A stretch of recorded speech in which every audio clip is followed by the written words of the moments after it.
to Yahoo Sports. Here is the focus. It's a two-part focus. Focus A, Oregon and Washington. Focus B, Oregon, Washington, Stanford, and Cal to go to 20 teams. That's the two focuses these presidents are discussing. And that helps so much to have 6 West Coast teams with your travel in other sports. Boy, Stanford and Cal, I got those fingers crossed. Buddy, I mean, you want to talk about a lifeboat for Stanford and Cal because they are out to sea right now. And really, what is I know yesterday you said, and it doesn't matter to me either, but the only benefit there is not only the West Coast trip, but also the academics. Yeah, no, absolutely. That fits them academically, Stanford and Cal.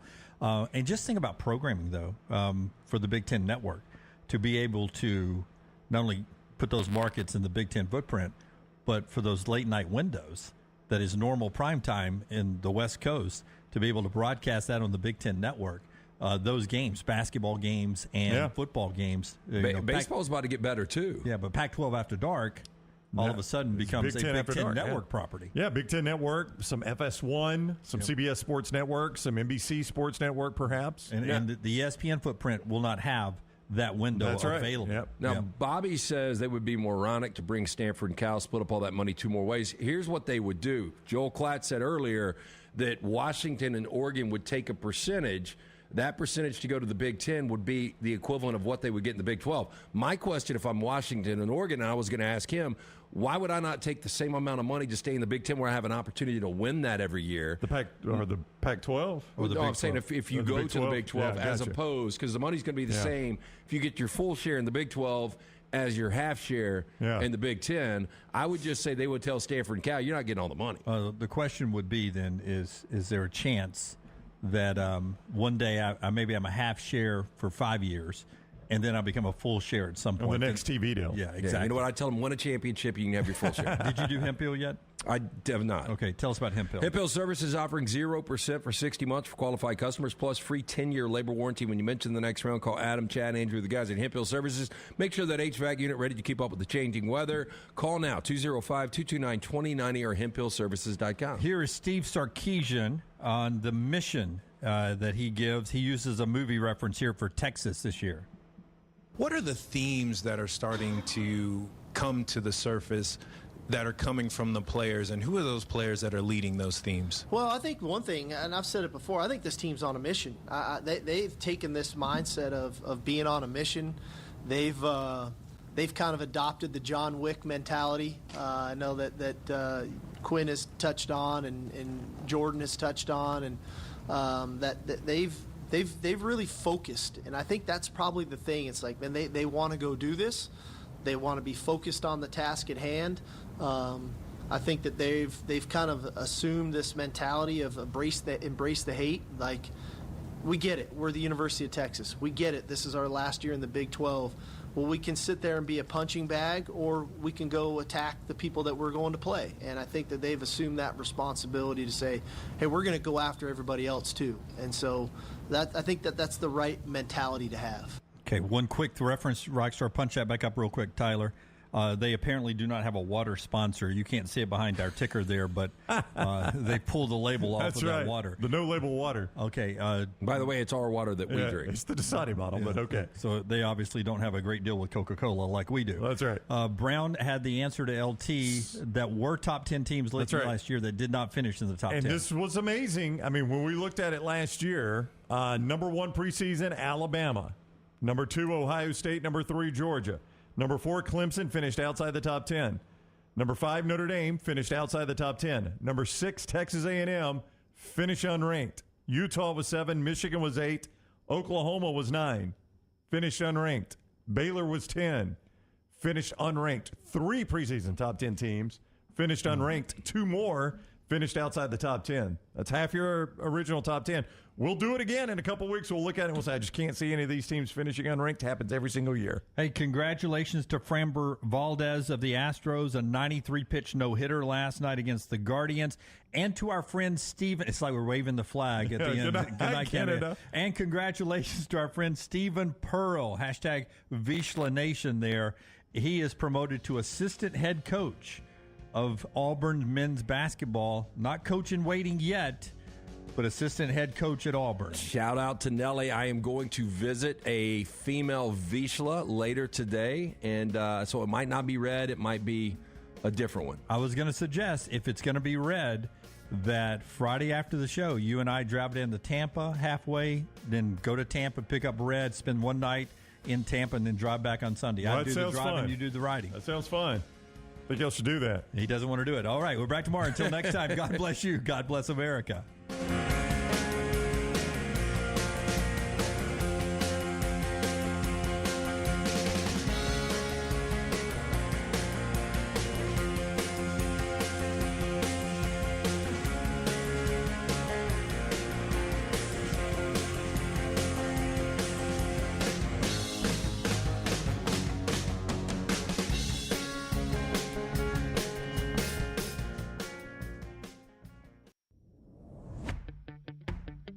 Jim Dunaway, Lance Taylor, Ryan Brown, and Rockstar.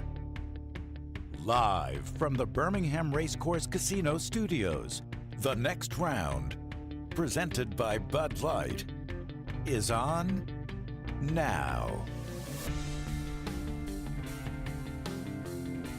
Here we go now, live show on a Thursday. We'll talk about everything going on in the college football camps that are opening up. Hugh Freeze has had his opening news conference down at Auburn. That's happening everywhere around the SEC today as the camps have opened up. And there's some roster movement for Auburn. We'll get into that in this very first segment here today. Jim Dunaway, Lance Taylor, Ryan Brown, Rockstar, Forster, Lunsford, Tyler, all in the back room today. Taylor Corn on vacation, so everyone else, we figured out yesterday, it takes three of us to replace one Taylor, and not Lance Taylor or Reed Taylor, but Taylor, the social media director, Taylor Corn. A lot of Taylors up here all of a sudden when you start thinking about it. But and Tyler. You can Taylor and a Tyler. You can go and subscribe, like, give us a thumbs up everywhere. At Next Round Live is where you get everything today. Florida State's out saying stuff that they're writing some checks with some words out there. We'll get into that. But the most developing news is Arizona State trustees meeting happening today, and reports are happening as we speak that by tonight they will be given the okay to apply for the Big 12, and tomorrow the Big 12 will accept Arizona and Arizona State as number 14 and number 15. Those are the reports that are starting to leak out from those two sides today. And quickly the decision becomes who's going to be 16, probably Utah, Oregon, UConn, or somebody like that. But that's an interesting quick scenario that the land grab has started in full effect, and how that impacts the ACC and the rest of the Pac-12 and everyone else is become the talking point as we sit here 23 days away from actually playing games. Yeah, the reports from Dennis Dodd had long been that the four corner schools, Arizona, Arizona State, Colorado, and Utah, were the aim of the Big 12. And that is bearing out in front of us right now, except for Utah. But you got to think they're going to be pretty quick, Lance, because the other reports are that definitely Oregon and Washington appear to be in the Big Ten's crosshairs, and they might add Stanford and Cal as well. And boy, if you're Utah, you take the first boat you can get on, don't you? Well, I will tell you, man, if Washington and Oregon do follow wherever they go, whether it's the Big Ten or the Big 12, I mean, you've got 6 teams left, right? Oh, yeah. Yeah. Are you counting Utah to the Big 12? Well, okay, so we've got we've got 8 teams left. Right. But if anybody else leaves, no, it would be. No, it's Washington State and I Oregon mean, there's got to be a State. minimal for a conference, right? Well, yeah, it's over. As we sit here today, the Big 10 has 16, could be growing. The Big 12 has 14 this year, but 13 next year, as they add 1 and get 2. And the Pac-12 currently has 9. To your point, you lose 2 more tomorrow, and Arizona State will get you to 7. Everyone assumes that the next one will get you to 6. Yeah. So at that point, you're not a conference anymore. You're just a group of friends. Yeah. At dinner. And it's Taco Bell. Yeah. You know who the 2 teams that nobody has talked about, because we've heard Stanford and Cal thrown in. There's a lot of people that don't like Stanford and Cal because they do nothing for television ratings. Academically, I think the presidents of the Big Ten would love them. But if Stanford and Cal somehow got that, the lifeboat thrown to them. Golden parachute at this point. Well, Yes. the only two that nobody is talking about is Oregon State and Washington State. And do you think they just get gobbled up by the Mountain West? They're Mountain West. I mean, what value do they have? They don't. Yeah, I mean, Sad. that's the sad thing when, occasionally, reality slaps you in the face, doesn't it? Oh, yeah. I mean, sometimes reality just jumps up and slaps you in the face. We've all had that relationship in our past where I won't say everybody, but a lot of people have had those relationships in the past that you end up breaking up because you think maybe you could do a little bit better, and then you realize, I really can't do better, and I had it pretty good in the last relationship I had. Yeah. Why did I leave that last relationship? Colorado got a second chance to go back to where maybe they belong. Yeah, they realized their divorce was a bad idea, and their ex-wife said, "You know what? You've changed over the last decade. We'll take you back." But they And really went haven't. back. I don't think they have either. I think their ex-wife. Well, they've got Dion now. That's true. Yeah. So they got a new pet or a new car. They got something shiny that at least will resonate with people that have no idea what Colorado athletics actually bring to a league. Yeah. So I mean, look, I think I told you this the other day. A college football official, somebody that works in the world of college football, reached out to me. What day was that? Monday? Tuesday, whenever it was, and said, we'll mark today as the day the Pac-12 officially died. And when you look back on it, this will be the date we'll need to put on the tombstone. And that was the day where basically they walked away saying, we don't have a TV deal right now. We don't have a media rights deal. We hope to announce one soon. And he texted me and said, this will be the day you'll put on the tombstone. You watch. And I mean, it's starting to play out right now. If Arizona and Arizona State bail, I don't think you can save it. And it's not that they're that important. It just becomes a numbers game like Lance was talking about. I mean, if they just bail, let's just say today Arizona and Arizona State announce, we're out, man. We're going to the Big 12. So now you got Utah, Stanford, Cal, Washington, Oregon, Washington State, Oregon State, right? Is that it? That's 7 left. You're not a conference anymore. And that's before anybody else leaves. And guess what? People aren't done leaving either. Yeah, I mean, Utah, Oregon, and Washington, they do have appeal.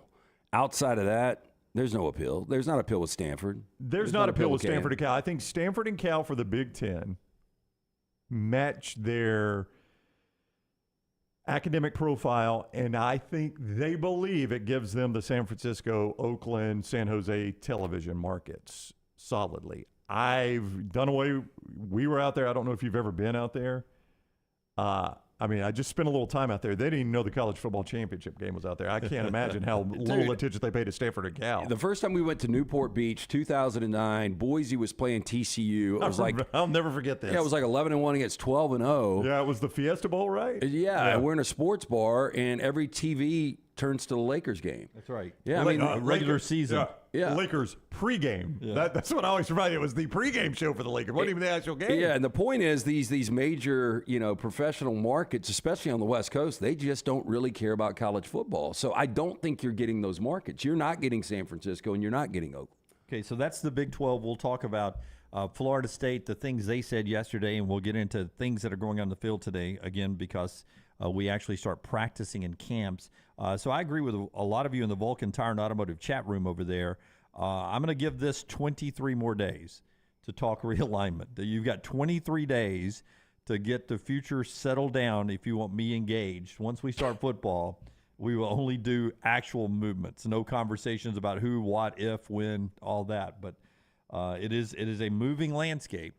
And Greg Sankey talked to us on camera and off camera about that, and we'll get into what Sankey told us up in Nashville, give you a little bit of that, and sort of move this forward coming up.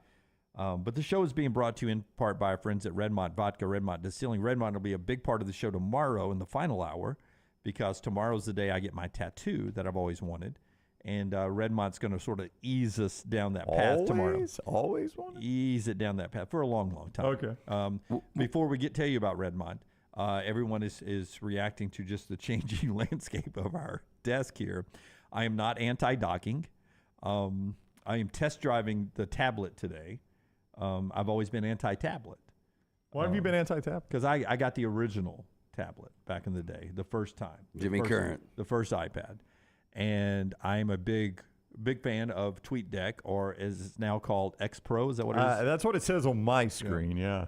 But on the original tablet, it didn't work, and I loved my social media feeds to be constantly updated. So I've never gone back to the iPad because I liked the TweetDeck or now X Pro version of my social media constantly updating. But my wife has this new one, this new pad that I'm test driving today, and our church gave all the pastors one this year for them to use with their work. So we had identical ones. This one not really being used, though I'm seeing my wife's text pop up on my screen today as we speak. The pastors are getting each other coffee as I speak at my church. This could get really interesting, yes. At Asbury United Methodist, by the way, Pastor Robert, I think, is bringing coffee for everybody, if I understood the right. Wow, way to spoil it. I hope it was a surprise. Code? Yeah, I hope that my pastor is not only bringing it for a couple of people, because I've just told everybody all the pastors are getting coffee. Surprise! And I've got our shopping list now. Apparently, we are out of strawberries. Oh, Jim, how do you run out of That strawberries? has been added to our shopping list thanks to Alexa. So I'm getting all that today. I've got a docking station, just not with me. It's at home. So I will bring that tomorrow. You got to do it in separate parts, yeah. Try this Thursday and do a charger Monday. I just didn't think anybody would notice. And right now, I'm not a fan of it, but So I'm going to have those glasses. I'm going to test drive those glasses. For a while. Google Pro. If you see me over here, don't think I'm stroking Google out. glasses. In response to that, I've got my iPad in my bag, and I'm like, I'll give it a run today. I'll see how my iPad works instead of a laptop. It's I a like clean, it much better somewhere. It's a clean look. I wish I had mine now. Should I just call Maggie and tell her to run by the house? Yeah, I'll do that. Yeah. No, she's text skip her, she's on coffee. there. she's drinking coffee with Pastor Robert right now. Bring the coffee up and. What do you what's at your house? Your docking station? I think it looks like that. Yeah. I'm not sure what it looks Do like. you have Maybe a darker color. Do you have to shoot her the address every time she comes by? When she did, she's going to be part of a You go ahead and say it. future segment coming up, In the Womb, with Rockstar. Yeah. And she is one of the first 3 episodes. I don't know which one that she is. And I went and met her outside that day because I think Brown was getting on my nerves or something. I needed some fresh air. So I went outside and met her in the parking lot. And she goes, thanks for coming to walk me up. I said, no problem. So we hop in the elevator. No problem. And I let her in first. She went to the side that has the buttons on it, and I went to the other side.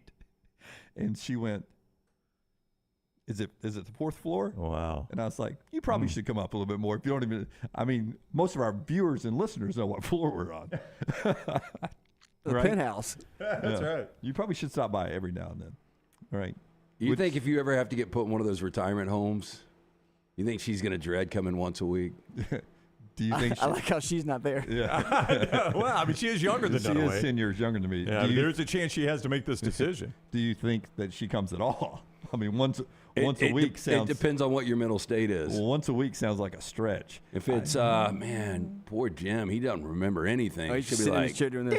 40 and 40. 40 and 40. Pull that graphic. Cut to. Hit the big button. Hit the big button. Tell us about Redmont Vodka. hey, it's locally owned and operated. Again, Charles Barkley, one of the great faces behind Redmont Vodka. Their aim, clarity, and taste, color, and smell. It is vodka perfection.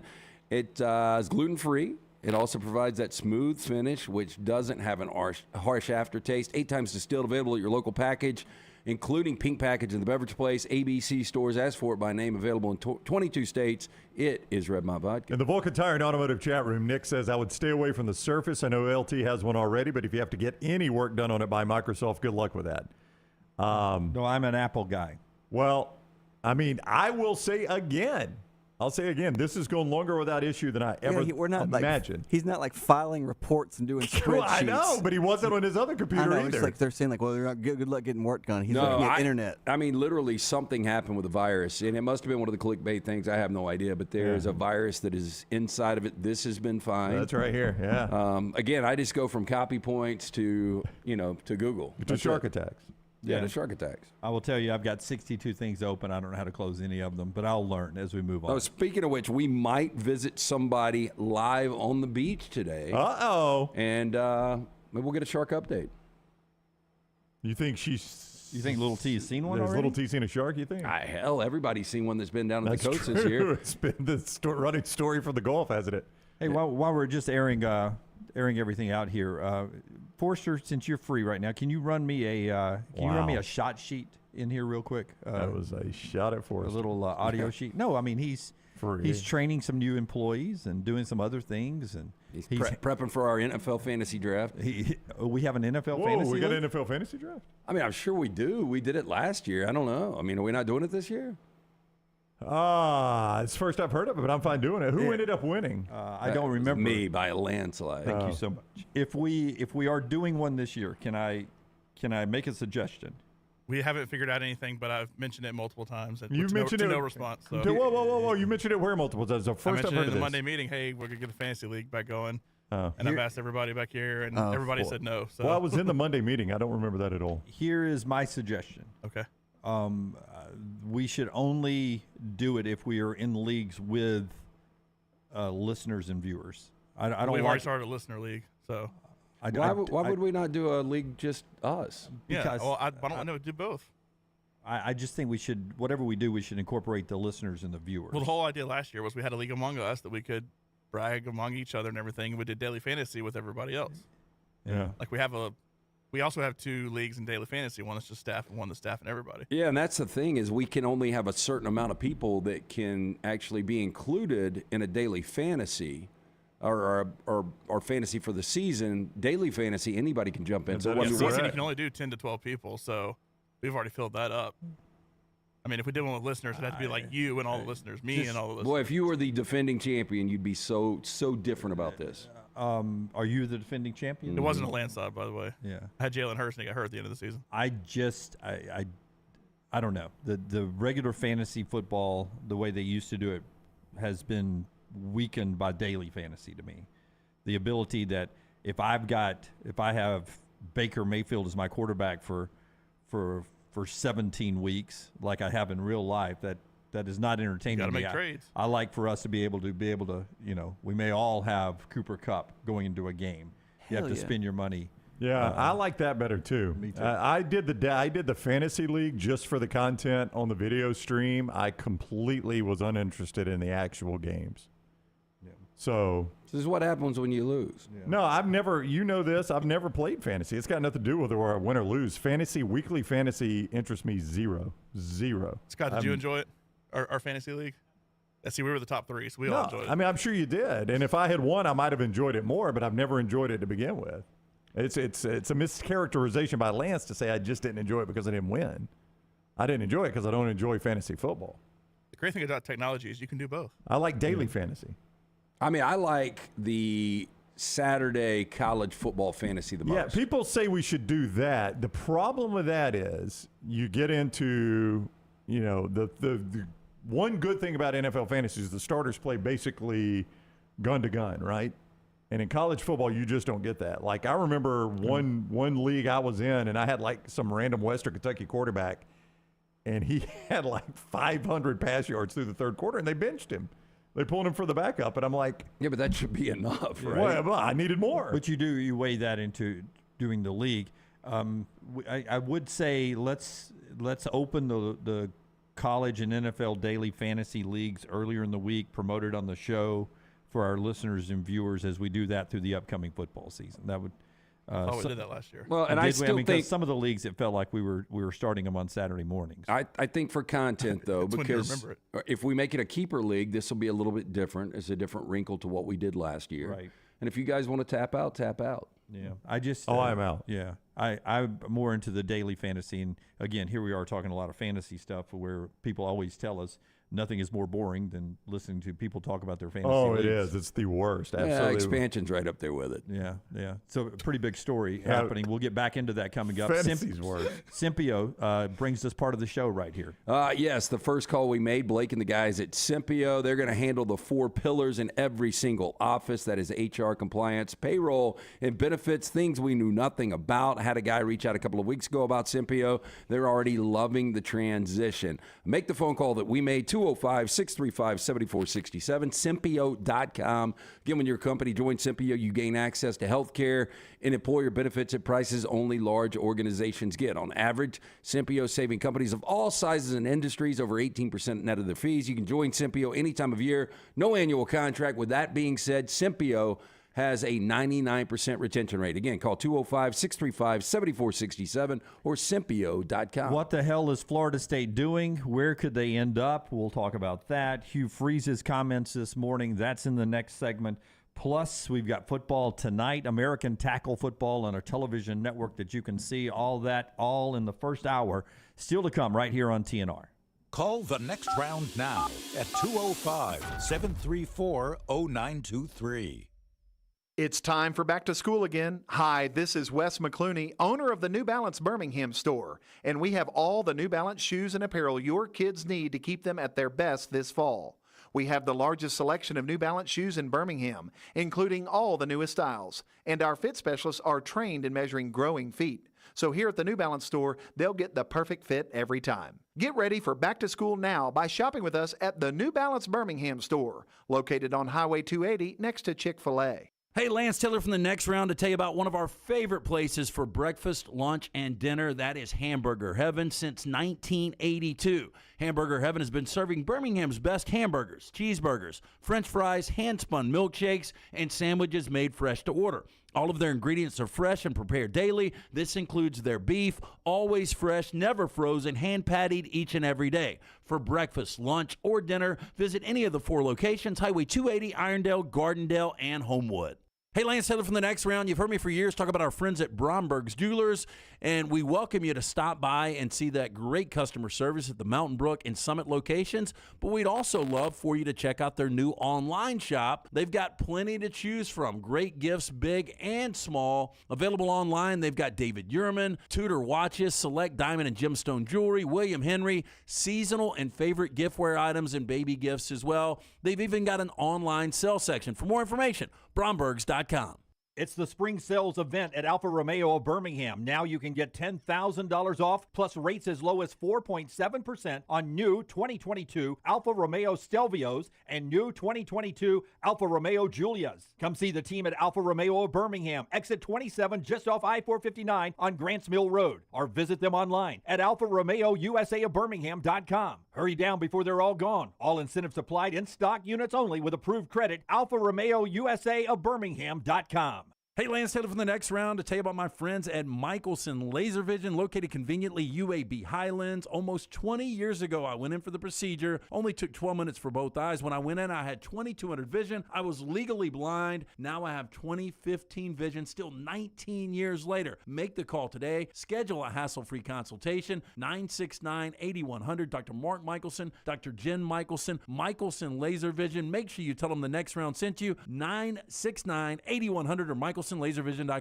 For 50 years, our friends at Wayne's have been doing things around your house that you don't have time to do. Warm weather is coming. You want that lawn looking great. You want mosquitoes not around. Our friends at Wayne's, they can help you out. Right now, they will do $50 off for each of those services to continue to celebrate their 50th anniversary.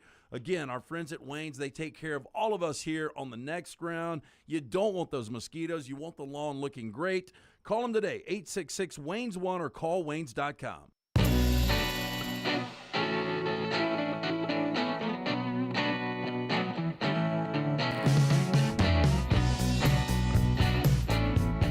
Auburn and Alabama opening up camps. Everyone around the SEC doing that. Rockstar, give me cut number 1, if you will.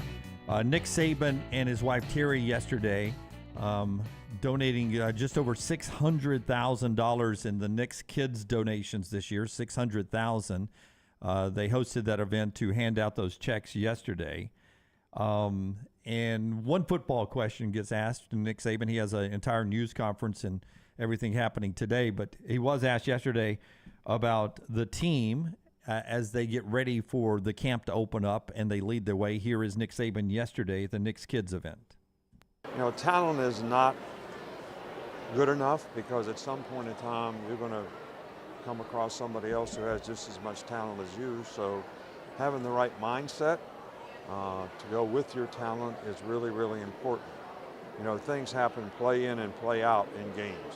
And obviously we learned that last year, and if you're not prepared to execute on every play, and you never know when these plays are coming up. And when you make mistakes in critical times, they can have, you know, huge impact. So hopefully we can get this team to be a little more focused on play in and play out, not so anxious about outcomes, that they can't stay focused on what they need to do to execute that particular play. As camps open up, that sound brought to you by our friends at Legacy, proud supporters of UAB athletics and the healthcare industry here in the Birmingham area for over 60 years. That and the education industry, proud supporter of UAB athletics as well. Everyday checking, no monthly fees, no minimum balance. You get paid 2 days early with direct deposit, instant issue debit cards, additional perks on the digital banking app at Legacy as well. You can get more details by going to legacycreditunion.com. They have the lifestyle loan as well. Lifestyle loans can help you with those unexpected medical expenses or fun things like dream vacations or to update backyards or something around the house. No collateral required and affordable low rates for that. Get all the details at legacycreditunion.com. LegacyCreditUnion.com, federally insured by the NCUA. So, Brownie, yesterday, Florida State, a lot of outspoken people from their president to a couple of trustees, and one trustee actually says on the record, to him, it's not a matter of if, it's when we leave the ACC. Now, what did you make of what came out of Florida State yesterday? Well, I mean, I don't know where they're going to go.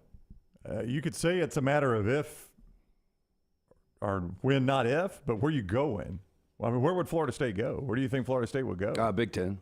Well, I just don't know that there's room there. Well, again, I think. I mean, if they do, they could use that footprint. They've got to pay the $120 million exit fee, but you had one trustee, and I kind of brought up this point yesterday. If we wait until this contract's out with ESPN, that's 2036. So we're going to be losing on average $30 million a year for the next 13 years. Add it up. It makes more sense. If you do have a landing spot, pay the 120, get out. Worst case, Big 12. Best case, Big 10. I don't think the SEC wants anything to do with Florida State. I agree. Sankey was asked about it. Didn't even really mention Florida State. Talked about, hey, we're focused on our 16 right here. So I don't think there's a need for Florida State. I do think the Big Ten could give them a look, though. The Big Ten, if they add 4, Oregon, Washington, Cal, and Stanford, which seems to be a very likely scenario. The Big Ten presidents yesterday, as Brown told us during the show, with 2 plans. Plan 1, to look at Oregon and Washington. Plan 2, Oregon, Washington, Stanford, and Cal. That would get them to 18 or 20, depending on how many of those they take. You don't just add 1 school in the state of Florida, right? You'd have to add 2. Matt Hayes reporting that all of his sourcing tells him that of the Florida schools, Miami a much more higher target for the Big Ten than Florida State would be. I'm not surprised by that. That the Big Ten would rather have Miami than Florida State? Yeah. That doesn't really surprise me. Explain why it doesn't surprise you. Well, I mean, Miami's a big city, number one. Number two, it's, I think, a better academic institution. Again, does not matter to me, but clearly matters to the Big Ten. I think everyone would say Miami's a better academic institution than Florida State, and that seems to be something the Big Ten cares about. But really, it's media market. I mean, you got the Miami market, and you know, Miami football is still a decent-sized player in that market. Not what it used to be, but, you know, but here's the other thing. What better to revive Miami football than Michigan and Ohio State and Penn State and USC rolling in there to play football games, right? I mean, they struggle to draw fans now. You let those teams start coming in, they'll start selling buildings out, no matter how good or bad they are. Yeah, but I think it might be the worst thing for Miami and Mario Cristobal right now. I mean, they got shellacked at home by Duke last year. They did. They got beat by double digits at home by Middle Tennessee State. But none of this is about winning games. It's about surviving financially. I mean, none of this is about winning games, because if you just wanted to win games, USC is better off staying in the Pac-12 where they would dominate and have an automatic bid to the playoffs. But I still think USC believes that they can dominate. And I think they believe it's going to help their brand. What I'm saying with Miami is apparently they got a ton of money, because we've heard that there's no way Cristobal is going to get bounced because of this guy that's backing him. Yeah, but have you seen what's happened to this guy that's backing him? Federal investigation. Federal investigation. That's a storyline for Miami we haven't talked about. I've had it written down for 4 days and never got to it. This Ruiz guy is under federal investigation now, and a lot of people are suggesting, at least, he's not what he's presented himself to be. Life Wallet is the part that's under federal investigation, and its stock has dipped down to 25 cents a share. Yeah. So all of a sudden, this guy that's pledged all this could be the money, next Bernie Madoff. Bernie Madoff, or just in that university could be the next Devin Shapiro. That's right. Nevin Shapiro. That was it. Nevin Shapiro, yeah. Who was a lot of talk, a lot of bark, and then didn't have all the money to back up some of his business dealings. Yeah, so, I mean, Miami is in an interesting spot, and to Dunaway's point there, and I agree with what you're saying. This is a bad time football-wise for them if they were to go to the Big Ten anytime soon, because they're in a build, and they could get trampled in the Big Ten. But they may be desperately in need of that financial lifeline if this guy doesn't stick around. You talk about wins and losses, Texas and Oklahoma. You stay in the Big 12 if it's just about wins and losses. I think it's impossible, though, to turn down. And I'm not saying Miami would ever turn down the Big Ten. It is impossible to turn down the SEC or the Big Ten. Right. But you brought up Mario Cristobal. There's just no way, A, the football coach is even involved in this. And you can't make these decisions on whether or not we're going to be able to win or lose. You have to make this about whether we can survive, because what Florida State is saying is that we will not be able to compete with the Big Ten and the SEC or even the Big 12, who's making more money than the ACC, as this projects out.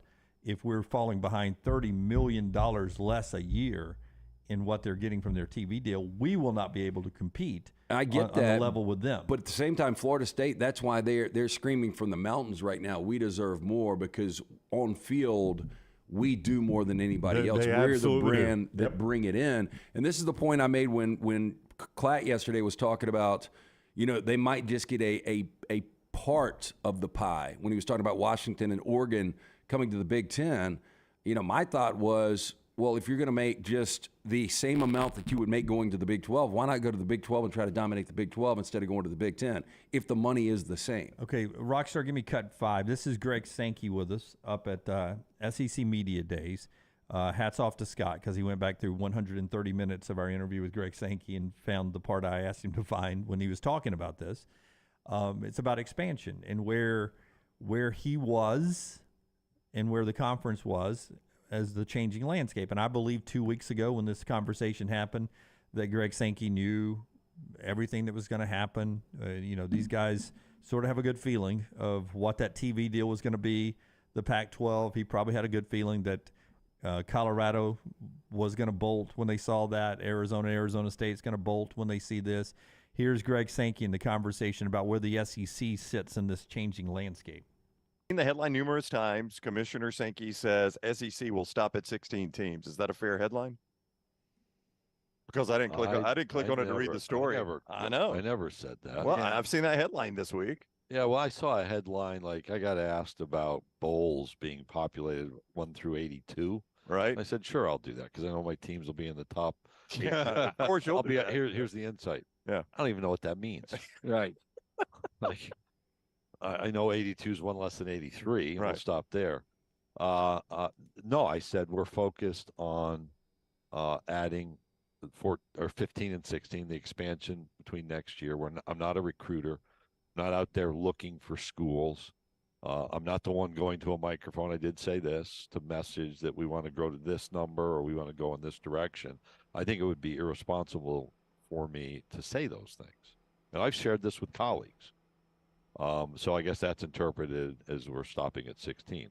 What I then say is I have to pay attention to what's going on around me. And my job is to make this the most attractive possible destination.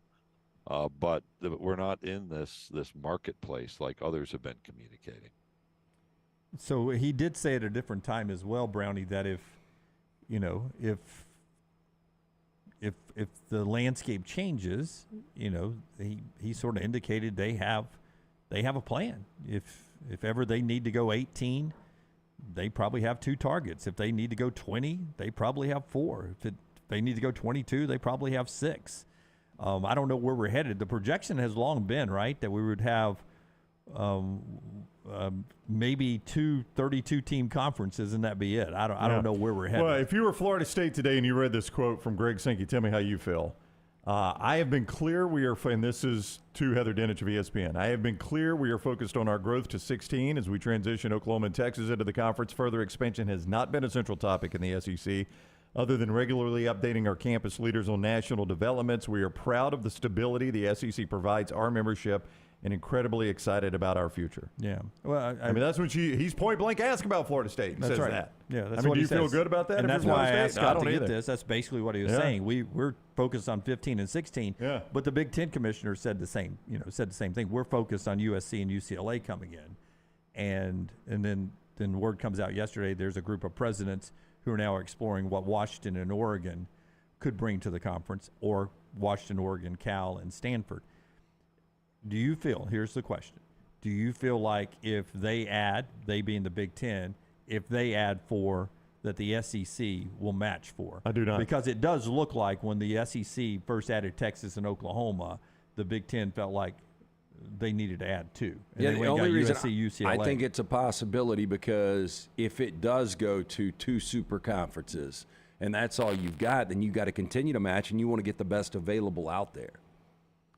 And I mean, I don't know. Again, this is all about money. Are they going to get more money out of ESPN if they add 4 teams? Well, you've made a point on the grants of rights with the ACC in Florida State, for instance, or Miami or Clemson or North Carolina or Duke.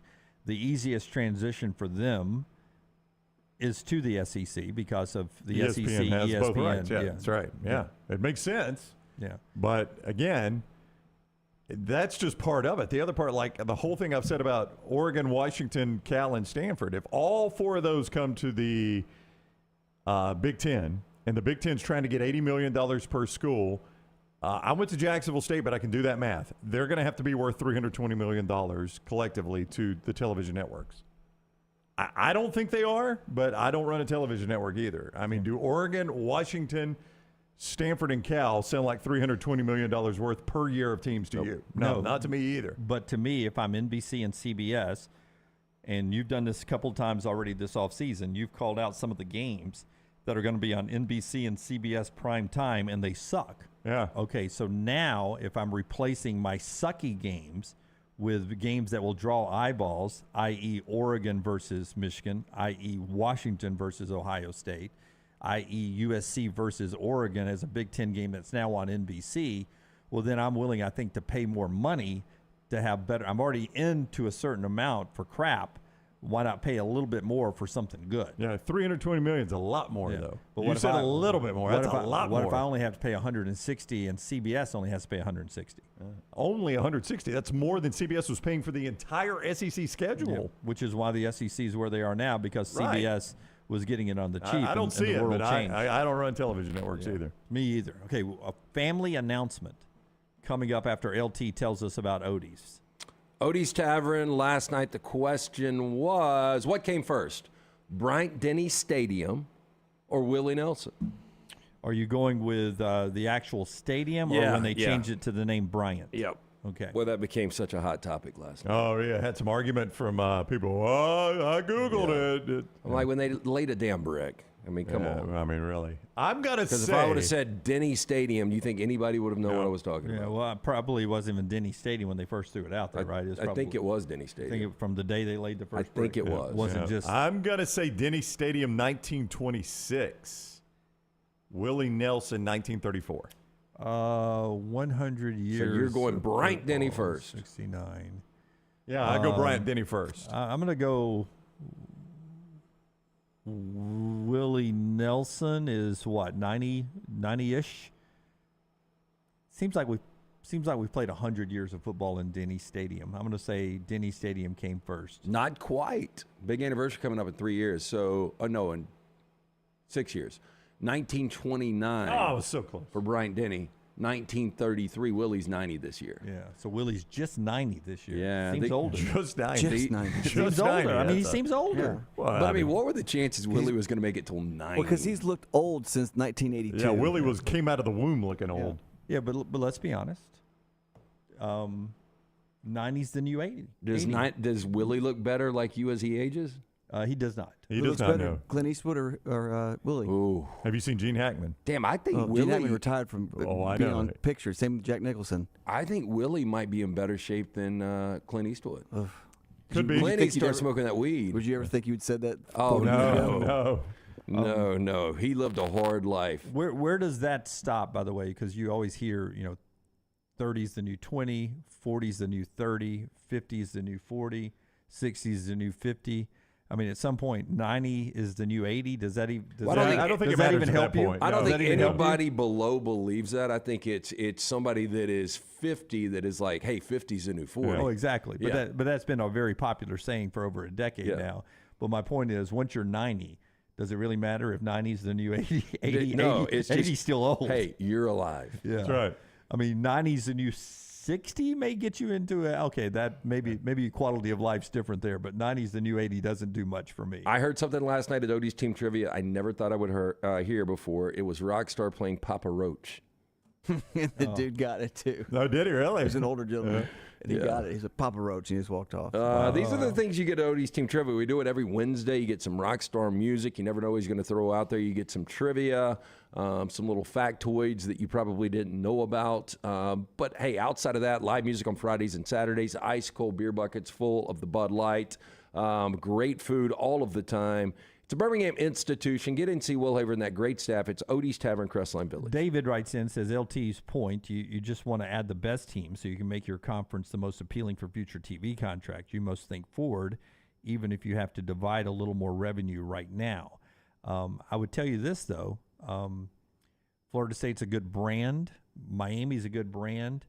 But Miami's brand doesn't seem the same anymore because they're not winning anymore. But I'm telling you, these people that are making decisions based on what television networks are telling them. What television networks are telling them is we care less about good teams and more about big markets.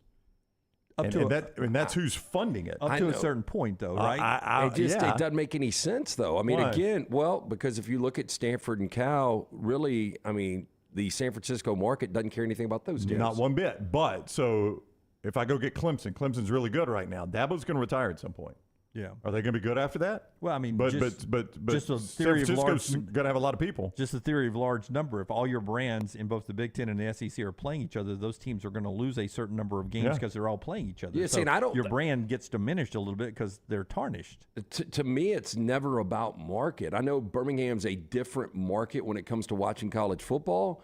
But if I see Clemson playing Michigan, I'm all in. I'm 100% with you. They've got you no matter what, though. You're watching college football sun up to sundown on Saturday, no matter what. If I'm in that room, I'm trying to sell them. There's not just a marginal guy out there because he's from San Francisco, he's going to watch That's Cal. absolutely what they believe. Well, and they're wrong. Your point. Here's the point, right? Cal or Stanford. We'll use them as an example. Stanford playing anybody versus Ohio State versus Notre Dame. It's not even an argument. Right, in the San Francisco market. That's right. Ohio State, Notre Dame, Stanford could play San Francisco 49ers, and it would be close. And the SEC oftentimes is the most watched game in the country. That's right. And that's not because of big markets. And it's two rural southern towns playing That's each right. other. It could be the Iron Bowl, Alabama and Auburn. Not good TV markets at all. And it's going to be one of the top-rated games. I'll tell you, man, things have changed, though. You remember when ESPN used to have their ESPN Sports Bar? I do, yeah. And there was one in Times Square, and the first time I ever visited New York, it was October of 2001. It was right after 9/11. And so there were two games I wanted to see that day, Tennessee, Alabama, and Kansas State, Colorado. And so I get there early, and it was a 2:30 CBS kick. And so I'm watching Kansas State, Colorado, and 2:30 comes around, and there is a million TVs in there. Like I would say as good as Walk-Ons, Buffalo Wild Wings, Twin Peaks, all their layouts. It was 3 times the amount of TVs. There was not one TV on the 2:30 CBS. Yeah. Now, I wonder if that's because it was the ESPN book. Well, I think now it's because the SEC's changed a lot in the last 21 years. Yeah, that's but true. I had to go around and ask management to find me a TV, and they put me in a corner to watch Alabama and Tennessee Meanwhile, at 2:30. Rutgers was playing Maryland on one of the TVs. But yeah, to Brown's point, you were at an ESPN, ABC, Disney-owned bar. Yeah. They put you in a corner with your Burger King in the corner of McDonald's so you could eat your Whopper over in the corner of McDonald's. I think the greater possibility is you had a bunch of New York employees that didn't have the first clue what college football games were that day. That's probably the biggest. You're probably right. All right, quick break here. When we come back, an addition to the family that we'll get into with some pictures, that and a lot more. The show being brought to you from the Birmingham Racecourse Casino Studios. Great place to spend your football Saturdays and Sundays out at the Birmingham Racecourse Casino Studios. Also by our friends at Bud Light. Easy to drink, easy to enjoy. Don't forget to go jump online right now for the back Backyard Tour that is coming to town. It's the Bud Light Backyard Tour, August the 8th. Seaforth is in town. Great few songs. I was listening to a little Seaforth last night. I was like, I keep saying Seaforth. I don't know any of their songs. And I clicked on them. I was like, I've heard this on country radio. Bud Light wants to make it easier for you to get the tickets, 300 tickets right now for the Bud Light Backyard Tour, budlightbackyard.com, budlightbackyard.com. No purchase necessary. Open to U.S. residents, excluding Florida. You must be 21 or older to enter. It's right there at budlightbackyard.com. Follow John Lunsford on Twitter @JLuntz. You hear a lot of interesting phrases while playing golf, like, I think you're on the beach, or the classic, you gotta hit it, Alice. One word you're sure to hear right now at Bentbrook Golf Club is wow. Brand new carts with complimentary GPS, and the bent grass greens are so consistent, you just might drain a few more putts, Alice. Tee it up and find out for yourself. Book around today at bentbrook.com or call 428-1999. It's better at Bentbrook. Tough Dog Garage Floors is a leading provider of high-quality garage floor coatings. Jared and his team specialize in the installation of polyasparatic flake garage floors. This is good for residential and commercial clients. Garage floors, concrete flooring, basement coatings, flake flooring, patio coatings, driveway coatings, pool deck coatings, and more. From get-togethers to oil changes, your garage experience will change forever. TUFF, Tough Dog, GarageFloors.com, or call 205-273-8813. Hey, Lance Taylor from The Next Round. You've heard me for years talk about our friends at Bromberg's Jewelers, and we welcome you to stop by and see that great customer service at the Mountain Brook and Summit locations, but we'd also love for you to check out their new online shop. They've got plenty to choose from. Great gifts, big and small. Available online, they've got David Yurman, Tudor watches, select diamond and gemstone jewelry, William Henry, seasonal and favorite giftware items and baby gifts as well. They've even got an online sale section. For more information, brombergs.com. It's time to get out and enjoy the summer of 2023. Ocean City, Maryland, and your hotel family at Residence Inn by Marriott Ocean City is ready to welcome you. Kayak from our Bayside Beach, swim in the Atlantic, dine at our Bayview Bar and Grill, span the 2.5-mile-long Ocean City Boardwalk, and a lot more. See all this plus irresistible summer deals and packages online at residenceinnoc.com. Check us out on Instagram and Facebook. Do something different this summer. Residence Inn by Marriott Ocean City, Maryland. There are so many things I love about walk-ons. Authentic, mouth-watering Louisiana cuisine, prepared fresh, daily from scratch. A great beer selection and TVs everywhere to watch the big game every day of the week. And of course, they've got two great locations on Highway 280 and 119 and at Hoover near the Hoover Met. Walk-ons is also a great place for happy hour, 2 to 6 Monday through Friday with $5 moonshine swirls, $5 house pours, and half-price appetizers. And it's an easy take-home experience for the family as well. Highway 280 and Hoover with walk-ons. When the weather gets warm in the Deep South, there's nothing better than spending your days outside. Ryan Brown here from The Next Round. When you're outside, there are a couple of things you want to be certain about. Number one, your yard looks the best it can. And number two, you're not always swatting away those mosquitoes. My friends at Wayne's take care of both those things for me. And Wayne's is celebrating their 50th year. So right now, get $50 off your pest, your termite, your lawn, and your mosquito services. Visit callwaynes.com or call 866-WAYNES-1.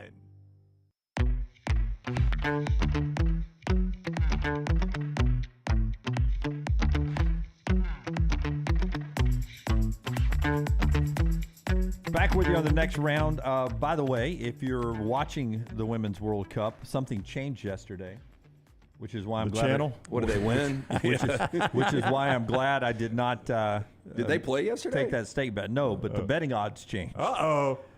The Americans are no longer even the betting favorites to win it all. It doesn't look like they should be. It looks like they're sleepwalking through this Gotten thing. lazy. Yep. England plus 325 to win it all now.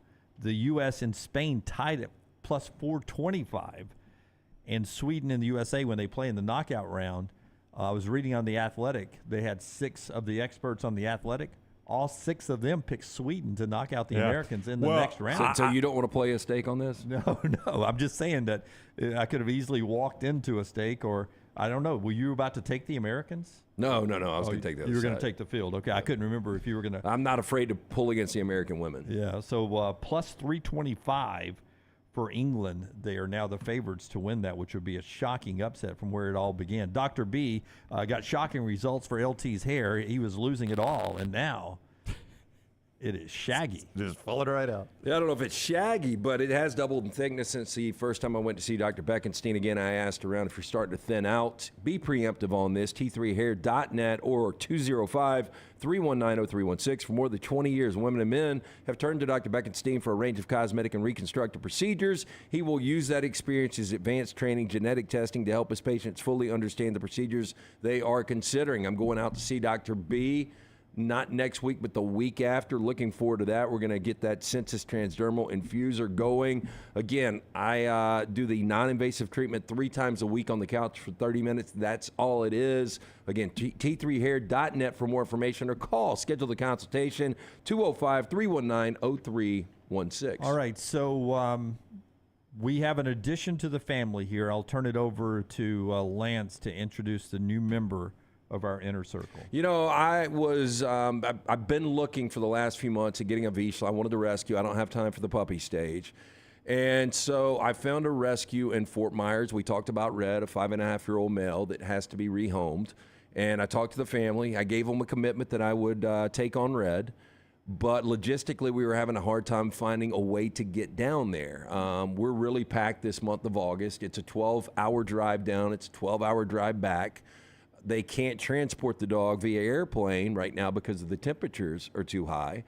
So we were trying to figure out a way to get this thing done. I had found somebody that I was going to pay to actually go down there, take care of their expenses.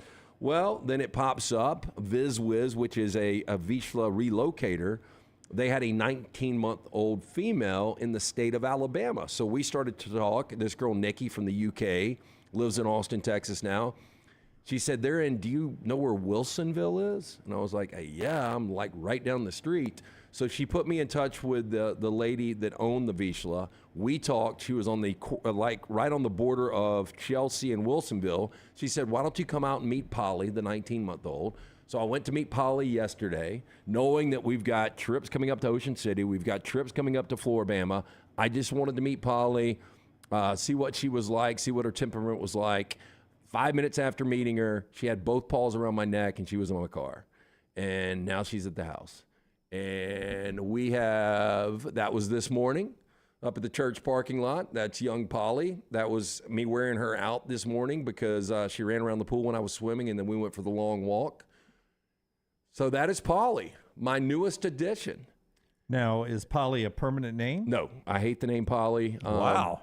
I do. Shout out to all the Pollys out there. You don't hate the name. You hate the name for a dog? I just hate the name Polly. Jeez. Yeah. Why do you have such strong feelings about I just don't like Polly? names. I don't like the name Lance. So Ixnay, my headline, I'd prepared a headline. Along came Polly. It was going to be the headline with you and the dog. So along came Polly. Out. Yeah. Out. No. So I talked to my trainer, Damien, Creative Dog Training right here. Right. There's one in Homewood, one in right by the Summit. Anyway, they do a great job. And I talked to him about this. He said, as long as you keep the syllable the same on the back end, like Polly could be Molly. It could be Molly. It could be Billy. It could be Zoe. It could be Cooper Cup. I've thought about Charlie. Any help over there in the Vulcan Tire and Automotive chat room? If you go Charlie, we'll be 3 dogs named Charlie. Yeah. Oh, and Cameron's got one named Charlie. That'd be 4 in your life. life. Charlie's a cute name for a girl dog. Well, Kevin's right. What if the official name were Polly Walnuts? You just called it Polly. Yeah, but Polly Walnuts is a dude, like a hard dude. This is a sweet dog that's got so much upside. Like, she's going to be going to boot camp over the next couple of weeks when we're out of town. But she already knows a lot of commands. She already knows sit. She already knows stay. That guy's got it right here. Cuppy. Cuppy. Spell it with a K. Kuppie. Cooper Cup. Cuppy. Greatest receiver ever to live, Rockstar. Don't tell me. I don't know. Like you've not heard that. I don't like the name Cuppy, though. Okay. Cooper? I mean, if it was a boy. Okay. I didn't know we had to be so gender specific I mean, here. It's a Bobby's dog. right. Dogs only remember 2 syllables, and yes, second syllable is the one that brings them running. So, I mean, really? There's a lot that we can work with here. So I only need to call Angus Gus? You could. Yeah. Ginger? Hazel? It's just going to take some reinforcement for a while. Like, I started calling her Charlie yesterday, and then I just went back to Polly. So I'm going to stay with Polly until I actually figure this thing out. Lily's good. Lily's not bad. Yep. Millie? Millie's not bad. Uh-huh. Billy's not bad. Billy? Maggie? Jennifer. Maddie? Just Maggie? a regular name. Too many syllables. Sadie? Elizabeth. But I cannot tell you guys, like, I had a smile on my face. I almost called you to do trivia last night because I didn't want to leave her by herself. Yeah, I wasn't going to be able to. Okay, well, it wouldn't have mattered. I saw you at trivia. You did? So you actually could have done it, I guess. No, you saw me leaving trivia. That's what you saw. But I'm saying you went to dinner before you did, maybe could have. yes. But I was going to call you because I didn't want to leave the dog. And so I went straight home after trivia. We hung out for a little bit. And she, much like Ladybird, jumped straight under the covers, went to sleep, got up this morning, went for a workout. And I left. I didn't have anything to eat for breakfast this morning, so I had some cheese tortellini with meatballs. It was the only thing in the fridge. So I heated it up, walked into the bathroom, came back out. It was on the island in the kitchen. She's on the island eating my cheese tortellini and meatballs. Word has spread in the Vizsla Nation of how good the food is here. Like, she's just waiting on the Wagyu right now. She's heard Rockstar. Yeah. Queso and the Taco Bell. Oh, we're doing. I've just got to figure her stomach out. I'm gonna get some probiotics to ease the stomach. How often do you bathe the dog? Oh, I was gonna bathe her today, and then I'm going to take her to the vet tomorrow for a full checkup. But I'll bathe her. So you kissed her mouth and let her sleep in your bed without one bath? Yep. Wow. I did. Good for you. Yeah. How are her nipples? They're small. Yeah, really, so no plastic really surgery small. needed? No, look, she's never bred. She's been spayed. She's good to go, man. She's still a puppy. Vizslas are typically puppies till they're 4. She's 19 months old. I don't have an exact birth date on her, so I got to come up with a birth date. My favorite day of the year is Thanksgiving. I was thinking about giving her that birth date. That's about the time she was born. But she's awesome. Like I got a pep in my step. Solly, Rayleigh, Laney, Odie. Odie. Just make it a sponsor. Yeah, Odie. Call her Odie. It could be Odie. Odie. I like that. Yep. You got the gear for it already? Fisher in response to Jeff Fisher? No, sir. Okay. Barkley? Barkley. That's kind of a play on terms, too. Barkley? Yeah. Yep. I like that. Hey, keep them coming. You think Charles would like it? What would be my funny joke is you would call Barkley and she wouldn't come running. Sienna. You know what? Sienna was almost Ladybird's name. Oh, yeah? There you go. Yeah, you so... Nick asked, what's Cooper Kupp's birthday? Can that be the dog's birthday? Cooper Kupp, November 2nd. That is not his birthday. If that's his birthday, Lance. I'm kidding. I don't know. I mean, I believe it, though, Rockstar. Rockstar, did you believe it? Yes. Is he an Aries? Do you know that? No, you know, it's funny. We were talking about the June tattoo. 15th. June 15th is Cooper's Okay, birthday. not even close. Nope. We were talking about the tattoo yesterday, and Youngblood, one of our listeners, reached out to me and he said, I'm an Aries too. I've got an Aries tattoo. Oh, look out. Now, his is big. I've got a tattoo specialist that'll be in studio tomorrow at 12 noon if you want to just That's what I double dip. hear. And I've already heard that my daughter reached out to you about this. And my daughter wants to be here, too. I don't know why all the daughters want Everybody to just come on up. Well, I think your daughter might want to be here because she might want to get her first tattoo. No, she does not. I think she just wants to see all this happen. She wants to see me cry is what it is. Yeah, what would you do if she was like, "Hey, Dad, can I get one?" While we're here. What's funny is tell her no. Would you tell her no? Well, yeah. I mean, not right now. She needs to think through that. It's a tattoo to match my daughter's tattoo. Yeah. I'm doing it, basically with my daughter, basically. And the only daughter of the group that doesn't know it's happening is my daughter. And But my wife, at the I was same like, time, hey, you really want a tattoo. Like, I think you would find a way to get a tattoo. Right, because I say it's for my daughter. It's not as meaningful as if your dog has got a step in your, you got a jumping pep in your step because you got the great new dog. But I want to do something with my daughter, and it's not because of that. It's because I want to have a tattoo. No, I think you want both. I think it's a nice. I wouldn't be getting it if it wasn't matching my daughter's Well, I tattoo. don't think you get that tattoo, but you would get another tattoo. I would not yet. There's nothing that is meaningful to me other than this for Harp. You wouldn't get an Alabama tattoo. No, Lance, I wouldn't. Top of the hour, a show brought to you in part by our friends at Wayne's, celebrating 50 years with our friends at Wayne's. A great time to sign up for Wayne's lawn care service and mosquito protection. Still some hot days of summer still to go. Save $50 on each service and stack the services and savings to save $50, $100, $150 and a lot more. Our promo code is TNR. You can go to callwaynes.com, or go 866-WAYNES-1, 866-WAYNES-1. Discounts are for new or existing customers. Going to help you out either way. Wayne celebrates 50 years of the best pest control, termite protection, lawn care, and mosquito services. TNR, the promo code right now at callwaynes.com. Callwaynes.com or 866-WAYNES-1. Adam Brenemen joins us at 10:25 in the next hour of TNR. Follow the Next Round on Twitter, Instagram, and Facebook at Next Round Live. It's the spring sales event at Alfa Romeo of Birmingham. Now you can get $10,000 off, plus rates as low as 4.7% on new 2022 Alfa Romeo Stelvios and new 2022 Alfa Romeo Giulias. Come see the team at Alfa Romeo of Birmingham, exit 27 just off I-459 on Grants Mill Road, or visit them online at alfaromeousa of Hurry down before they're all gone. All incentives applied, in stock units only with approved credit. alfaromeousa of Birmingham.com. Hey, there's nothing worse than waking up to a plumbing problem. Don't get caught in a flooded house. Call the guys at Hemp Hill Services. Adam, Chad, and the team at Hemp Hill are the only ones I trust to fix it and fix it right the first time. Hemp Hill Services does it right and always at a fair price. For all of your plumbing, cooling, and heating needs, trust the name that Birmingham has trusted since 1954. That is Hemp Hill Services. Call now, 205-229-2090. That's 205-229-2090. Stop by the New York Butcher Shop and pick up the finest in certified Angus prime beef steaks and burgers, premium pork chops, ribs, and all-natural chicken cut to order just for you. Their chef-prepared entrees and side dishes are the perfect dinner-to-go choice for your family and are ready to heat at home. With a great selection of fine wines and desserts, the New York Butcher Shop is your one-stop dinner shop. 2 locations to serve you, Cahaba Heights and on Highway 119 in Greystone. The New York Butcher Shop, rare quality, well-done service.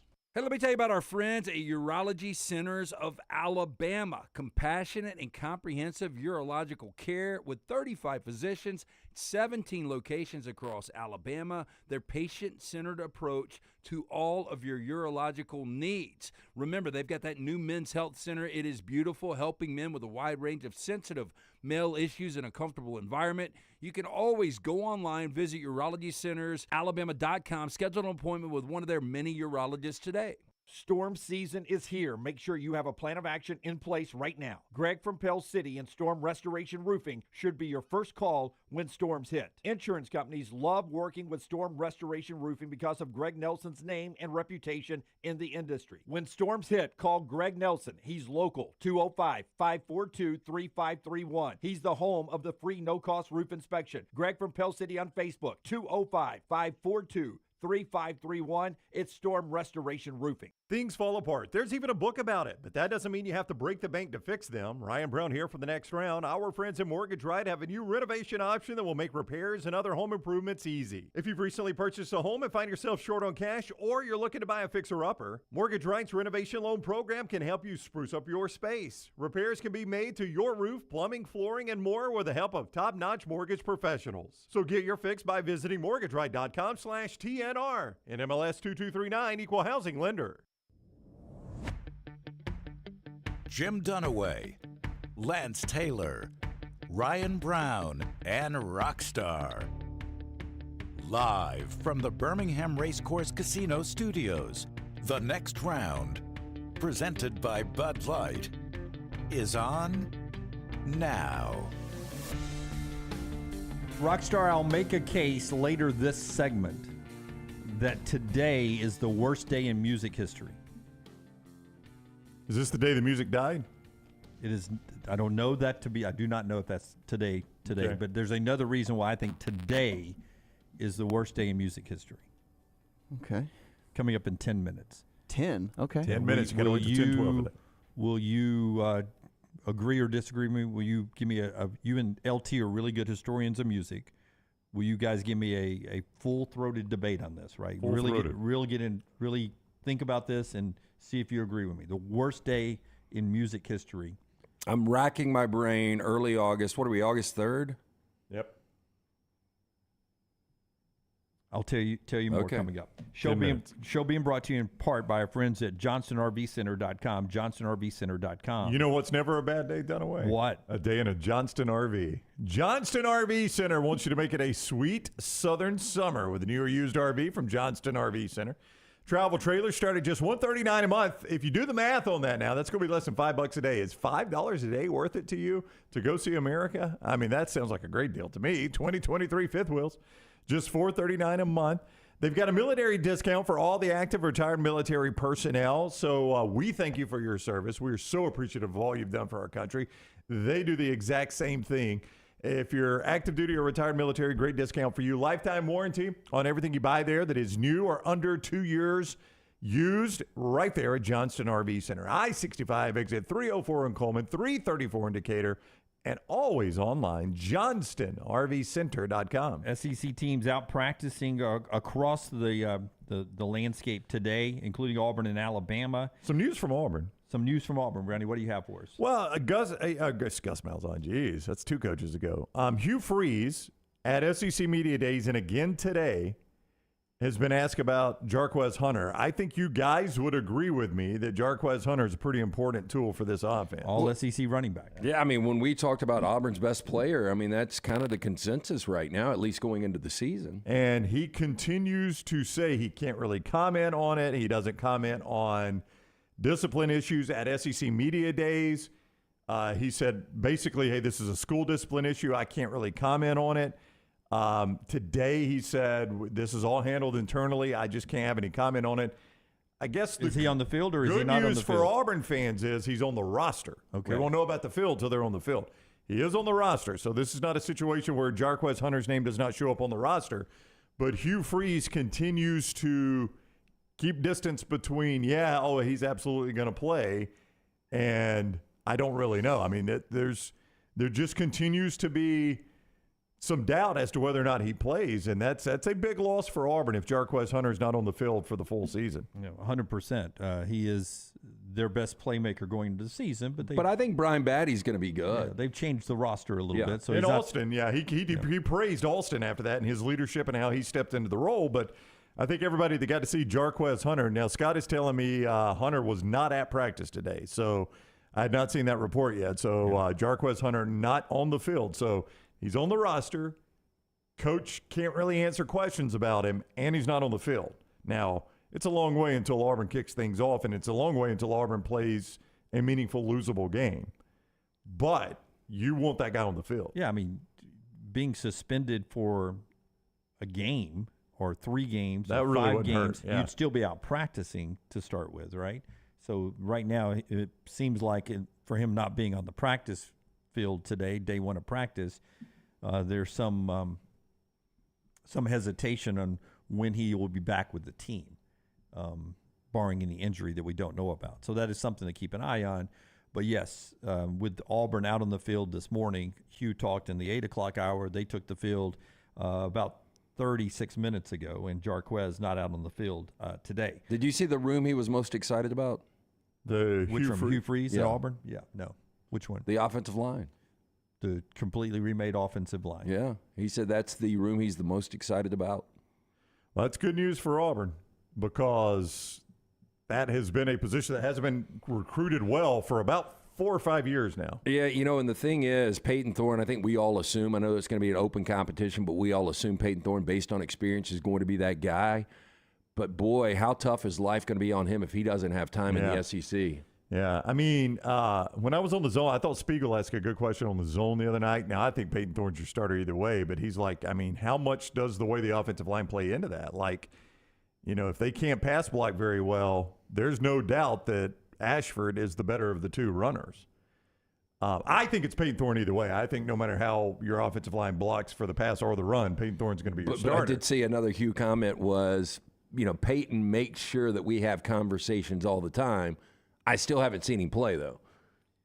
Well, I mean, I've seen most of these guys play. 7 o'clock tonight on NBC. Football is back in America. It's the first NFL exhibition game. It's the Jets and the Browns. Lance will have a play on it at lanceslock.com. It's already up on the website right now. It's up on the website, lanceslock.com. Lanceslock.com. Go get that. Jets and Browns. I don't know if we will see any of Aaron Rodgers tonight, not one snap. No Deshaun, no Aaron Rodgers. I mean, this is going to be one of those walkthroughs. I'm just excited to see tackle football. I don't know I about am you guys. too. Yeah, it'll feel good. Like I'm supposed to have a dinner tonight. I might just stay home and watch this game. NBC, 7 o'clock tonight for that one.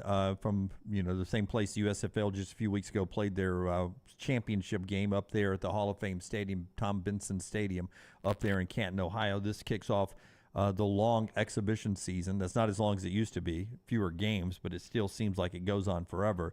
Not a lot of stars in it tonight, but you can see the reworked Jets and some of the guys battling for positions there, including some of the USFL names that we saw play all summer long here in Birmingham and around that league. All right, worst day in music history after LT tells us about the great folks at Bromberg's. Yeah, again, they are your diamond specialist. If you're thinking about popping the question, make sure you get in and see Bromberg's. There's nothing like giving or getting that silver box from Bromberg's. She's going to absolutely love it. They've got a vast selection of the best stones out there. 2 great locations, Mountain Brook and the Summit, since 1836, family owned and operated. You can also shop online. Go to brombergs.com. All right, Rockstar LT, on this day in 1996, the Macarena song was released.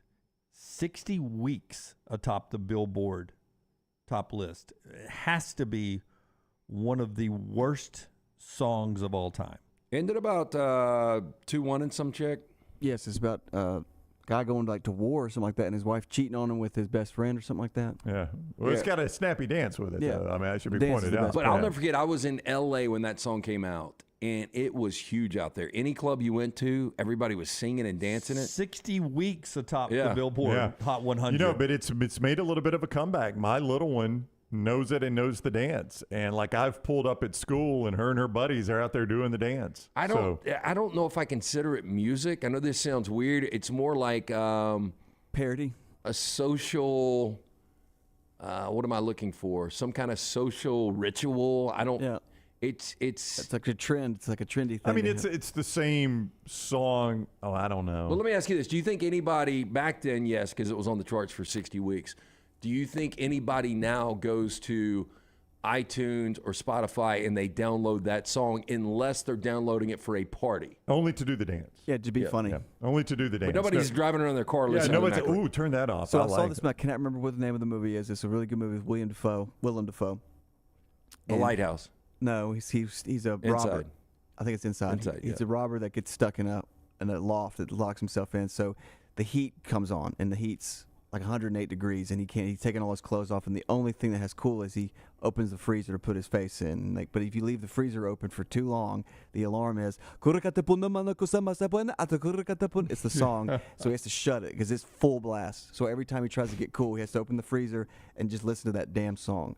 I want to see that movie. It's good. It seems like it is so psychological. It is, and it's just him. He's the only. Those a couple. Melton says no. A hard no for Melton, huh? I mean, I saw the Rotten Tomato reviews were awful. He's a great actor, though. Yeah. Weird, I think it was a pretty good film. Jeremy says 14 weeks at number 1, 60 weeks topped the charts in the Billboard Hot 100. So 60 weeks on the charts there. Did you guys ever like it? No, I did not. No, and I never learned to dance either. I think I could still do the dance. Wait, isn't it like something like... It's something with your arms. You do that. Oh, God. Hey. Oh, Aliceville. Oh, I mean, I'm sorry to the ladies. I'm sorry for the riot at Aliceville Prison. Get up here. Okay. Get up here. You got to do the pelvic thrust. That was the best part. Yeah, but at some point you get to the hips. Yeah, be a little fluid here. Right. You got to get to the hips. Yeah. I mean, put on a show for the ladies. Where do you want? You want me here? That's great. Yeah. Yeah. Let's get them framed up here. Okay, that's a good one.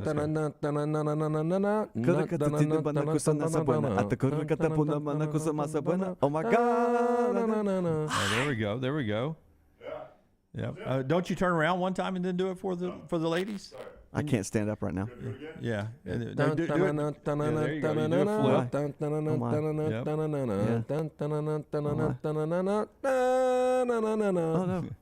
Ooh, the last one. The last one got 15-yard flag.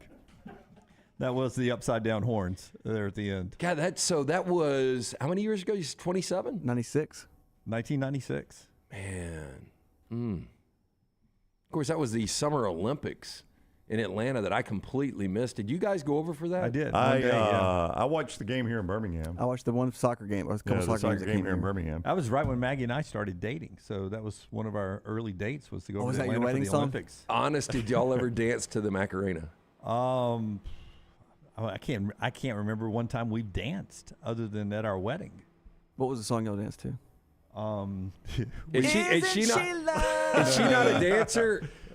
She's not a huge dancer, except one time at Live Bait when she danced with a bunch of guys, and I got pissed off about it. Oh wow! Was she doing the Macarena? Because apparently, were you going to war? Because apparently I was off.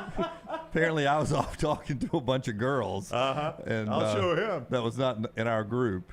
And we'd been drinking all day. Yeah, you got to one-up it. Yeah. You saw, I don't know if you remember when Sissy was dancing with Wes Hightower. Bud just grabbed Pam and he's out the door. Apparently I was talking to these girls up by the band early before that, me and my buddy Shep and Philip. And then Jack and Maggie said they'd had enough, so they started dancing with a bunch of guys, which caught our attention pretty quick. Baby, don't hurt Is Jack a girl? It is. That was her roommate in college. Oh, wow. Jacqueline.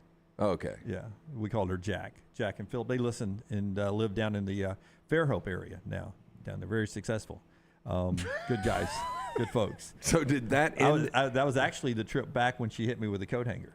Oh wow! Plastic or the? Oh, that was back before plastic. Yeah, full full metal jacket. Full metal my friend. jacket. Damn, she went mommy dearest on you. Yeah. So she was. Philip was driving. I was in the passenger seat.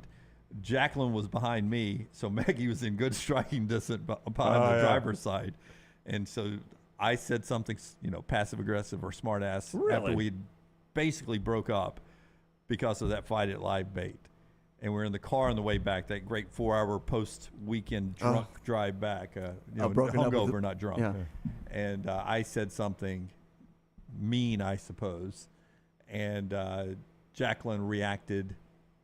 Don't say that about my best friend, and then whack across the shoulder. Well, I bet that was comfortable for Jack and Shep. Shep was not on the ride. Who was behind the wheel? Philip was driving. Oh, Philip. Jacqueline is his wife, and very successful in Fairhope. Was about to be. You know how much I love Maggie. She got a little crazy in her, though, right? I wouldn't say crazy, but she's intense. She's got a spark to her. She's of German descent. That's right. Okay. Jim always points that out. She's got German blood in her, and I don't know if you've noticed, like Norm Macdonald pointed out, the Germans decided they wanted to go to war and declared as their opponent the world. Yes. And pick a country. No. We're going to go the whole world. And Maggie's very, very, very passive, nice, lets me do anything I want. Boom, boom, Does she have a switch? She doesn't, but it's always like it is. Nothing. You get no reaction from her at all until I do that one step across the line. Well, that's the switch. And then it go. Oh, I thought you meant like a physical. No.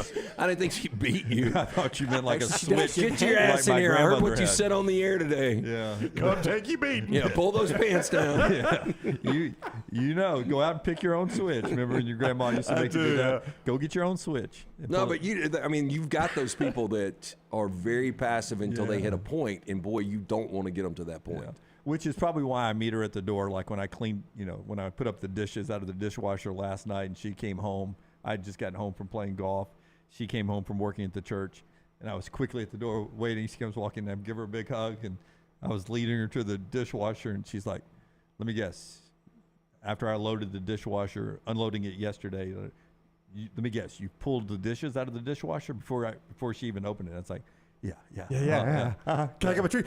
Again, I had never done any of these domestic chores until the last few years after the divorce. But what is worse, getting the clothes out of the dryer and folding, or getting the whites dishes? Or darks? Darks I'm okay with. Whites I hate.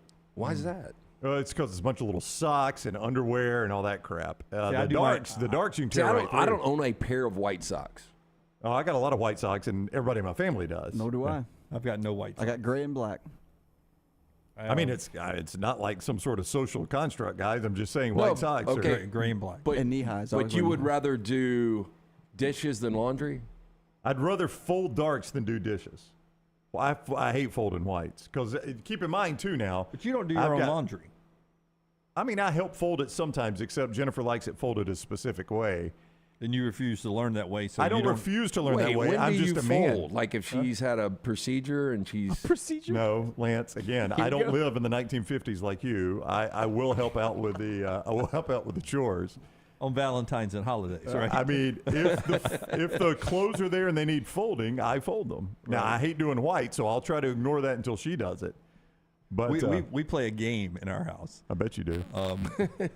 Of hide the meat. Who has to wash something to pull out the last dry load of laundry? Because I do my own laundry. Right. And so is this spawned from the Jane days? From the Jane days when she put that iron on it. she ruined a new shirt of mine, and I was like, "This is done. I'm going to do them all myself from now on." And Maggie, being German, said, "Fantastic. That's another set of laundry I don't have to do." So I do my own laundry. Germans but notoriously hated laundry. I washed a load last night. I threw them in the dryer before I went to bed. I did not pull them out of the dryer before I left today. So I'll either come home and they'll be in the dryer, or I will come home and if Maggie has had to do laundry, she'll be at the door waiting on you to pull you back there. They could be anywhere from my side of the bed. I was going to say, put them on your side of the bed. Just like, you have to issue this. Yeah, my side of the bed, which means I've got to fold them to get to sleep at some point today. Or they could be in the backyard.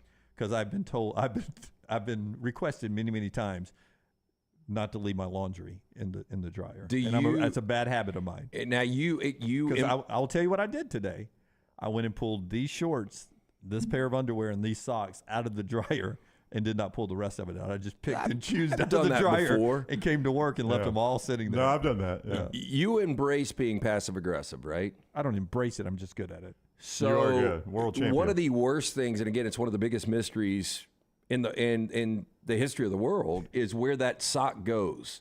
Oh, there's that missing sock. So if you do the laundry, and for whatever reason, when I do my own laundry, my socks are never missing. I assume these three things, these socks, and I'll give you my passive-aggressive gesture right here. Yeah, but I was just going to say, if somebody, are we up against it? A little bit. Guess coming up. Oh, okay. Yeah.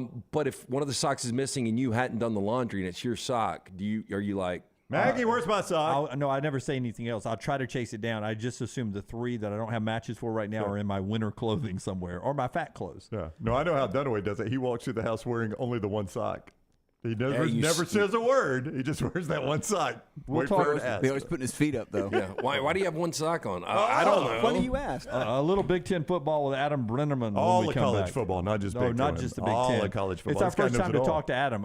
He played at Penn State. We'll find out what Adam can bring to the table when we come back on the show that's being brought to you in part today by our friends at Bud Light. Easy to drink, easy to enjoy. And also, we'll remind you, at Next Round Live, thumbs up, like us wherever you are. Worst day in music history today, the Macarena debuted on the charts back in 1996. We're back in a moment on TNR. Take the next round anywhere you go with official Next Round gear. Buy yours today at nextround.store. Summer is here, school is out, and that means moving season. If you need help buying a home or selling your home, you need Holly Mack Wilson. Let Holly Mack Wilson do for you what she did for 70 people last year. Find you the home of your dreams.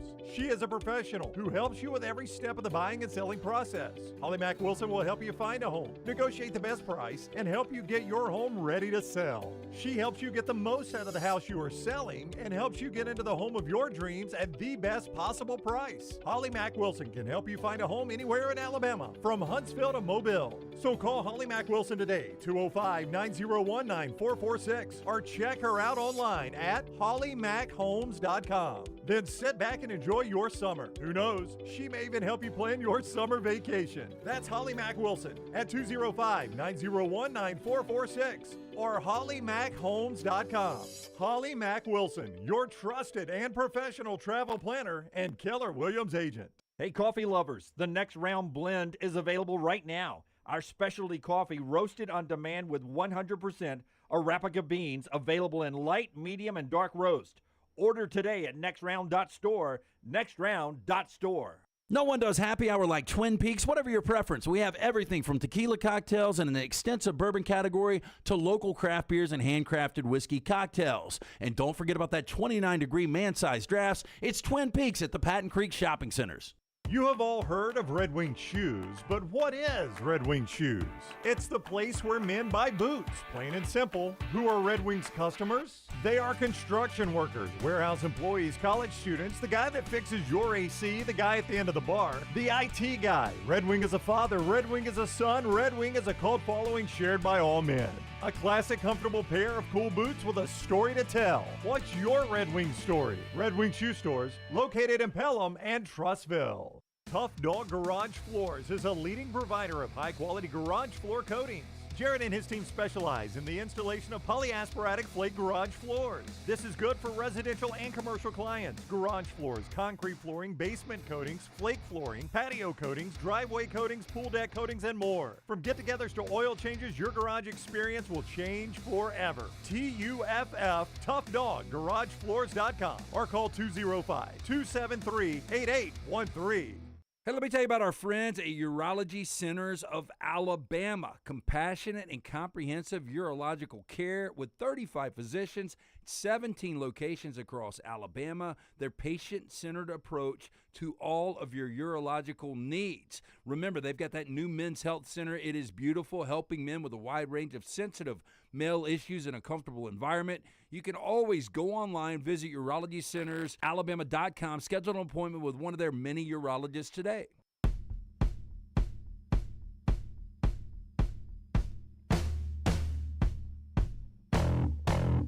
Our friends at Slice bring you the wonderful Slice lunches and dinner every day. Slice Pizza, 4 great locations. I'm a Hot Mama fan. Used to really love the spicy Hawaii, and I'll still get that to go retro sometimes. You can get by there, have a great lunch today with our friends at Slice Pizza, 4 great locations, and a new pizza coming soon to our friends there at Slice. The Mega Millions didn't go away the other day, so it's up to $1.25 billion.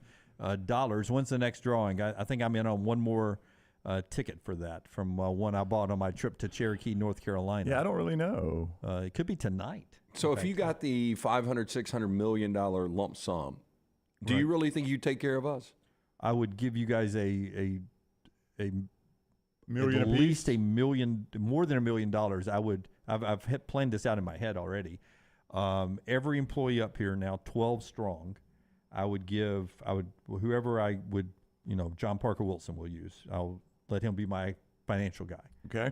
So I would go to John Parker Wilson and I'd say, okay, I want to give everybody up that I work with and other people that I would deem $1 million, but I want $1 million takeaway.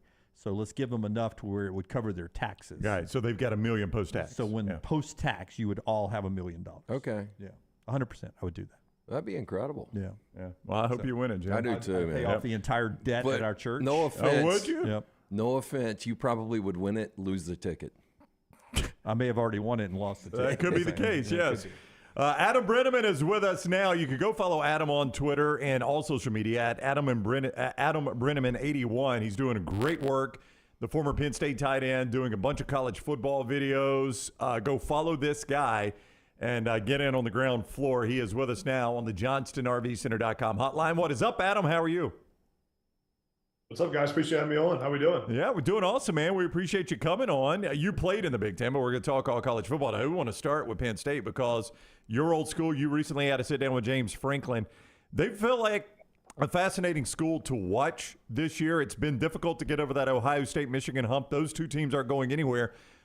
But it's weird replacing quarterback. I hear a lot of people talking about that might be the key to them taking the next step, which kind of sounds odd because that last guy was pretty good.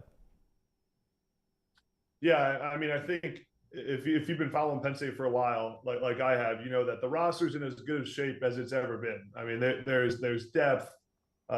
They've retained both coordinators for 2 years in a row now, so there's a lot to be excited about at Penn State. You know, the one thing is that we have a quarterback who's got more excitement than anyone I can ever remember stepping in at Penn State, but he has yet to start a game for Penn State. So there's a lot of pressure on him. I think the big thing for Penn State is the offensive line is really strong. Olu Fashanu is a left tackle who came back at Penn State for another year. He was a projected top 15 pick in last year's draft, and they got him to stay for another season. So that was huge, and I think that roster's in good shape. But really, at the end of the day, you got to find a way to beat Ohio State or Michigan to be able to get a shot at making the playoff. You know, Sean Clifford was a solid quarterback. He just never really seemed to progress. He just seemed to be a guy with a big arm that had a lot of experience.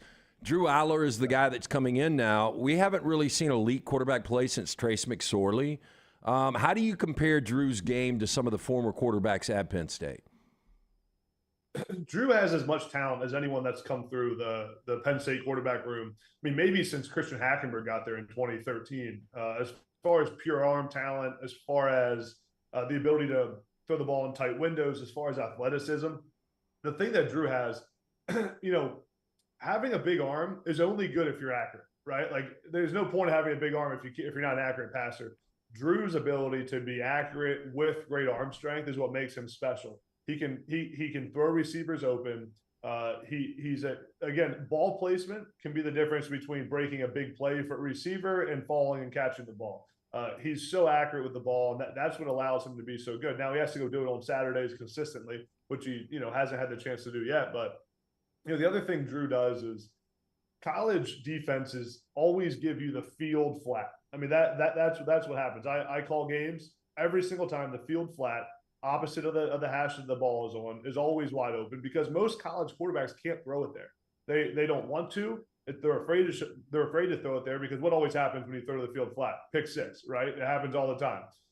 Because most QBs don't have the arm to do it. Drew Aller is one of the few quarterbacks in college football who will have the arm strength and the accuracy to throw it there. And what it does for your offense is massive. It opens up everything else. But again, he's never started a game yet. So that's from what I've seen in practice and from the drives he had last season. He went in against Purdue and played really well last year, looked polished, looked poised, but he's got to do it consistently on Saturdays now. Adam, away from Penn State, and we'll get back on the field in a second, but the changing landscape of realignment's a major topic right now as we wait the final 3 weeks or so before the games start. As a guy who played the sport in the Big Ten at Penn State, what do you think of USC and UCLA coming in? And is there an appetite for you and for the people who are live in Big Ten country for that conference to keep expanding, to go to 18 to 20 to 22 possibly? What's your thoughts on all this realignment stuff as a former player? Yeah. I'll be honest. When I first saw the news that USC and UCLA were joining the Big Ten, I was sick to my stomach. I'm like a college football traditionalist. So I'm like, that makes no sense. The USC, keep the West Coast out of Big Ten football. They don't, the West Coast doesn't know how to play football like we do in the Midwest. But to be honest with you, the more I thought about it, the more excited I got. I mean, it's just another step towards the nationalization and the professionalization of college football. I mean, it's just another step towards that. It's happening in every level of the sport. But when you think about an elite conference, you want to have games every Saturday that people get excited about. I'll tell you one thing. I will be a lot more excited for the Penn State USC game than I will be for the Penn State Rutgers game. I'll be a lot more excited for Ohio State to travel to UCLA and play in primetime than I will for Ohio State to play Indiana. That's just how I feel. I think those will be electric games. I think it's a value add for the conference. Yes, there's a lot of factors like travel and things you have to deal with, but at the end of the day, it's all about the TV revenue for these schools. And I think, too, the ability now for continued expansion for the Big Ten. The days, I said this at Big Ten Media Day, the days of, we're far from the end of conference realignment. And we're clearly seeing that right now. I think Oregon and Washington make a ton of sense for the Big Ten. And eventually the Pac-12 is going to fall apart, which I think we knew from the beginning with their media deal with the not without the ability to be on linear television. School presidents aren't going to want that, and I think the Big Ten will be the one that benefits the most from it. Adam Brenemen is with us. You can follow him on Twitter at Adam Brenemen81. His comment or his conversation with James Franklin is there. Just talked to Pat Narduzzi, the Pitt coach. It is up there as well. Doing a lot of great football content. You also see him on the Big Ten Network. He's with us on the JohnstonRVCenter.com Speaking hotline. of someone who doesn't like change, Narduzzi seems like one of those guys, Adam, right? He was part of the fun part about sitting down with these coaches is just getting them to open up a little bit and talk about things. And Narduzzi is a guy. I'll tell you what, when I first tried to go see Narduzzi, This was 2 years ago, I think. He said no because I'm a Penn State guy. He said we can't let him anywhere near our program. And I actually ended up, my offensive coordinator when I was at UMass ended up being the OC for Narduzzi, Mark Whipple. He eventually let me come to practice one time. I said, listen, I'm not giving Penn State your plays, man. Like I just want to come watch practice. But we had a great conversation, and I asked him about the ACC and conference realignment, and he gave me the typical coach answer of, all I think about is my team. All I think about is our first game. Had no interest in going into that topic. So I want to ask you, as a former player that has been in a locker room with a good coach like James Franklin, who strikes me as a guy that knows how to play the mental game with his players. Here in our part of the country, Kirby Smart is now having to do that. He's having to convince his players that I know you've won 2 straight national championships. That doesn't entitle you to number 3. How hard is it for a coach, even as successful as a James Franklin or a Kirby Smart or a Nick Saban, to get that point across to 18, 19, 20, 21-year-old players?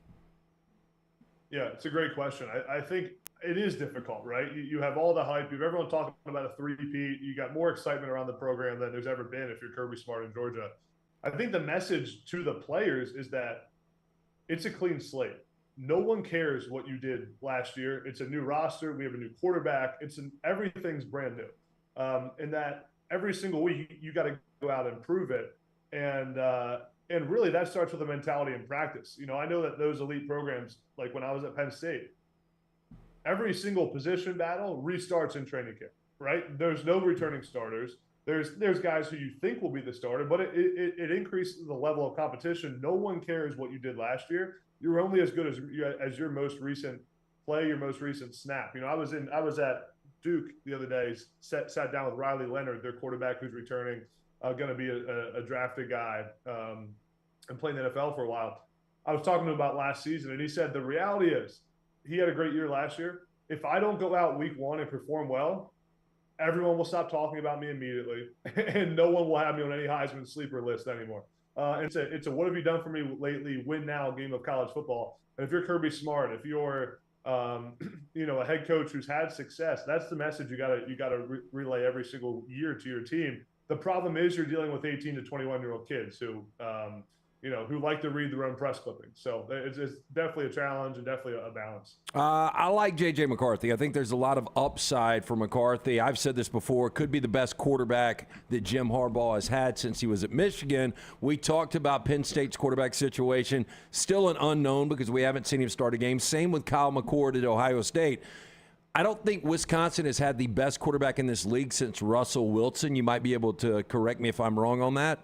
But is there a possibility Tanner Mordecai, when it's all said and done, with this Phil Longo offense and with Braylon Allen in that backfield, could he be the best quarterback in the Big Ten? Yeah, it's a great point. I actually just talked about this at Big Ten Media Day with someone. I think first of all, Phil Longo makes a huge difference for him to have the stability of a coordinator who's done it, who's developed quarterbacks at a high level. I think will be great. He'll fit in really well with that offense. And then you think about Tanner Mordecai. I mean, this guy's seen a lot of college football. He's an adult. I mean, I think he's 24 years old or something like that. He's been at multiple schools. He's played a bunch of snaps. So he has the experience factor that you just can't get. That if you're Drew Adler, if you're Kyle McCord, you don't have that right now. You don't have the confidence of knowing that you've done it on a big stage continuously. I'm excited to see Mordecai. I think he has the arm strength. I think he's sneaky athletic. He's an accurate passer, and that Phil Longo offense is what makes me the most excited. Because to be honest, man, when's the last time anyone was excited to see Wisconsin's offense? I mean, I can't remember the last time I ever said those words. I mean, it's going to be so different than what we're used to seeing at Wisconsin. It's going to be so different. They're going to spread it out. They're going to be running They're going to run screen passes. They'll be getting the ball on the perimeter. It isn't going to be the 12, 13 personnel pounded down your throat offense that we're used to seeing at Wisconsin. And this is a guy that's thrown 82 touchdown passes over the last 2 years. Yeah. I mean, he's got a stack of proof that he can do it, man. I mean, what he did at SMU was incredibly impressive. Again, he's played a ton of football. Usually, guys, if I'm betting on a guy, usually it's the guy that's done it and proved he can do it in big games that I'm going to take, with all else off the table. So I think I think your point's valid that Mordecai's got a chance to, if he can play consistently, to end the season as the best or one of the best in the Big Ten. Who are some of your favorite play callers to watch on Saturday? Are there 2 or 3 guys that you love the way they stack games and plays and work throughout the 4 quarters to really, do a great job of play calling?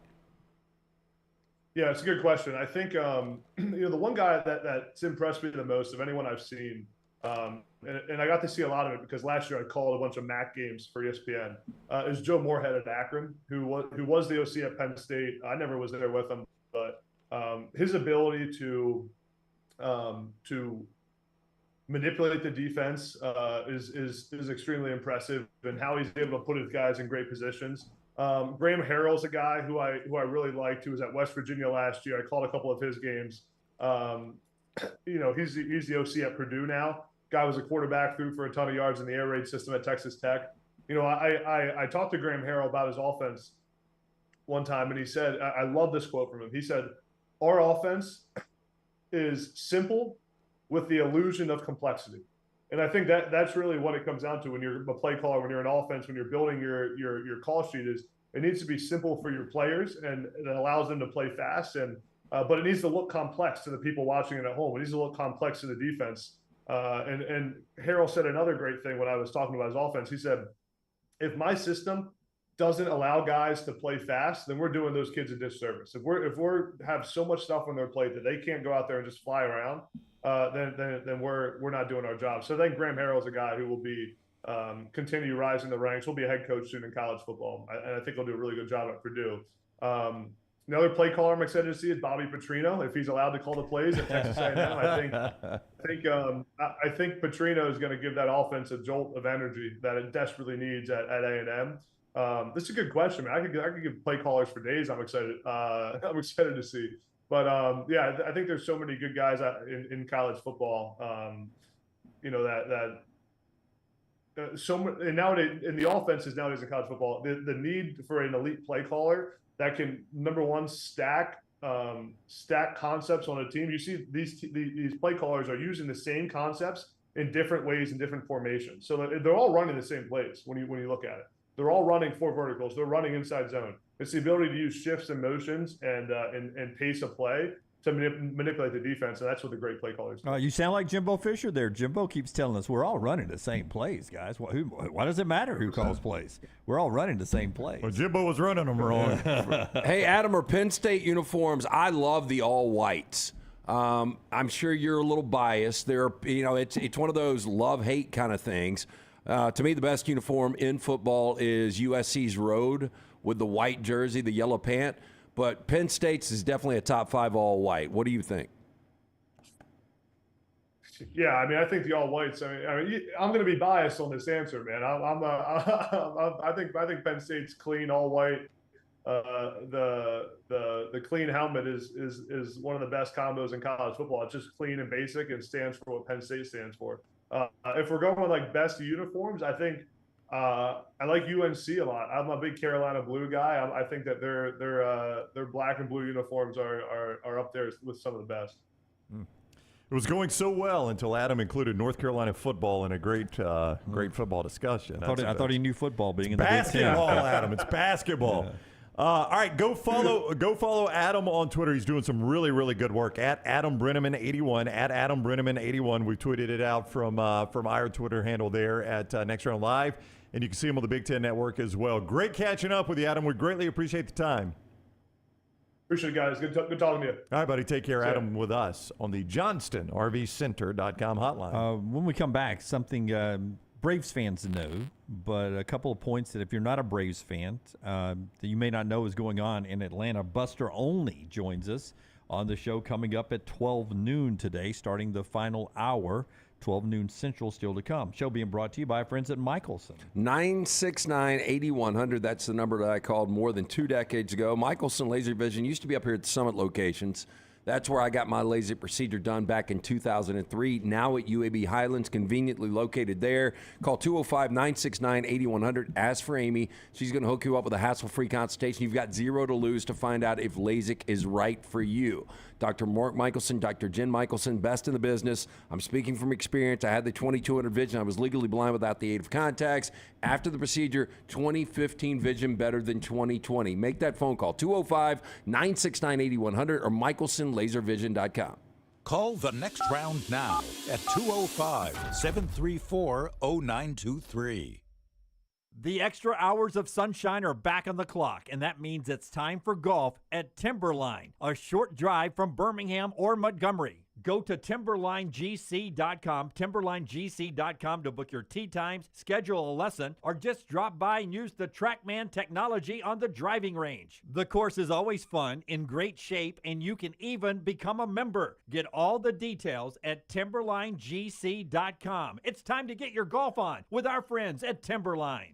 Hey, Lance Taylor from the next round to tell you about one of our favorite places for breakfast, lunch, and dinner. That is Hamburger Heaven since 1982. Hamburger Heaven has been serving Birmingham's best hamburgers, cheeseburgers, French fries, hand-spun milkshakes, and sandwiches made fresh to order. All of their ingredients are fresh and prepared daily. This includes their beef, always fresh, never frozen, hand-pattied each and every day. For breakfast, lunch, or dinner, visit any of the 4 locations, Highway 280, Irondale, Gardendale, and Homewood.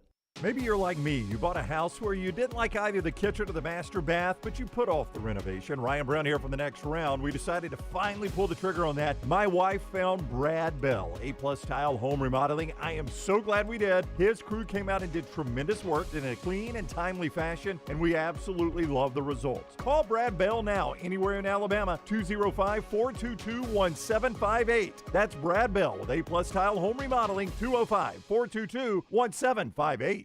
Remember the name Way to Wellness if you're battling weight loss in your life. I'm Jim Dunaway from the next round. There was a time I was over 216 pounds until Way to Wellness helped me lose 45 pounds, and now for over 2 years, they've helped me keep that weight off. Here's their website, aplanforme.com, aplanforme.com. That's a great name for a website because there's no cookie-cutter plan. Everything is designed specifically for you. No contract, no sign-up fees, and your first consultation is free at Way to Wellness. You've heard us rave about our friends at Legacy. Now I want to tell you about their everyday checking. How about this? No monthly fees, no minimum balance. One of the great perks, get paid 2 days early with direct deposit, instant issue debit cards, and there are some additional perks on top of that with the digital banking app. Absolutely love checking that. The official credit union of UAB, our friends at Legacy, dedicated service to education and healthcare industries for more than 60 years.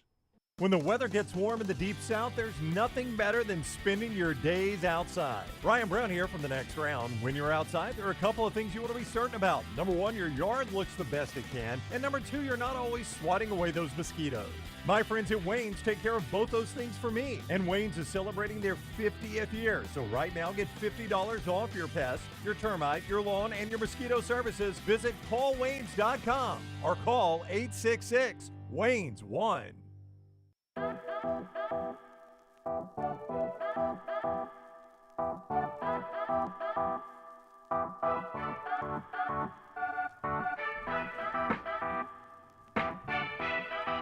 Back with you on the next round. A little baseball here in just a second. My news item of the day.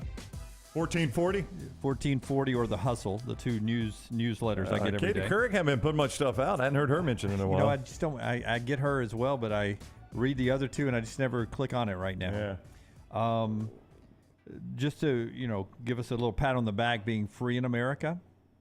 I like a good free pat on the back. China. How's he say it, Rexstar? China, which controls their own internet, right? For their citizens. Yeah, that's correct. And the news and everything. Everything. Is now going to be limiting their teenagers, ages 16 to 18, to 2 hours on the internet a day. That's all they get, 2 hours a day. Yep. There's not much internet to look at over there either. So. Well, they can only get half this show now. Yeah. Plus, you cannot do any streaming at all between 10 p.m. and 6 a.m. if you're under the age of 18. They feel like they've got a crisis in China of too much screen time for their young people. So they're cutting off the throttle from the internet. They're not leaving it up to your own personal freedoms. They're right about that, I'm sure, in their estimation. Now, I do not like government making decisions for me, so that's where I'm going to draw the line on that one. But they're probably right in what they're saying. It's probably an epidemic. 2 hours a day. I don't know how they'll control that. They'll shut it down. Yeah. They'll control it. Yeah, but is it one big switch? Probably not. I'm sure they're a little more advanced than that. Hey, can you go turn the internet off? I'm sure in China they already know what every one of those 16 to 18-year-olds is doing on a day-to-day, so I think this would be pretty easy for them. It's child's play. And nothing 10 to 6, so they don't have to worry about Pac-12 after dark. But again, in a few hours, we won't either. Part of the show being brought to you by our friends at New Life Art. Yeah, artist Daniel Moore has announced that Masterwork in Oils legacy continues. The sequel to Moore's 1992 sold-out painting, The Crimson Legacy, features iconic moments, memorabilia from the last 30 seasons of Tide football. Don't miss your opportunity to own this lasting tribute, sure to be cherished by Bama fans for years to come. You can order right now, DanielMooreArt.com. That's DanielMooreArt.com. RTD4 says, Ching Lu, hit that big button. It's 10 p.m. Time to turn it off, my friend. Hulu. You guys subscribe to Hulu? I did, yes. but then I found out the other day I no longer do when I tried to click on it. So I don't know what happened there. They're doing something for the next 4 nights that I think Dunaway would enjoy. They are streaming live Lollapalooza. Oh, who's at Lollapalooza? If you can tell me, I'll tell you. I got it. Oh, you got it? I got tonight's headline is Billie Eilish. Not a fan. Lance likes her. I do like Billie Eilish. I do like her too. Everything's Carly sad Rae and quiet. Jepsen's tonight. What's her name? No, thank you. No, She had that one good song. She's the undercard. Oh, right? there's a ton of people. It makes you so old. I don't know any of these people, but tomorrow is Kendrick Lamar, the 1975. Oh, I like the 1975. I don't like Kendrick Lamar that much. 30 Seconds to Mars is tomorrow. I like 30 Saturday, Odessa. Tomorrow. Oh, Together. Anna Kate. My daughter loves Odessa. Yeah, she wants to go see them in concert. Is it a country act? No, it's it's very, very hard to describe Odessa. Very hard to describe it. And then Sunday to close it off, you got the Red Hot Chili Peppers and Lana Del Rey. She was in Alabama for something. She was recording at Muscle Shoals. Oh, okay. I saw that, but she was also working at a Waffle House. Yeah, I saw that too. I mean, that's obviously a publicity stunt of some sort. Yeah, but she recorded some stuff at Muscle Shoals. But that is, all 4 nights will be streamed live on Hulu. But it was a little fair that was only females for a while. That was Sarah McLachlan. Yeah. So Lollapalooza in Chicago, correct? Yes, Grant Park. That's where it started with Perry Farrell with launched Chili Peppers, Dr. Dre, not Dr. Dre, Ice Cube, Pearl Jam. Back in the day, Smashing MTV Pumpkins. carried it live, correct? Yeah, that's when it first started. That first tour of Soundgarden, it was amazing. And I don't know how many cities they went to. The female VJ back in the day. Downtown Julie Brown? Not her, but Martha Quinn. Daisy Fuentes? I think it was Martha Quinn. Yeah. You know, she'd do the interviews on the side stage. Yeah, before they went up there. I can't believe, if you listen to 80s on 8. Yeah. On Sirius XM, they've got a lot of the old DJs. Yeah, DTJB's on there, man. She's more on the 90s, I think, 90s on 9. The Nina Blackwood, I can't believe she's still alive. Talks like that. He does. I can't. Alan Hunter still does a show. Yeah. He does, yeah. And they all do it from their houses around the country, right? There's no central. He told me what you do is you do your show and then you send it to Sirius, and they have guys that program it and everything, and then they put it in. It's just you just do it from your home and then email it or Dropbox it. Yeah. Odessa is EDM, everybody's saying, and that's right, but it's kind of different. I can't explain it. You should play some. It's interesting. Hey, I saw yesterday. I was hearing Odessa, which is why I went country. No, it is not Odessa. Odessa. Have you guys seen The Deepest Breath? I saw where Bobby in the chat room said that he watched it. I watched the first 5 minutes of it when I was in Nashville a couple of weeks ago, and it's the free diving. And this girl's trying to break the record, and the very first scene, she comes up and she looks like she's dead. And I don't know what direction it goes. She comes up like this. Oh, yeah, I mean, they have to bring her up. So she's about 20 feet from the surface, and she completely passes out. and they've got divers along with her. It really looks like one of the dumbest things that you can do. So she passed out in the midst of the dive? Oh yeah. Why? Because she's trying to set the world record. She's going down so far. It's a free dive, so she's holding her breath going all the way down the cable. I misunderstood what you were saying. I thought you were talking about diving off the rocks into the water. I was like, how did she pass out mid-dive? That doesn't make any sense. After she hit the rock. Okay, gotcha. But when she's coming back up, apparently, you don't want to get the bend. You can't come up too quick. And so when she's almost at the surface, she completely passes out. They bring her up. I don't know what happens, but everybody is swearing by the deepest breath. Okay. Yeah. Bobby says it is capital letters, very, very dark. Right up your alley. I am it's all so good. in. Yeah, I mean, everybody's talking about it. I didn't really know much about safety divers. Yeah, Rod says a lot of anxiety in this one. Or champion free divers. Yeah. I mean, I go to the bottom of my 7-foot pool and my ears kind of pop. Yeah, I know. You think she was deeper than that? Yeah, I mean, I wish Ching Lu would turn off my TikTok because I'm growing into brown all of a sudden. It is so addictive. It really is. But I thought of you last night, LT. The one thing that popped up on my TikTok, and again, with TikTok, it could be 7 years old, and everybody saw it 7 years ago. I don't know because there's no timestamp on it. But somehow my algorithm was an emergency room doctor, and some guy has a turtle that has latched on to the side of this guy's face, and one of his friends is having to hold a turtle while they're at the that's dumb. No, I didn't know this. They were noodling. Yeah. And the turtle, apparently a turtle can extend its neck the length of its shell. Mm-hmm. So the guy, was doing something on video with the turtle, and it was, the kind of turtles that snap at you, and it extended and caught the guy's cheek, and blood is everywhere on this guy. But it He's wouldn't in let pain. go. It will not let go. Well, so what I've got a tree, a limb cutter, and it would take. Really, it could take bones. Like you could take every digit off. Right. I would put that around that turtle's neck and just pop it. Yeah. Because you always have it handy, don't you? You always take it around. Bring me that. But also, he's got that turtle attached to his face. They got to get in the car and go to the hospital. I know. Hold it. No, And somebody's but if videoing the whole time. But if you're right here. noodling, I would assume one of these guys got a knife. Or I just pull over at the hardware store, get a saw or something. That turtle is gone. Pull over the hardware. You sit right here in the car. I'm going to run and grab I mean, that I'm saw. just All going to they feel. had was miter. I'm going to feel more comfortable going into an ER with a bunch of blood and some kind of mangled face than my buddy holding a turtle walking in. I did, it was only like 60 seconds, so I did. I didn't don't have the whole backstory. Right. Well, Jay's right. There's always a lighter handy. I guarantee you start burning that thing's throat. Or he could just clamp down more. Yeah. That's the risk you run. Again, I'm never in that situation. But I'll never noodle. My big takeaway was that the turtle could extend its neck the length of its shell. So is it just curled up in there? I mean, that seems very cramped inside that shell to me. I really don't know. I've never seen the inside of a turtle shell. Me either. Or what a turtle looks like outside of the shell. I've never seen that either. Maybe it's just blood flowing in the turtle's neck. Or you're equating it to something else, but that is a possibility. Possible. Yeah. I mean, that's the way that works. Length of the shell there. Yeah. All right, that's what Rockstar's watching tonight, brought to you by our friends at New Life. Here's a couple of things about the Braves. I didn't get to this yesterday. 2 nights ago, Spencer Strider was perfect. Not perfect, but he was fantastic in beating the Angels. They beat the Angels again last night to win the series. But Strider breaks his own record. Until last year, Randy Johnson was the fewest innings to 200 strikeouts in a season with 130 innings back in 2001. Strider broke that record last year.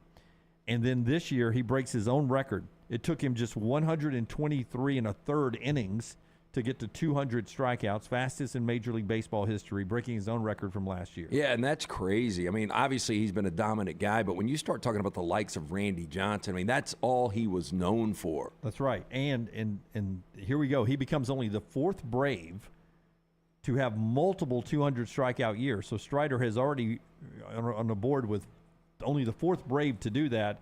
John Smoltz did it 5 times. I was going to say Smoltz has to be in there. Phil Niekro did it 3 times. And either Glavine or Maddox. Charlie Morton, who is currently on his way to doing it for the 3rd straight year. So Glavine and Maddox didn't even do it? According to what I was reading, he became the 4th Brave to get to 200 strikeouts multiple years. Now, remember, Maddox was more of a Maddox struck a lot of guys out, too. And so was Glavine. Yeah. I mean, Smoltz was more of the power pitcher. But, the Braves hit 7 home runs in the series against the Angels. So now they've gone to a major league leading 206 homers in 106 games. They're on pace for 315, which is going to be a Major League Baseball record.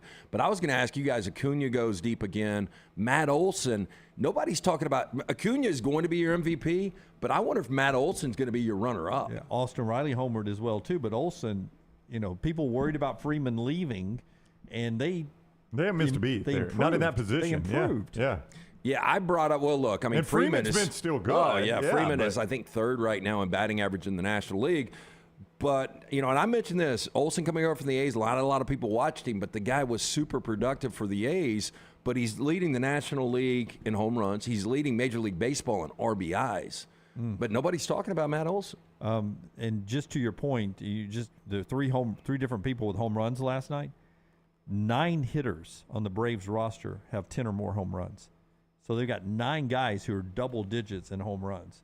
It's a deep team. It is. And they can it's hit the all best over team the in lineup. baseball, for sure. Do you have a note on the Cubs? I know Bobby's talking about it. I do. I have this with or without Bobby. I was going to get to it here as well, but Bobby wants to get to it.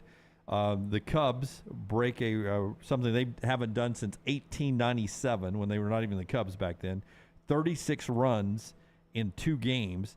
They've won 12 of 15 games. They're only 3 games back of the Reds, who they beat like a drum last night. And they're only 2.5 games out of the wild card right now. They're one of the hottest, if not the hottest teams in baseball. It is crazy. So they're the first team in Major League history, you think about that, with 10 extra base hits and 5 home runs in consecutive games.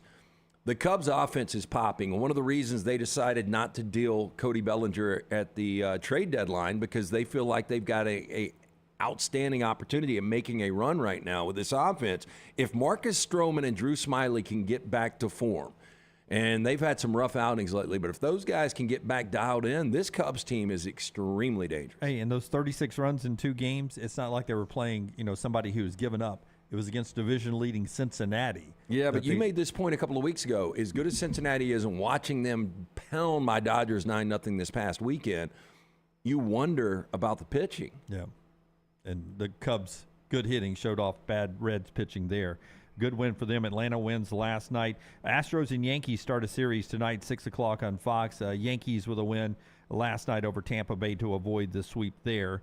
Baltimore also lost. Baltimore still leads that series. Lance has plays up on football and on baseball throughout the rest of the season right there at lanceslock.com. But you can get a play on tonight's football game, Jets versus Browns, starting off the exhibition season in the NFL. 7 p.m. NBC tonight for Jets and Browns, the Hall of Fame game. You can get a play right now. It's up at lanceslock.com. Show being brought to you in part by our friends at Tough Dog, and then we'll get into the second half of the show, Brownie. Jimmy D, Tough Dog are the people that did the coating on my garage floor. Garages, basements, pool surrounds. This is great for those. Basically what they do is they come in and they look at the cracks in my garage floor to make sure it's just superficial, not foundational. Once they find that out, they test the moisture, make sure I've got no moisture issues. The reason they do that is they don't want their product failing because they're going to back it by a 15-year warranty. So once it passed those tests, they come in, they sanded it to smooth it out. They put down the coating and the flakes, the colors which I had already selected from their vast number of selections there. They can also incorporate corporate logos, team logos, family logos, whatever you would like. They can give that a run there at Tough Dog Coatings.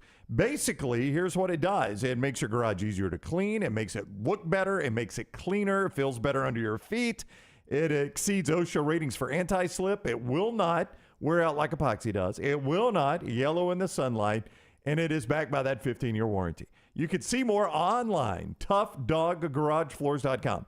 That is TUFF, ToughDogGarageFloors.com, or call Jared and the crew in Birmingham, 205-947-3639.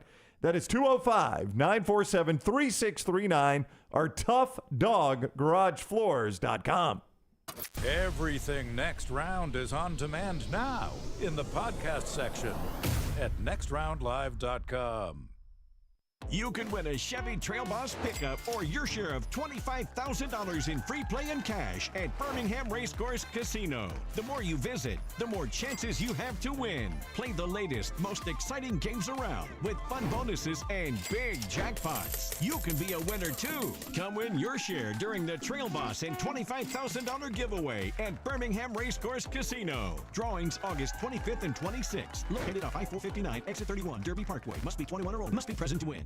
You have all heard of Red Wing Shoes, but what is Red Wing Shoes? It's the place where men buy boots, plain and simple. Who are Red Wing's customers? They are construction workers, warehouse employees, college students, the guy that fixes your AC, the guy at the end of the bar, the IT guy. Red Wing is a father, Red Wing is a son, Red Wing is a cult following shared by all men. A classic, comfortable pair of cool boots with a story to tell. What's your Red Wing story? Red Wing Shoe Stores, located in Pelham and Trussville. Hey, Lance Taylor from The Next Round. You've heard me for years talk about our friends at Bromberg's Jewelers, and we welcome you to stop by and see that great customer service at the Mountain Brook and Summit locations. But we'd also love for you to check out their new online shop. They've got plenty to choose from. Great gifts, big and small. Available online, they've got David Yurman, Tudor watches, select diamond and gemstone jewelry, William Henry, seasonal and favorite giftware items, and baby gifts as well. They've even got an online sale section. For more information, Brombergs.com. This is for the men who never settle, the ones who miss the fairway all day and still pull out the big stick, the type of guys who will always prefer to be behind the grill than in front of the camera, and the men who never let their friends forget about a high school nickname. This is the Lodge mentality. This is Twin Peaks. Who wants to settle for a single TV? With more TVs, bigger screens, plus our fabulous scenic views, there's more to watch at Twin Peaks. You want to look great while supporting your favorite show? You know the place to go is the official Next Round store at nextround.store. Yes, there are .store domains, and we have one. From shirts to hoodies to hats and all kinds of fun stuff, you can rep the Next Round anywhere you go. At the beach, Next Round hats to block out that sun. Up north in the winter, get you a comfy Next Round hoodie. Just need something to put your $20 beer in at a game? Get you a Next Round koozie and throw that thing in your pocket. You never know what stuff Jim's going to make me put in there next. Check it out. It's the Next Round store at nextround.store. The extra hours of sunshine are back on the clock, and that means it's time for golf at Timberline, a short drive from Birmingham or Montgomery. Go to timberlinegc.com, timberlinegc.com to book your tee times, schedule a lesson, or just drop by and use the TrackMan technology on the driving range. The course is always fun, in great shape, and you can even become a member. Get all the details at timberlinegc.com. It's time to get your golf on with our friends at Timberline. Jim Dunaway, Lance Taylor, Ryan Brown, and Rockstar. Live from the Birmingham Racecourse Casino Studios, The Next Round, presented by Bud Light, is on now. Buster Olney joins us in 1 hour, coming up at 12 Central Time. Look forward to talking to Buster with our weekly visit with him. This hour of the show being brought to you by Champy's World Famous Fried Chicken, champyschicken.com, Highway 119 in Alabaster. Swing by there, see that guy. That's Sterling. Wonderful opportunity to get Southern Fried Chicken, cooked to order. I'm a big two-breast guy. All the wonderful sides. Comes out piping hot because it's cooked to order there at Champy's Chicken, Highway 119 in Alabaster. And center top, that's the Mississippi Delta recipe tamales. Perfect appetizer to kick off, or some people eat the whole meal of all the tamales there. It's a wonderful place for lunch or dinner or for your tailgate. champyschicken.com, champyschicken.com, Highway 119 in Alabaster. LTD&B with you, all the crew behind the back room there in the back room. Backroom podcast, when's the next one drop, Rocky? Do you have one scheduled, shoot coming up soon? Oh, yeah.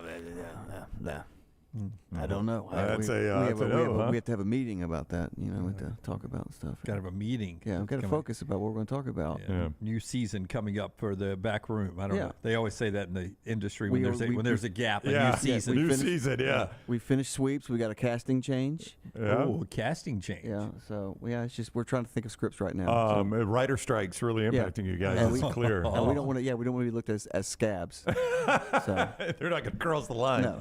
Camps have opened up around the SEC. Auburn's already out practicing today. I guess the big takeaway is that Jarquez Hunter is not actually on the field. He's not, and you just wonder how this ends up. And Hugh Freeze can't really provide any clarity, according to him. He says this is a, at one point he said it was a school discipline issue they're not going to discuss. Obviously, the school released a statement on it on the video issue there. And since then, he has talked about how discipline's handled internally. he is on the roster, but he is not practicing. And I think that has a lot of Auburn fans concerned because I'm trying to remember when this story goes back to. Probably, I feel like April or May, maybe even before that. Felt like it was pre-spring, but maybe yeah, and it completely died down. I had forgotten about it, actually, when we were talking about Hunter last week. You know, your problem is it's such an unknown at the wide receiver position, and you just don't know how many playmakers you've got on that offense right now. Yeah, so and he was a playmaker at running back for sure. Running back and catching the ball out of the backfield. But I think for a lot of Auburn fans, you had hoped this would be kind of an open and close, whatever happens, which would have him back out practicing by now. Right. You would assume. I mean, their schedule, what is it? If you get a cool 3-game suspension, that's not that big a deal. I mean, the Cal game is the only game in that stretch you got to sweat about. And I don't even think you got to sweat about that one. So anyway, I think a lot of Auburn fans had hoped this would get resolved through the summer and wouldn't linger into fall camp, and it is now lingering into fall camp. Rockstar, if you can give me cut number 3. Speaking of lingering, they've opened up camp in Oxford. Now, there is, I think, with good reason, great indecision, or nobody has a betting favorite on who the starting quarterback is going to be in Tuscaloosa as Alabama opens up later today.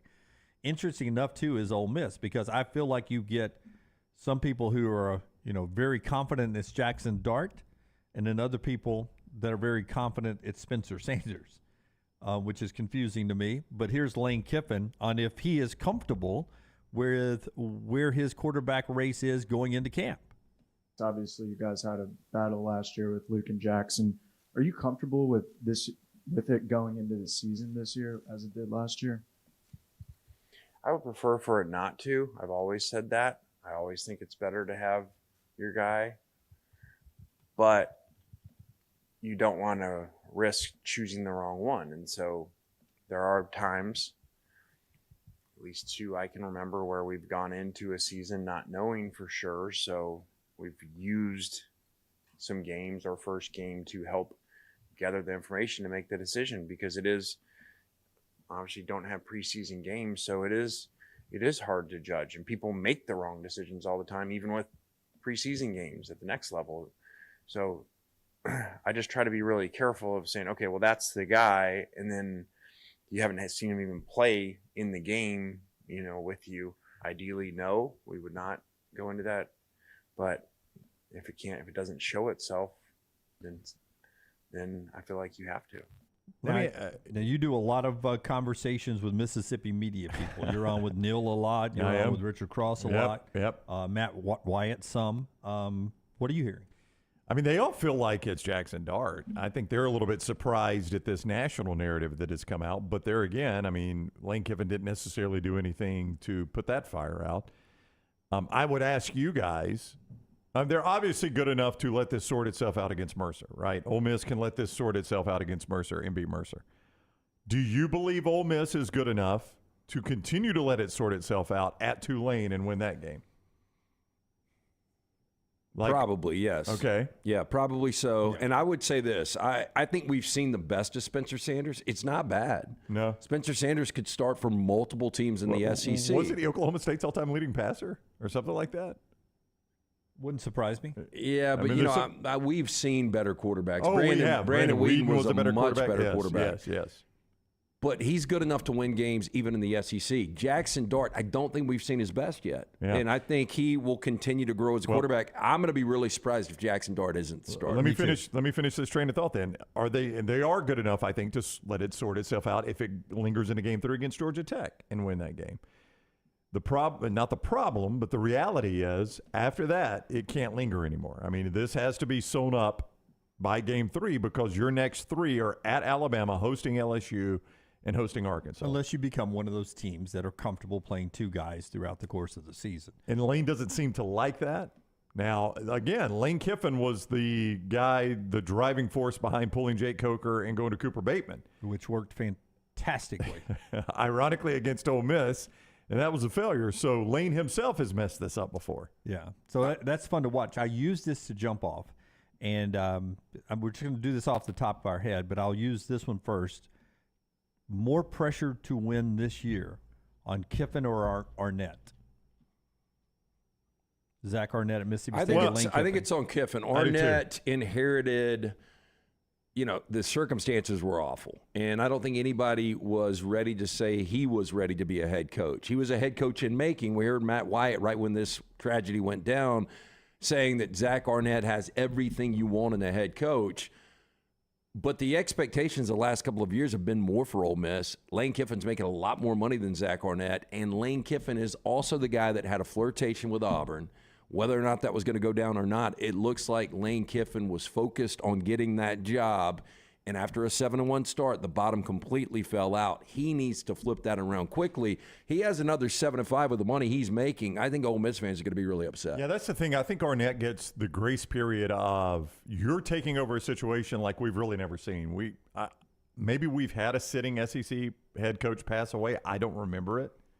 Not in my lifetime. Like, I know it actually happened at Jacksonville State. Jacksonville State's had this issue. Some schools have. I guess Marshall had. They had a coach perish in a plane crash. Unfortunately. But this doesn't happen very often. It doesn't.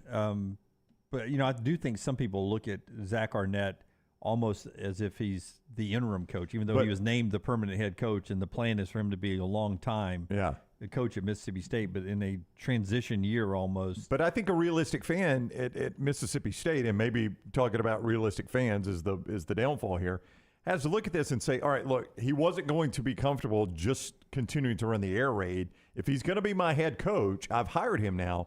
I got to give him the space to make it into a team he wants it to be. And there could be some growing pains, even with Will Rogers, and a transformation from an air raid back to some sort of pro-style West Coast whatever offense. For Lane Kiffin, to Lance's point, I'm not paying that guy top 10 money to be 7-5. So I'm paying him top 10 money. My expectation is to be in competition for an expanded college football playoff starting next year. 7-5 is not a step in that direction. Yeah, and if you're 9-3 and you're all about Ole Miss, I can digest that. I can understand the SEC West is so difficult.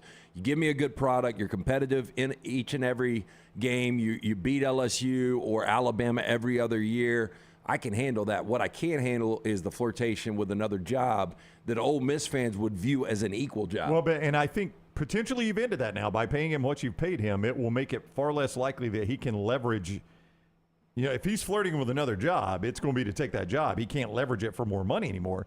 If I'm an Ole Miss fan and we get to the end of the year and I'm in the top 12 of the college football playoff ranking, I'm happy because that tells me if this were next year, I'd be in the playoff right now. Right. So I got a playoff caliber team starting next year. Okay, so that was the first one I threw out. So free thinking here. You give me comparison on like coaches, and we'll go more pressure on and look at those scenarios. And because of they're going to different conferences, and they're in different conferences right now, and I think it's different, but more pressure on Brent Venables or Lincoln Riley this year? I hate to say this, but I think a lot less pressure now that we saw Brent Venables' wife has been diagnosed with cancer. I just think people are going to be super sensitive. So many people are affected by that awful disease. Lincoln Riley sooner or later has got to get over the hump. I think USC is going to be really good this year. I think they could be better than they were last year. The record could be worse. I say that a lot because the Pac-12 is so good. But I think there's more pressure now. There would have been much more pressure on Venables. But can I just paint it this way? USC seems to be really, really happy with Lincoln Riley. Oklahoma fans, I think, still have questions about whether or not they hired the right guy, right? No, I've seen Lincoln Riley be a successful head coach, and I know I'm going to give him every resource to do that, but I've never seen Brent Venables be a successful head coach. So if I'm an Oklahoma fan, it's natural for me to say, we've screwed this hiring. If they lost 3 games at USC this year, I think we'd all be surprised a little bit that they lost 3 games with Caleb Williams, but at 9-3, nobody'd be running around L.A. with their hair burning. You say that, but next year, USC starts with LSU, year 3 of Brian Kelly. They've got a Big Ten schedule in front of them. No. It really gets difficult for USC next year. But it becomes who you're going to go get that you think is better than Lincoln Riley. But I think on the flip side of that, there is some still I've got to prove myself to Oklahoma fans for Brent Venables. That's why I think Venables has more pressure on him. He better be undefeated going into the Texas game. if he wants the Wolves away from the door, because they play Arkansas State, SMU, at Tulsa, at Cincinnati, Iowa State. Hey, That's by far and away the easier portion of his schedule. And if he's not undefeated going into the Red River, there are going to be some serious questions about I get it. It's a cruel business, but I do think based on what is going on in his personal life, I think people are going to be a little more sensitive towards that. I don't disagree with that. You guys throw out a couple of like coaches off the top of your head. Oh, I'll go one more if you're thinking. I'll go Lanning and DeBoer. Washington and Oregon. I don't think either has pressure this year. DeBoer way overachieved. I think Lanning, the team got better. Lanning's got a little bit more pressure, I think, just because there's more expectation out of Oregon. With everything going on now, I don't know how quickly all this realignment talk ends. It seems like it's in fast forward right now, and we could have Oregon and Washington already booked for the Big Ten before we even play it down this year. But you don't want to suck. When people are looking to buy your house, you don't want your house all of a sudden pipes to start leaking. You guys gave me a new revelation with Miami's big backer. Yeah. So if I went Billy Napier year 2 or Mario Cristobal year 2? It's a great question. Yeah, well, that's really tough. In fact, I think there's a lot of pressure on both those guys because Cristobal's security blanket was the fact that John Ruiz loved this guy. And as a billionaire, it was Cristobal's relationship with him and with Miami that got this guy finally to open up his life wallet and start paying billions of dollars to Miami. And now there's some question under this federal investigation.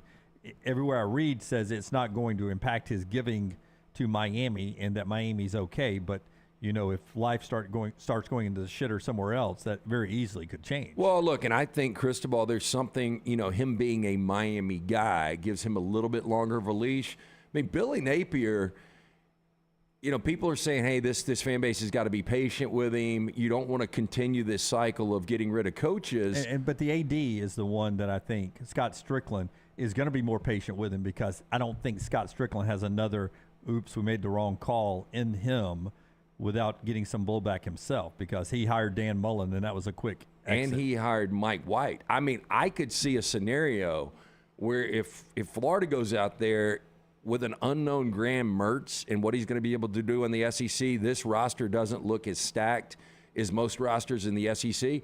If they were to go 4-8 or 5-7, I could see a package deal where both are blown out. Yeah, you got one, Brown. Any like guys that you? Well, I mean, you've already used Lincoln Riley, but I would find interesting a discussion Lincoln Riley and Brian Kelly because here's the likeness between those two. They've gone to their new jobs, and in year one, gave you a really, really good taste of what it could be. Yeah. But they didn't get over the hump. And they both had made playoffs at their old jobs. That's right. So in year, it looked like they were outclassed when they were there. But in year two, both of them are returning really, really good quarterback. One of them, the Heisman Trophy winner. The other one, Jaden Daniels, played very well at the end of the year. So I think the natural thing for both fan bases is to think, hey, the year two magic that we talk about with these coaches, we've got it right now. I would say Brian Kelly's under the more pressure of the two just because it's a more pressure-packed job. LSU's a more pressure-packed job than USC. Am I right, Lance? Yeah, it is. Yeah. And the expectation for LSU fans is a national championship in year two. Oh, it really is. And I have no problem with that expectation. Why would you not expect that if you're an LSU fan? What stops you from expecting that? And I think both of those programs can win national championships this year. Oh, I really think the defense is going to be much improved for USC. And much improved is just dropping, a touchdown to 10 points per game. But with that offense, I mean, they are going to light it up. Yeah. I'm trying to think of somebody to compare Dabo to. He's such a weird situation right now. Oh, maybe Nick Saban. Yeah, I mean, all right, Dabo and Nick Saban. Yeah, I mean, you're changing coordinator. You're changing offensive coordinator.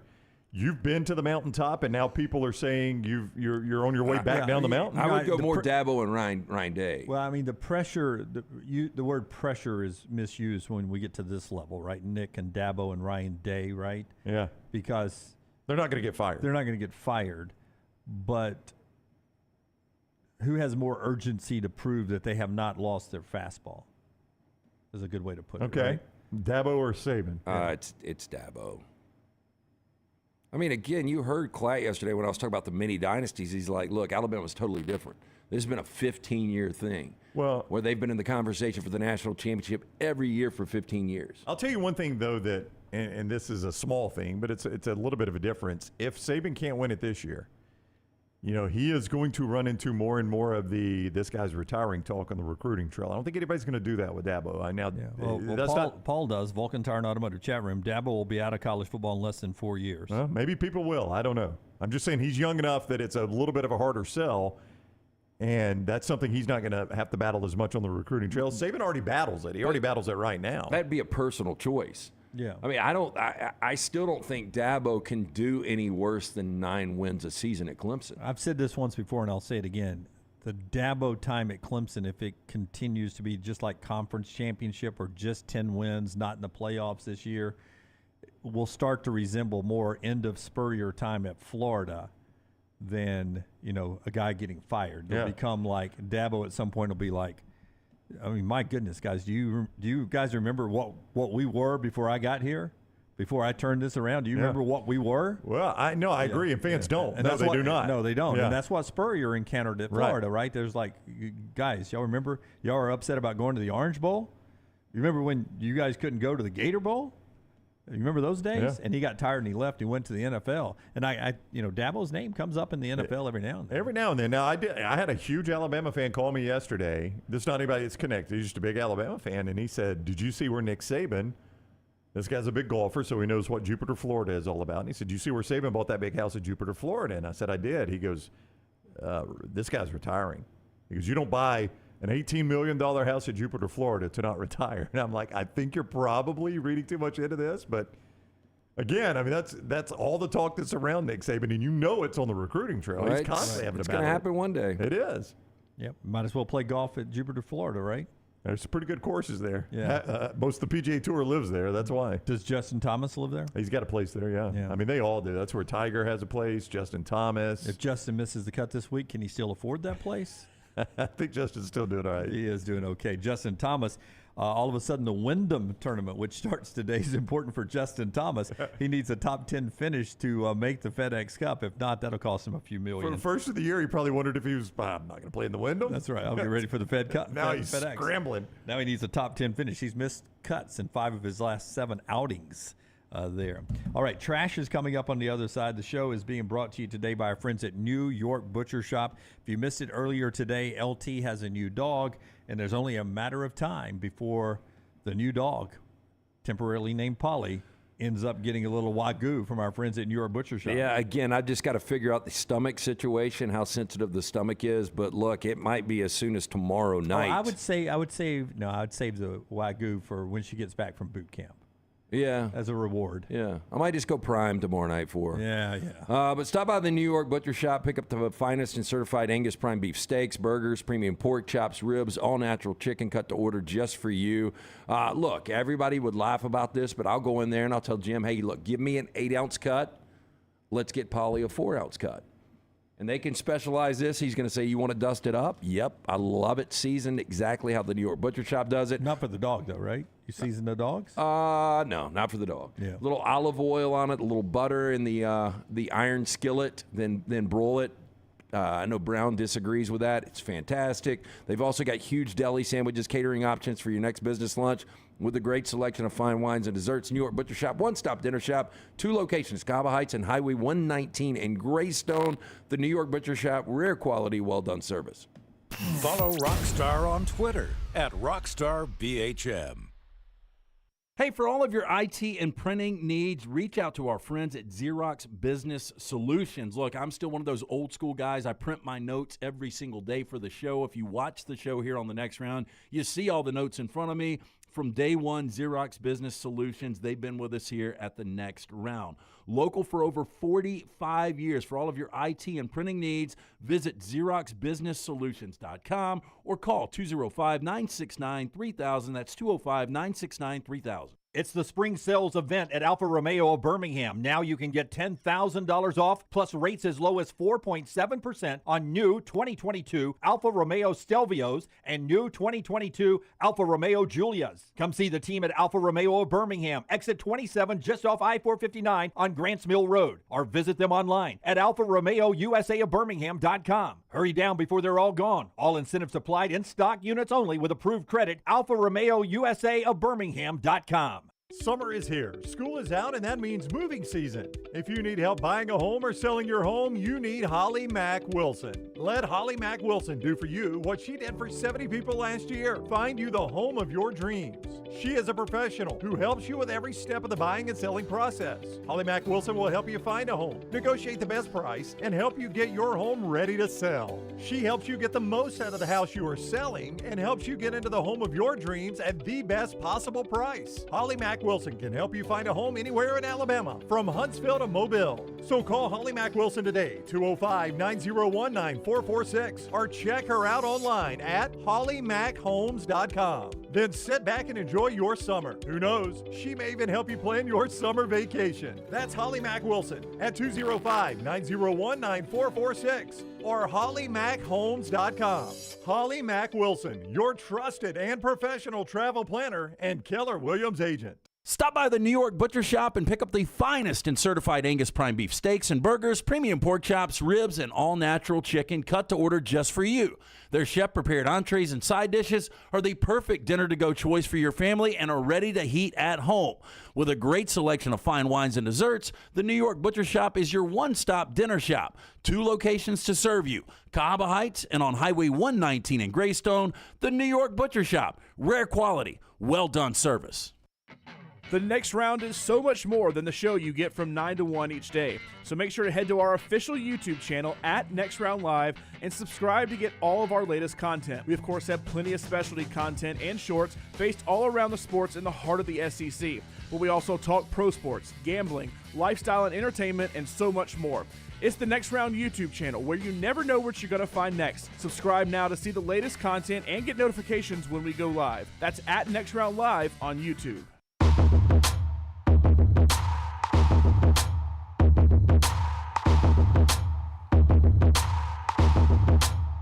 We'll be announcing our football lineup coming up soon. Do we have just a roundabout plan? August 17th. It's already locked in. I got it locked in yesterday for us. I was asking something. August 17th is our anniversary / kickoff party coming up. Right. And that's going to be at? It Walk-Ons, the one in Hoover. So what is that called? Stadium Trace? Yeah. Yep, that's it. Stadium Trace. We're going to be doing that. We'll give you more details on the time. We've got some new little wrinkles. It's going to be a lot of fun. But back at Walk-Ons on the 17th. August 17th coming up is our kickoff party. Next week we're in Ocean City. The week after that's our kickoff party, August the 17th at Walk-Ons, the Hoover location right off of I-459. Easy for everybody to get to. We're at the Floribama, August the 24th and 25th, if you want to come hang out with us there. Normal show times. We'll be there at night as well, enjoying the great live music there on a Thursday and Friday night. Little beach time in the afternoon, maybe another boat ride around the Gulf would be a lot of fun. And Brownie, we don't have a date yet, I don't think, but some big announcements coming up about our football season plans. You're going to love this. But we got it coming up sometime before kickoff, right? We're going to make that announcement. Yeah. Okay. That'll be all really interesting coming up. This hour brought to you by our friends at Champy's. Champy's world famous fried chicken, Highway 119 in Alabaster. 2 teams that are selling some tickets in unique ways. First of all, in the ACC. This is the University of Virginia, the Cavaliers, the Wahoos, if you will.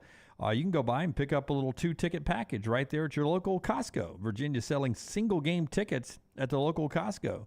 Some of them for $99 for 2 tickets right there. Pick up a pair at Costco. You remember like old school things that would fly off the shelf, like laser tag, Cabbage Patch dolls, Tickle Me Elmos. That little kiosk or that little thing is going to be stacked for weeks. Some decent sections too. I'm looking at that thing in the middle there on the top. Those showing the highlighted sections. Yeah, the highlighted sections, I assume, are where these tickets could be. I mean, that's like give me some home games though. 45-yard line seats. I mean, Charlottesville, boy, an intimidating place. Yeah. Jeff Banks would tell you that if he was coaching there. You still see the trees. Yeah, trees outside. So Dunaway does not give their program any respect if you see trees outside their stadium. Another place that's in Costco right now with a little local flavor, you can go by and get single game UAB tickets for only $44.99. You can get a pair of UAB single game tickets, but it looks like the same company does it, right? Oh, I would imagine. You see the marketing and everything right there. So UAB in our local Costco, you can get by there and get 2 tickets for $44.99. It's the best UAB schedule probably they've ever had. Best home schedule they've ever had, right? What? Including Louisiana that comes to town. Yeah, Louisiana, USF, Memphis coming to town, FAU, Temple. I mean, I know that most people are like, God, that's the best schedule they've ever had. Oh, yeah. Yeah. I mean, now they've had some bigger names come in, but I'm just talking top to bottom. So Costco with some local ticket prices there. Our friends at Storm Restoration Roofing, Greg from Pell City, they're there to give you a free no-cost roof inspection, 205-542-3531, 542-3531, or just look him up on Facebook, Greg from Pell City.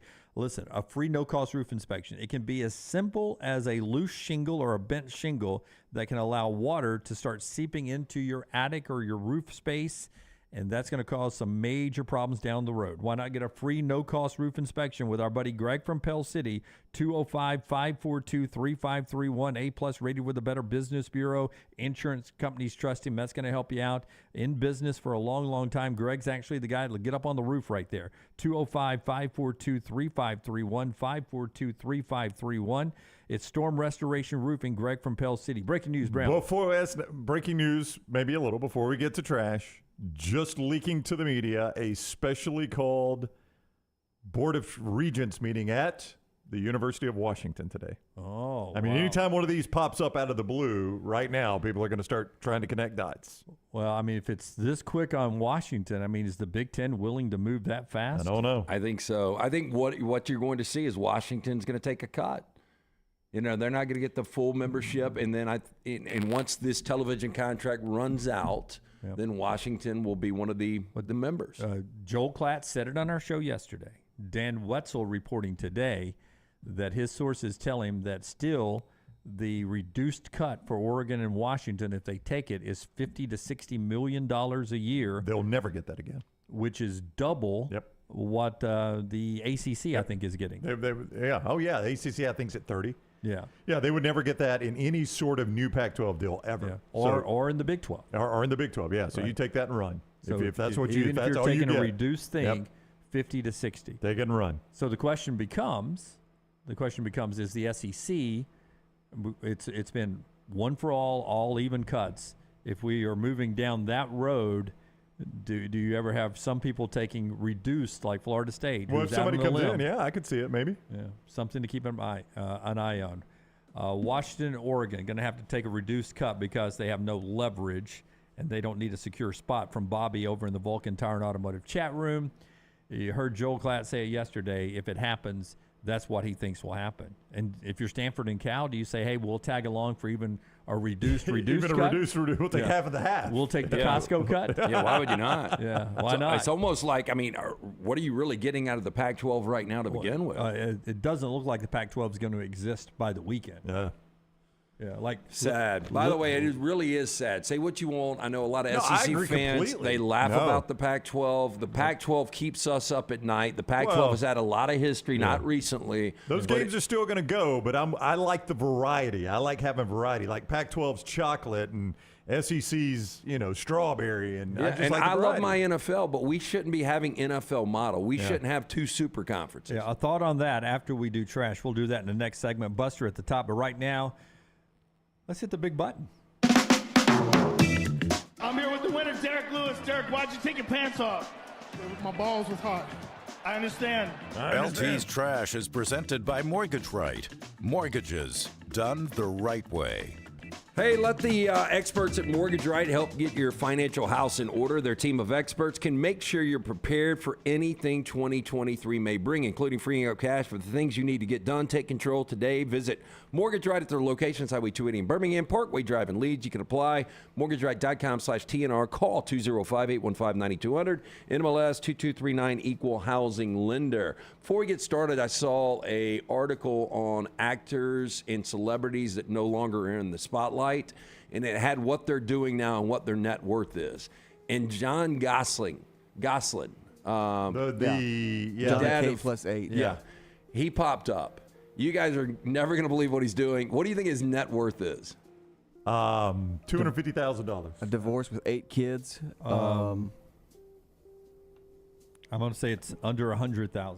Yeah, $10,000. Yeah, unfortunate. And he is working right now at TGI Fridays. Is he really? Yeah, he's a prep. He got his prep flair. cook. You can meet Berman.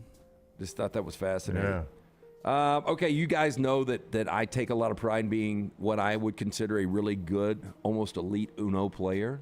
Okay, I didn't know where. I've heard you say that. You could have stopped at, I take a lot of pride in being elite, almost world class, and I would have had 6 or 7 different answers. But yes, pool golf, Uno player is one of them. Uno drinker, Vizsla owner, Vizsla owner, Rams lover. That's about it. Yeah. That's about Cooper it. Cup tap out. Fan club president. Anyway, fresh off Barbie's massive success at the box office, Mattel is hoping to make waves once again by offering one lucky fan the opportunity to make thousands of dollars as its first ever Chief Uno player. If you guys will allow me to take a little time off, I'm willing to do this. I'll give you the details. Now, the promotion comes as the toy maker is rolling out the latest iteration of its popular card game, Uno Quattro. Now, the Chief Uno player will be tasked with challenging worthy competitors to a game of Uno Quattro and teaching the new rules to fans. Now, according to Mattel's global head of games, Ray Adler, quote, "We're constantly looking to create new ways for fans to engage with Uno. We're thrilled to offer a position to the ultimate Uno player to help introduce our brand new game." Now, the job will require 4 hours of attendance per day, 4 days a week for 4 consecutive weeks. The role will pay $4,444.44 for each of the 4 weeks, meaning the winner will receive a total of $17,777.76 by the end of their tenure as the Chief Uno player. That payday is equivalent to earning $277 per hour for each 16-hour work week. Now, requirements for the role include a love of Uno, as well as an outgoing personality to speak with and challenge anyone walking by. Applicants must be able to work in New York City beginning Saturday, September 13th. Applications for the role will be opening today through August 10th. If it was Saturday, February 13th, I would be all in on you going to do this. Yep. But the fact that it's September 13th, I vote no. What about you, Rockstar? 4 days in New York City, you're going to do 4 hours of Uno with just people walking by. Yet, do you have an outgoing personality? I mean, Do you love Uno? It said, do you love Uno? I love Uno. It's I great think my content. personality is somewhat You outgoing. didn't hear the catch, though. Lunsford said thumbs up. The catch is it's not just Uno. It's a new form of Uno called Uno Quattro. Yeah, I was going to ask, what is looks Uno like Quattro? It looks like a Connect 4 board, too. Like you have Uno, but you have like... Well, can you show it to us? This is the picture they provided, but I'll find it. I see the Steeler card that I love to drop. You know, I play Uno a little non-traditional, though. They've gotten so strict. They've changed the rules. Well, I don't think it's going to work if you won't follow their rules. Well, I mean, I can follow their What's rules. your It's just not as non-traditional? fun. And you're supposed to be teaching a new game. Can you give me Lunsford's mic real quick? Of all the people up here, who's adaptive to new things? Is Lance that guy? I don't really know if I can give anybody's name. Yeah. Wow. If we're just talking about technology, I'm adaptive to a lot of things, just not technology. Lance is adaptive, but not understanding. If that makes sense. You don't seem like you'd be the person to have out there at the as the face of the program for customer service with randos walking up in New York City. Like you could lose your temper pretty quick with these folks. When's the last time I lost my temper? Well, it's been a while. Here's Uno Quattro. This is not the same thing. I don't think you're going to like this game. Well, I mean, there's got to be some similarity. Okay, Well, fans I mean, of Uno card games will love Uno Quattro, family game which combines the challenge of getting 4 in a row with the strategy of matching color or number. On their turn, players slide their tiles into one of 7 trays, strategically trying to maneuver the tiles to get 4 in a row. Tiles must touch another tile with either the same color or number.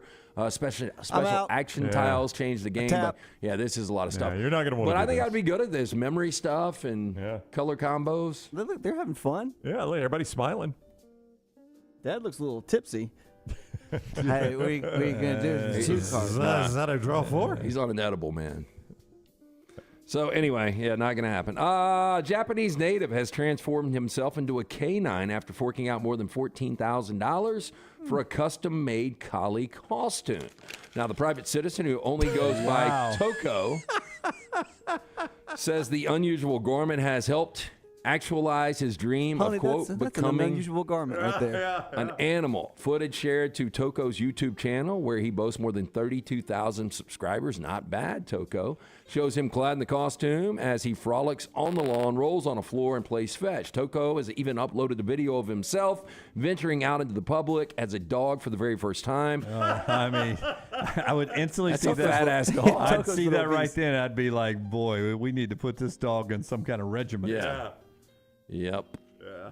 That wagyu. Pretty good looking head, though. It was a very realistic head. But. Now, Zeppet, the company that manufactured Toko's collie costume, says it took 40 days to create the furry fashion item, which cost way too much money. 4.2 million. 2 million yen, which equates to a little over $14,000 US. Oh, man. A waste of money. Can you imagine going over there spending yen and seeing something that was like 14 million yen? You're like, that's not as much as you think. I mean, those are the most dead eyes I have ever seen. Yeah, it does not look at all like a dog. Yeah. Sadly, is she wearing that trench coat just so Toko doesn't look as fat?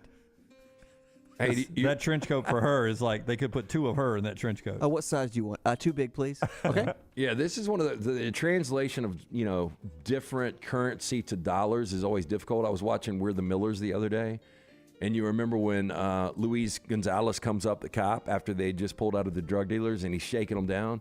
He's like, I need 10,000. And that's when he tells Kenny, okay, here's what we're going to do. He maps it out in the dirt. Kenny, you're going to go suck off. Yeah. And then he comes back and he's like, 10,000 pesos. And he's like, 10,000 pesos? Okay, we can handle this. Never mind, Kenny. Because 10,000 pesos would be what, like $100? Oh, it's the exchange rate is awful. This is so bad. Okay, Brown, you heard me talking about this story yesterday. Again, AI is taking over the world. You think it's going to be the end of us? Cruise, a self-driving car company, is introducing its driverless taxis to the city of Nashville. Cruise CEO Kyle Voigt announced the expansion into the Music City on July 27th, as Nashville is set to be the company's next robo-taxi-enabled city. Voigt says Nashvillians will see driverless cruise vehicles in a few months. However, it seems the company has already begun testing its service on July 28th. Cruise says its testing in Nashville is the first step to learn the city's roads and driving behaviors.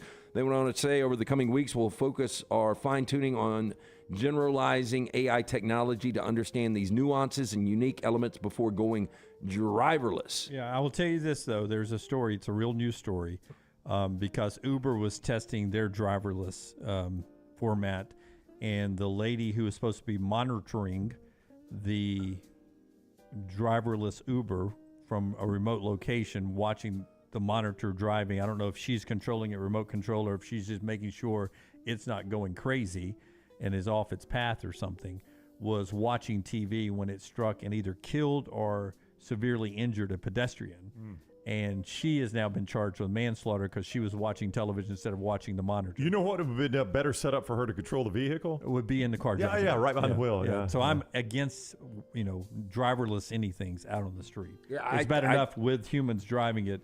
I don't trust the computers to do it, or with humans to monitor the computers. Do you guys remember what a pain in the ass it was 2 weeks ago to get in and out of the Grand Hyatt with an Uber driver? I do, yes. So many Ubers canceled, like they couldn't figure it out. Yeah, construction was a pretty big problem. Right? So using the computer, if the computer has not been updated, it's driving through a work zone sign and off a bridge that's now under because repair. That was the problem. Why our Uber driver said they haven't updated the maps yet. I know where to go. Y'all hang with me. Yeah. But they haven't updated everybody the maps. else was coming up to man, this road's we blocked. going? Where do we go? I don't know how to. It's there, but I don't know how to get there. Miami police looking for a woman they suspect of going home with a man after a night out at the club, then taking his Rolexes, plural, and phone after he fell asleep. Now, she was seen staring seductively at the victim in surveillance footage. Wow, she does not skip arm day. Shared with local 10 News. Police say the crime happened July 25th. According to the police, Victim said he was, quote, highly intoxicated after leaving the club with the woman around 2:30 a.m. that morning. Said he didn't remember much about what happened afterward, but woke up to find his watches and iPhone 11 missing. 2 watches worth roughly $115,000 total. According to the report, he told investigators that he, quote, believes someone may have put something in his drink at the club.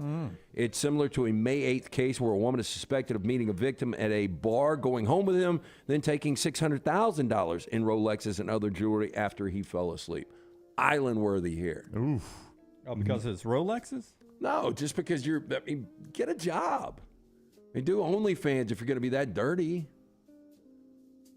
So you're roofing a dude, then you're rolling him? Yeah. No. I'm not in favor of this. But a little R&R. Usually the island's reserved for much serious crimes. I guarantee you she'd cut his throat if he was waking up, if she knew she'd get away with it. Yeah, she wouldn't have to use a lot of strength with those arms. I have got some interesting tattoo ideas, just in case here we go, Jimmy. You want to change something up for tomorrow, or We're get an right additional one. right at 24 hours. See, some of these may be like mistakes. Yeah, like people look that back and one, like that didn't really translate well. Oh, that looks like Toko. Boy, they were really off on the nose, weren't they? That lion is not good. Only judge can God be? What is in its hand? It's a baby. Oh, it is a baby, yeah. Oh, I've never seen somebody get pregnant in their that is hand. awful. I thought it was like one of those poisonous toads. Yeah, I did too, Lance. Yeah. I did too, Big yeah. TCU fan. Yeah, not a great... there's a monster in all of us. No, and that's it's awesome. The That's monster. That's loving the brand. Man, that is loving the brand. Ain't no doubt. Oh, wow. I mean, who is that? He Is could that have held Kurt out. Busch? I could tell you that's Pete Davidson probably. I guarantee if he reached out to Monster, they probably would have paid him, or at least given him a lifetime supply. Or at least paid for the tattoo. That's awful. That's good. Oh my gosh, that's a tattoo of the World Championship belt? And Star Wars undies. Yeah, I noticed that too. Hey, but I'll tell you, man, that's pretty detailed. That is. That took a minute. Yeah, a little offset, though. Well, he's turned, but it's a I little like high. how Lunsford goes, that's not even the championship belt anymore either. It's WWF, it's WWE now.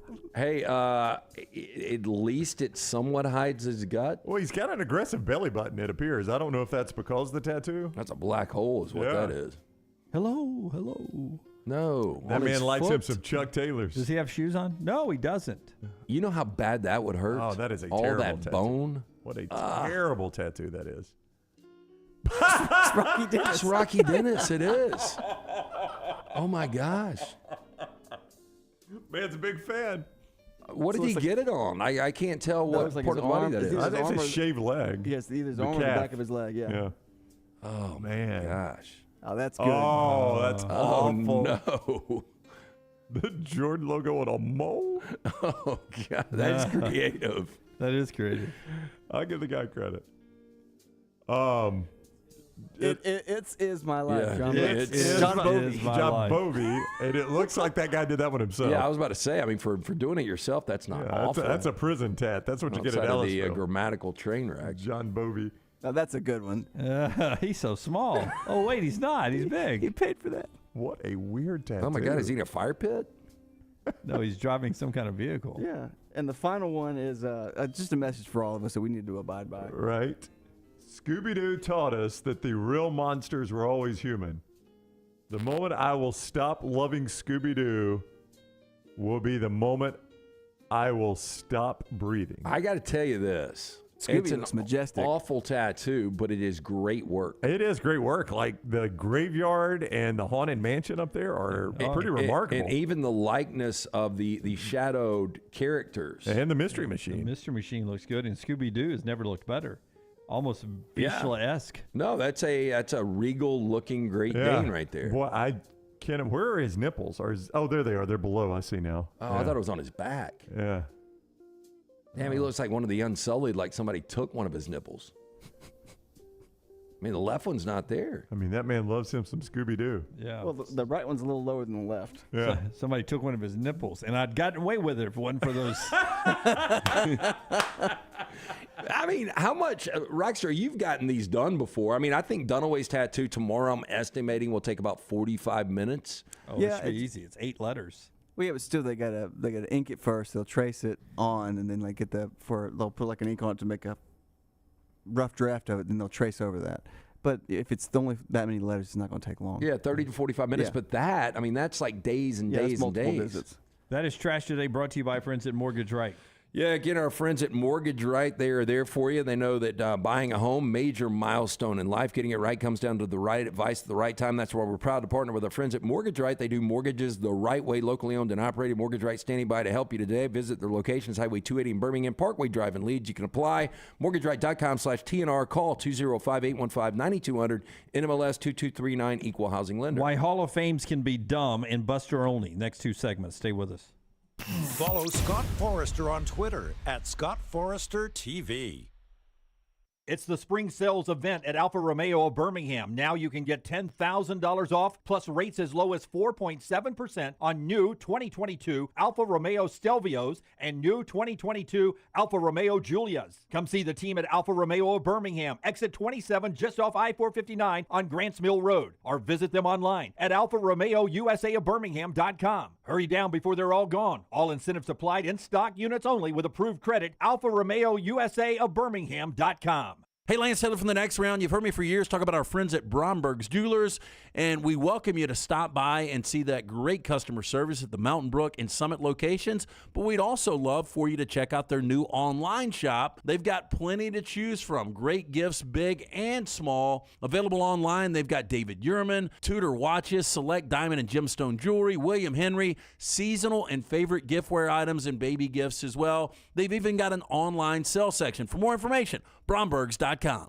Harbin's Outdoors is an award-winning landscape company specializing in installing custom fiberglass pools, landscaping, and hardscaping. Jeremy and his team are a one-stop shop for your pool construction needs. Harbin's does it all, from the install to the final hardscapes around the pool and everything in between. It's beautiful work. You can find them on Instagram at Harbins_Outdoors to see it for yourself, or call or text Jeremy directly, 205-300-0718. That's 205-300-0718. At Harbins, you and your home are the center of all that they do. If you have water or fire damage to your home or business, DryTech is here to help. They work for the customer, not the insurance company. They respond quickly, within 20 minutes when you call 205-637-0143. They have 5 crews ready to go 24/7, built to go on the job when it happens.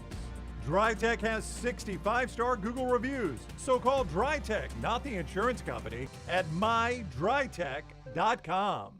Support the show and grab some great t-shirts and hoodies right now in the Next Round store. Buy the Alabama State Map shirts in your team's favorite colors, the popular Y'all Can Have the Rest, or Next Round flag shirts are also online now. Just go to nextround.store. That's nextround.store. The traditional Next Round logo shirts are there too. Buy them for yourself, or they make a great gift for someone else. And let us know what you'd like to see in the store coming up. Nextround.store. That's nextround.store. Hey, Lance Taylor from The Next Round to tell you about my friends at Michelson Laser Vision, located conveniently UAB Highlands. Almost 20 years ago, I went in for the procedure. Only took 12 minutes for both eyes. When I went in, I had 20/200 vision. I was legally blind. Now I have 20/15 vision, still 19 years later. Make the call today. Schedule a hassle-free consultation. 969-8100. Dr. Mark Michelson, Dr. Jen Michelson, Michelson Laser Vision. Make sure you tell them The Next Round sent you. 969-8100 or MichelsonLaserVision.com.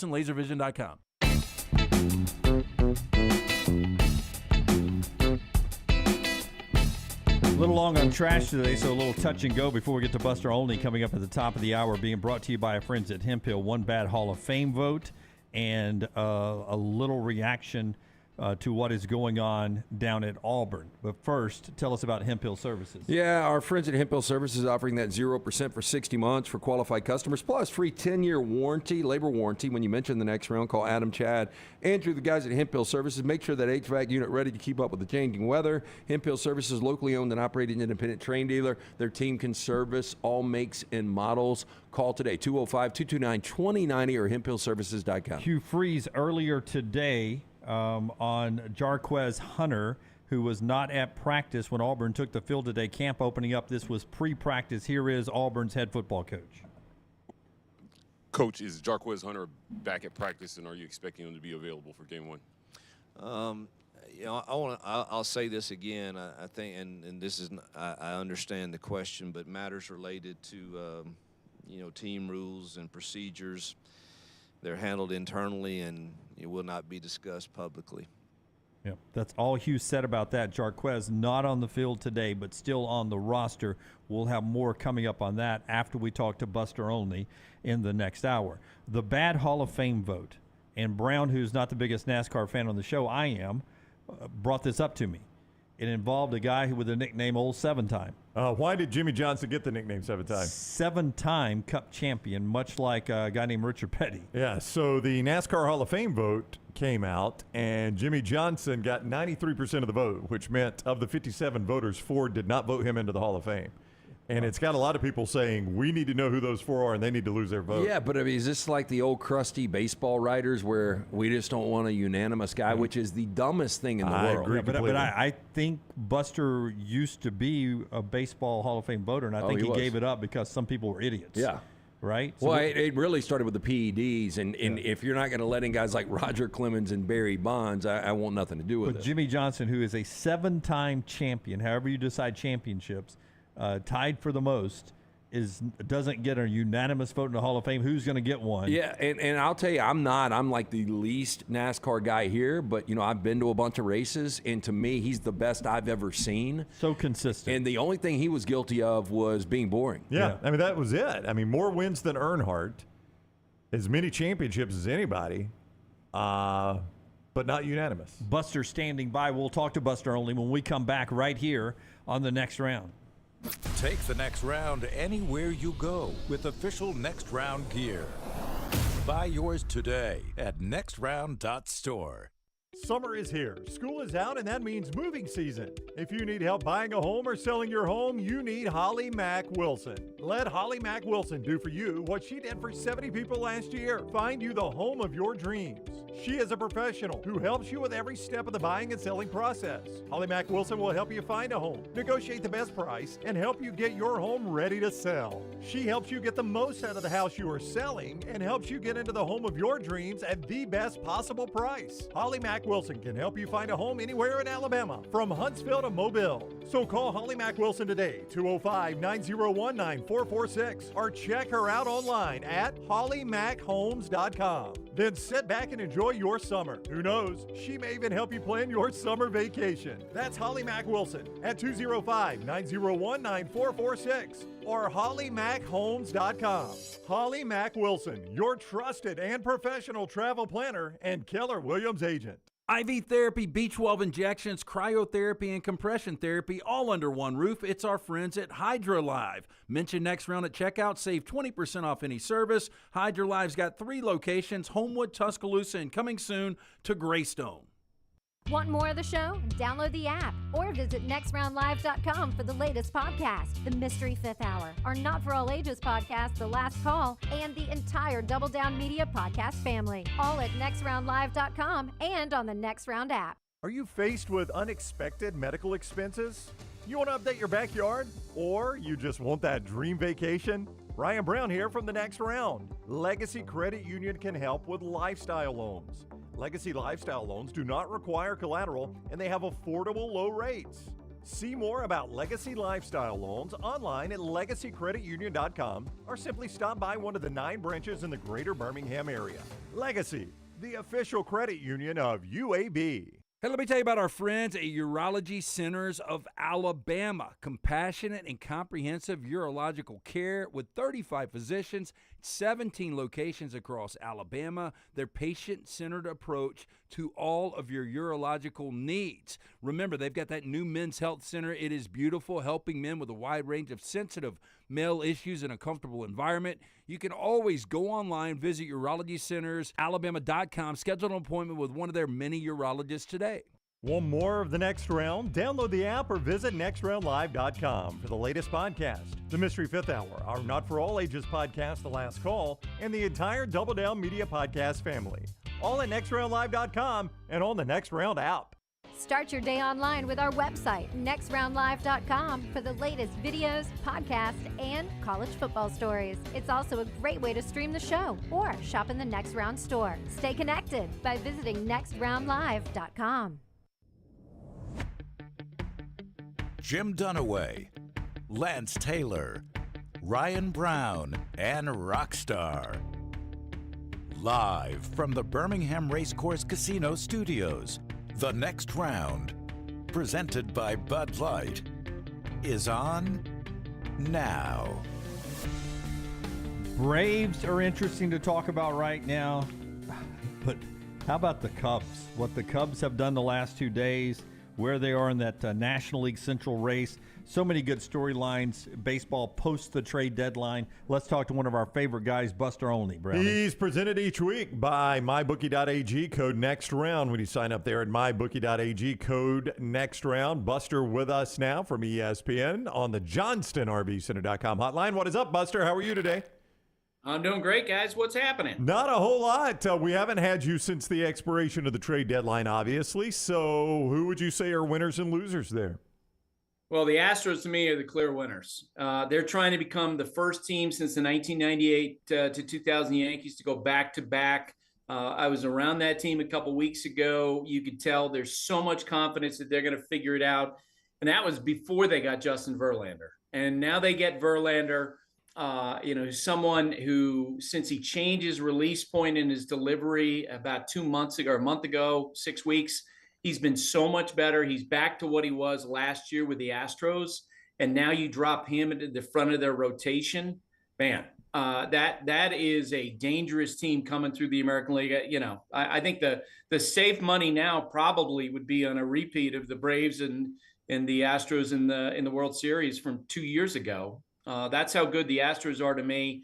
I love the fact that Jim Crane, the owner of the Astros, he was essentially the driving force behind them trading for Verlander in 2017. He wanted Verlander back for this year. He just didn't want to pay him $43 million, and which is what the Mets wind up giving him in a 2-year deal. And so then when the Mets essentially built this blueprint to eat a lot of money in return for prospects last week and trading Scherzer to the Rangers, the Astros jumped on board at that point like, hey, we'll take him. If we can buy him down to where for us he's an $18 million a year pitcher, we'll take that guy with the type of success he has. So to me, they were the clear winners of the deadline.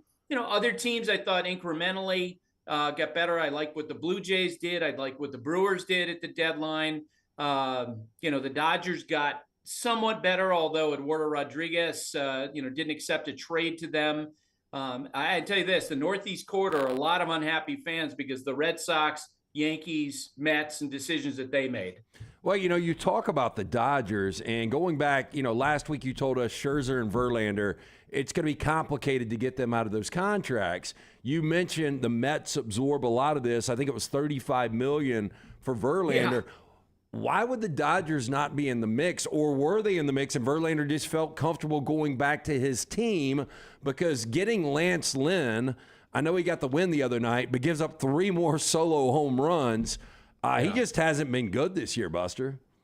Well, and he's not, as you know, in the postseason, a lot of those guys who succeed are the guys who have big-time swing and miss. And Lance Lynn has been a terrific major league career. He's not at his best, dominant in the way that a Verlander is. Yes. Scherzer, as you know, he left the Dodgers with less than great feelings. So I thought he was out of play all along. He had that short stint where he pitched in relief for the Dodgers in that playoff game against the Giants, and then he wound up not making a start in the next round. I don't think the Dodgers felt good about how that ended. Who's right, who's wrong, I don't know. But so I never thought there was a chance that they would be in on Scherzer. Verlander, I do think the fact that he knew Houston was a big factor. Justin talked to me last year about how well he thought that he and his family were treated by the Astros. And shoot, at the baseball writers' dinner in the wintertime when Verlander was honored, Jim Crane, their owner, showed up for that because Verlander, this is after he'd signed with the Mets. So that door was always open, I think, going back there. The team that confused me for not being more in the Verlander mix was the Orioles, because for Justin, it would have been like going back home. He grew up, born and raised in Virginia. He went to Camden Yards as a kid. They've got the prospect range to make a deal. They wind up not doing that. It was great that the Orioles did add Jack Flaherty before the deadline. At least they did something. But I always wondered if the Orioles would get into the Verlander mix. He would have been a nice fit there. Where's the Braves' weakness? Did they do anything at the deadline that helped you? I know they got 9 guys with 10 or more homers so they can hit. Did they do anything for the bullpen that made you think this team is now locked and loaded? Well, and you've reported to me several times this year about how Braves fans are concerned about the pitching. I think it's apparent as we go into the postseason, everyone's going to wonder if the pitching is good enough in the postseason. As you know, Max Fried is coming back. I think the Braves have slow played his injury. I think there's probably a lot of confidence that he's going to be okay. They are now officially counting on Kyle Wright to come back because they didn't add a starting pitcher at the deadline. And I will tell you this, and I know that there were Braves fans, including my son Jake, who were disappointed they didn't trade for a Dylan Cease, Logan Gilbert of the Mariners, even Michael Lorenzen, one of the starters who moved. Jack Flaherty would have been another guy. But what I kept on hearing from so many general managers is that the price tag on those guys in their eyes was way too high. So they weren't alone. The Braves were not alone in adding a starting pitcher. The Yankees had been in the mix. They didn't do it. The Red Sox were in a mix. They didn't do it. The Reds, we mentioned the Orioles. They waited till essentially the last couple hours to jump at that deal with the Cardinals. So a lot of the contending teams, the Dodgers, we talked about with Eduardo Rodriguez, a lot of teams looking for starting pitching in the end, not filling that. And I think where that leaves the Braves is great offense, an improved bullpen, and it feels like they're one injury away from being in trouble in the postseason. Buster joins us courtesy of MyBookie.ag. Code next round when you sign up at MyBookie.ag for that sign-on bonus up to $1,000. Code next round at MyBookie.ag. Like all of our guests, he's on the JohnstonRVCenter.com hotline. You mentioned Fried. He starts in Chicago Friday. What is a success there? That he gets through healthy. Yeah. It feels like that. I mean, let's face it, where the Braves are in the standings and how great their offense is, it feels like that we're just biding time for the playoffs to start. Get Fried. I mean, in some respects, winning and losing for the Braves isn't as important down the stretch as get Fried right and get Kyle Wright right. Because they are on paper the best team in baseball. But we don't know if being a great regular season team like last year will necessarily translate into being a great postseason team. And for me, it does all come down, who are the complementary pieces behind Spencer Strider, maybe Max Fried? Where's Charlie Morton with his stuff once we get the postseason? Where is Kyle Wright as he works his way back? That is absolutely, for me, the most important thing that's got to happen for them down the stretch on top of staying healthy. Buster, it's hard to be the first team in Major League Baseball history to do something in the year 2023, but that is the Cubs. 36 runs in 2 games. You look at it, the first team in Major League history to have 10 extra base hits and 5 home runs in consecutive games. One of the reasons they didn't deal Bellinger is they felt like they had the offense to get this thing going. I said earlier, if Marcus Stroman and Drew Smyly can get back to their top game, this is a dangerous team. Yes, it could be, in part because, let's face it, they are coming out of they're competing within a division that's really weak, and there's opportunity there, and they're gathering momentum. Dansby Swanson has been everything that they hoped for when they signed him, in terms of the leadership. Someone who can do damage offensively. He's always been good in the clutch. I think it's cool. One thing in baseball that you don't necessarily see in the NBA or the NFL is small sample size can make a difference going into the trade deadline. I can tell you 3 weeks ago, Cubs front office at the All-Star break absolutely thought they were going to trade Bellinger and Stroman. And they did a complete reversal just based on what they've seen the last 10 days. That's pretty cool. They essentially, the players bought themselves an opportunity to try to compete the rest of this year, and they're gathering momentum. They're in a year in which run prevention without the defensive shifts has become more difficult. The Cubs are a really good defensive team, and they've got better pitching than they've had even at the times when, in those years when they were going to the postseason every year with Rizzo and Chris Bryant, et cetera. I agree with you. They get into the dance this year, they could be an interesting team. New York is still a mega media market, obviously, even though we've spread it out around the globe with all of our devices. But if I said better chance next year you have 2 new managers in New York or both guys are back, which way would you go? if I had to guess, I think both guys are going to be back. One, we know this with the Yankees. If George Steinbrenner was the owner still, the manager would be different. Aaron Boone would be fired because that's the way George rolled. I know that Brian Cashman really values Aaron Boone, and I know that Hal Steinbrenner, the owner, often listens to Brian Cashman. I do think there's a chance that the unhappiness of the Yankee fans is so acute right now, that at some point Hal might feel like, look, I got to do something. I can't just run it back. And on the other side, Steve Cohen, in meeting with the reporters, the Mets owner, basically absolved Buck of the blame for the disaster that the Mets are this year. And he also, and he essentially said that, Buck could come back. But, I'm curious what Buck wants. We haven't heard that from him. He's a baseball lifer. But I've wondered, as he took over in this era in which so many decisions are made from the top down, front offices dictating lineups, dictating who's in and who's out, how these guys handle it. Look, the other day, we had the Yankees and Orioles on Sunday Night Baseball. Aaron Judge comes off the injured list. Yankees are playing for their lives. He starts at DH in the first game. Then he starts in right field the next day. Game 3, after a nice Yankee win on Saturday, he's out of the lineup. And it made no sense to me. There probably had been something that had come down, load management, doctors or whatever. And I'm watching Aaron Judge in their clubhouse before the game. He goes and takes batting practice, right? 4 hours before the game. It's not like he's off his feet. Then he's in the dugout. Aaron Boone says he's available to pinch hit. What's the difference between that and having 4 plate appearances as a designated hitter? I don't get it. And a lot of those choices are made now from the front office on down. And I've wondered how that is for Buck. All right, you'll see Buster in San Diego. That's a great answer, by the way. Buster in San Diego Sunday night. Dodgers at Padres. Hey, Lance Lynn's going. You get to see Lance Lynn Sunday night. Wait. All right. Hey, Rich Hill against Rich Hill. So we got the 2 hired guns going at against each other. There you go. What's the combined age of Rich Hill and Lance Lynn?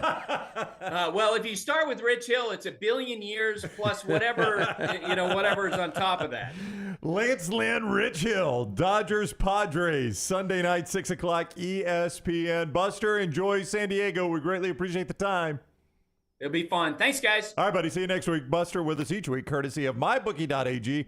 Don't forget code next round when you sign up at MyBookie.ag. Get that sign-on bonus up to $1,000 at MyBookie.ag. Code next round. Buster, like all of our guests, on the JohnstonRVCenter.com hotline. And the show being brought to you in part by our great friends at Hydra Live. Hydra Live, hopefully in studio Monday or Tuesday. I'm going to get that confirmed. But it's IV therapy, it's B12 injections, cryotherapy, compression therapy, all under one roof. They're open 7 days a week. New location right there in Greystone. Also Homewood, 9 a.m. to 6 p.m. That new location located at the corner of 119 and Douglas Baker Boulevard. Membership benefits, travel with the member, and they can be used at any Hydra Live location. Again, there was a location right across the street from the Grand Hyatt where we were in Nashville. If you've got a membership, you can use it when you're in Nashville. Boost your immune system with Hydra Live therapy. Mention next round at checkout. You're going to save 20% off any of their services. If you can't make it out to one of those great locations at Hydra Live,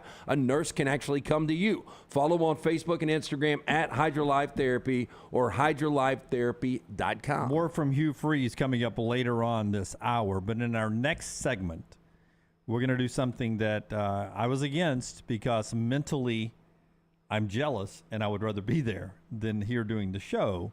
But I can't really be that jealous because we're going to be in our own coastal destination next week for 3 shows, and she will be here in our studios running our social media. But we're going to check in with Little T, who's down on the beach, God's Country 30A, coming up in the next segment. We'll check in with her and some of her friends where they have a little girls getaway weekend. So we'll see what Little T's up to down on the coast in the next segment. But when we're on the coast, everybody back here has a pizza party. That's right. Little T's down there, and we don't have a pizza party going on. So we've got to endure seeing her in the sunshine on the beach and the great blue water without getting the great sliced pizza.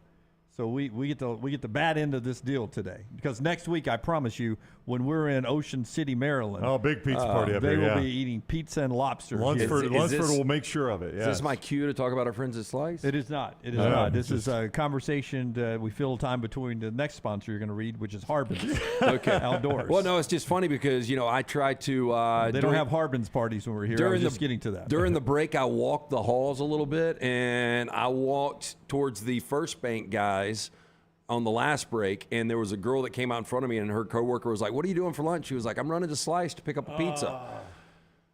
Makes me so hungry. Harbin's Outdoors, though, award-winning landscape company specializing in installing custom fiberglass pools, landscaping, hardscaping. Jeremy and his team, one-stop shop for all of your pool construction needs. Harbin's does it all, from the install to the lighting, final hardscapes around the pool, everything in between. It's beautiful work. You can find them on Instagram at Harbins_Outdoors. See it for yourself, or call or text Jeremy directly, 205-300-0718. At Harbins, you and your home are the center of all they do. Again, on Instagram at Harbins_Outdoors, or call or text Jeremy today. Tell him the next round sent you, 205-300-0718. Tyler Van Dyke is a guy LT likes, the Miami quarterback, right? I do. He, at ACC Media Days, and now his camp opens at Miami, says he is down 2.5% body fat. He's lost 2.5% body fat. I could tell a difference. I obviously can't. I don't keep up with body fat because I am skinny fat. How hard is it to lose 2.5% body fat? Well, I'd like to know what his body fat was before. Yeah, it'd be easier for us that have more body fat. But it's tough. It's diet, it's exercise. It's not one without the other. But so you can tell a difference. You can definitely tell a difference. Yeah, with 2.5% body fat. Yeah, that's a pretty big number. So really, that's when you really can tell a difference in somebody. Not when they lose weight, but when they lose body fat. Well, if you're looking at them shirtless, I think if you're, like you said, we can tell you're down, but if you skinned off, people might be like... Yeah, a little soft there. That could impact the way he plays football, right? The ability to maybe move a little bit better than he did last year. Yeah, I thought he was a little thicker. A little lethargic. Again, injuries didn't help him. Him and Josh Gaddis just never seemed to be on the same page. I fully expect him to bounce back this year with Shannon Dawson. LSU's camp is open. Our thoughts and prayers to Jimmy Lindsey, defensive coordinator, who's stepping away from the LSU program for medical reasons. John Jancic will now take over the defensive line duties, and this is modern college football in the SEC. They're able to pull Bob Diaco from the analyst room, and he now will coach special teams and linebackers. All Bob Diaco did was be the defensive coordinator at Cincinnati and Notre Dame with Brian Kelly when Brian Kelly was winning all those games before Diaco went off to coach at UConn as the head coach. So this guy, very familiar with Brian Kelly, back in that analyst room, and he slides in to fill that gap left by Lindsey, who's dealing with some medical issues, and that's why he's stepping away from coaching LSU this year, with camps opening everywhere. Auburn's already been on the field. Alabama's going this afternoon. Everybody in the SEC's out there. We'll hear more from Auburn coming up a little bit later on this hour, but off to the Gulf Coast. Little T is coming up next on the other side, right here on TNR. Follow The Next Round on Twitter, Instagram, and Facebook at Next Round Live. If you're looking for a fun golf atmosphere that is laid back with a peaceful environment, the Meadows Golf Course in Harpersville, right off of Highway 280, is perfect for you. Just a short drive from Birmingham, this 18-hole, 200-acre track with rolling fairways and ample greens is the definition of peacefulness of the country, just miles from the city. Enjoy a great lunch before your round and a cocktail on the wraparound porch after 18. Come see us today. The Meadows Golf Course in Harpersville, right off of Highway 280. The Next Round store is live and loaded. Check out the latest logo t-shirts and hoodies. Get your favorite team colors, the Next Round flag shirt, or grab the popular Y'all Can Have the Rest t-shirts. Go to nextround.store. That's nextround.store. Stop by the New York Butcher Shop and pick up the finest in certified Angus prime beef steaks and burgers, premium pork chops, ribs, and all-natural chicken cut to order just for you. Their chef-prepared entrees and side dishes are the perfect dinner-to-go choice for your family and are ready to heat at home. With a great selection of fine wines and desserts, the New York Butcher Shop is your one-stop dinner shop. 2 locations to serve you, Cahaba Heights and on Highway 119 in Greystone. The New York Butcher Shop, rare quality, well-done service. Let's face it, a home is one of the most powerful assets you can have, and our friends at Mortgage Right want to help you build wealth through home ownership. Mortgage Right is all about providing competitive rates, a variety of loan products, and a multitude of resources for a seamless home buying experience. They treat their borrowers like family and are always looking to bring more happy homeowners under their roof. See more by visiting mortgageright.com/TNR today and start living. That's mortgageright.com/TNR. NMLS 2239, Equal Housing Lender. If you have water or fire damage to your home or business, DryTech is here to help. They work for the customer, not the insurance company. They respond quickly, within 20 minutes when you call 205-637-0143. They have 5 crews ready to go 24/7, built to go on the job when it happens. DryTech has 65-star Google reviews, so call DryTech, not the insurance company. Find more online at mydrytech.com. Start your day online at nextroundlive.com. Get all the latest videos, podcasts, and college football stories, and it's also a great way to stream the show or shop in the Next Round store. Stay connected by visiting nextroundlive.com. Follow Next Round Live on Twitter, Instagram, Facebook, and YouTube. The social media team at Next Round Live will share the latest interviews and videos from UAB, Alabama, Auburn, and campuses all over the college landscape. You'll also get the latest highlights and news from the Next Round Live Daily Show. Jim, Lance, and Ryan will share their thoughts, and remember, you can always see the old shows on the Next Round Live YouTube channel. Subscribe, like, and don't forget to comment. Turn on the notifications so you don't miss a thing. It's Next Round Live on Twitter, Instagram, Facebook, and YouTube.